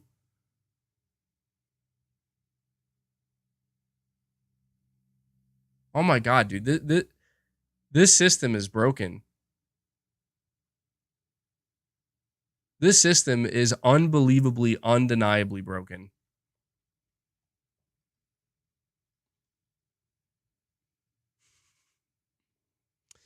Well,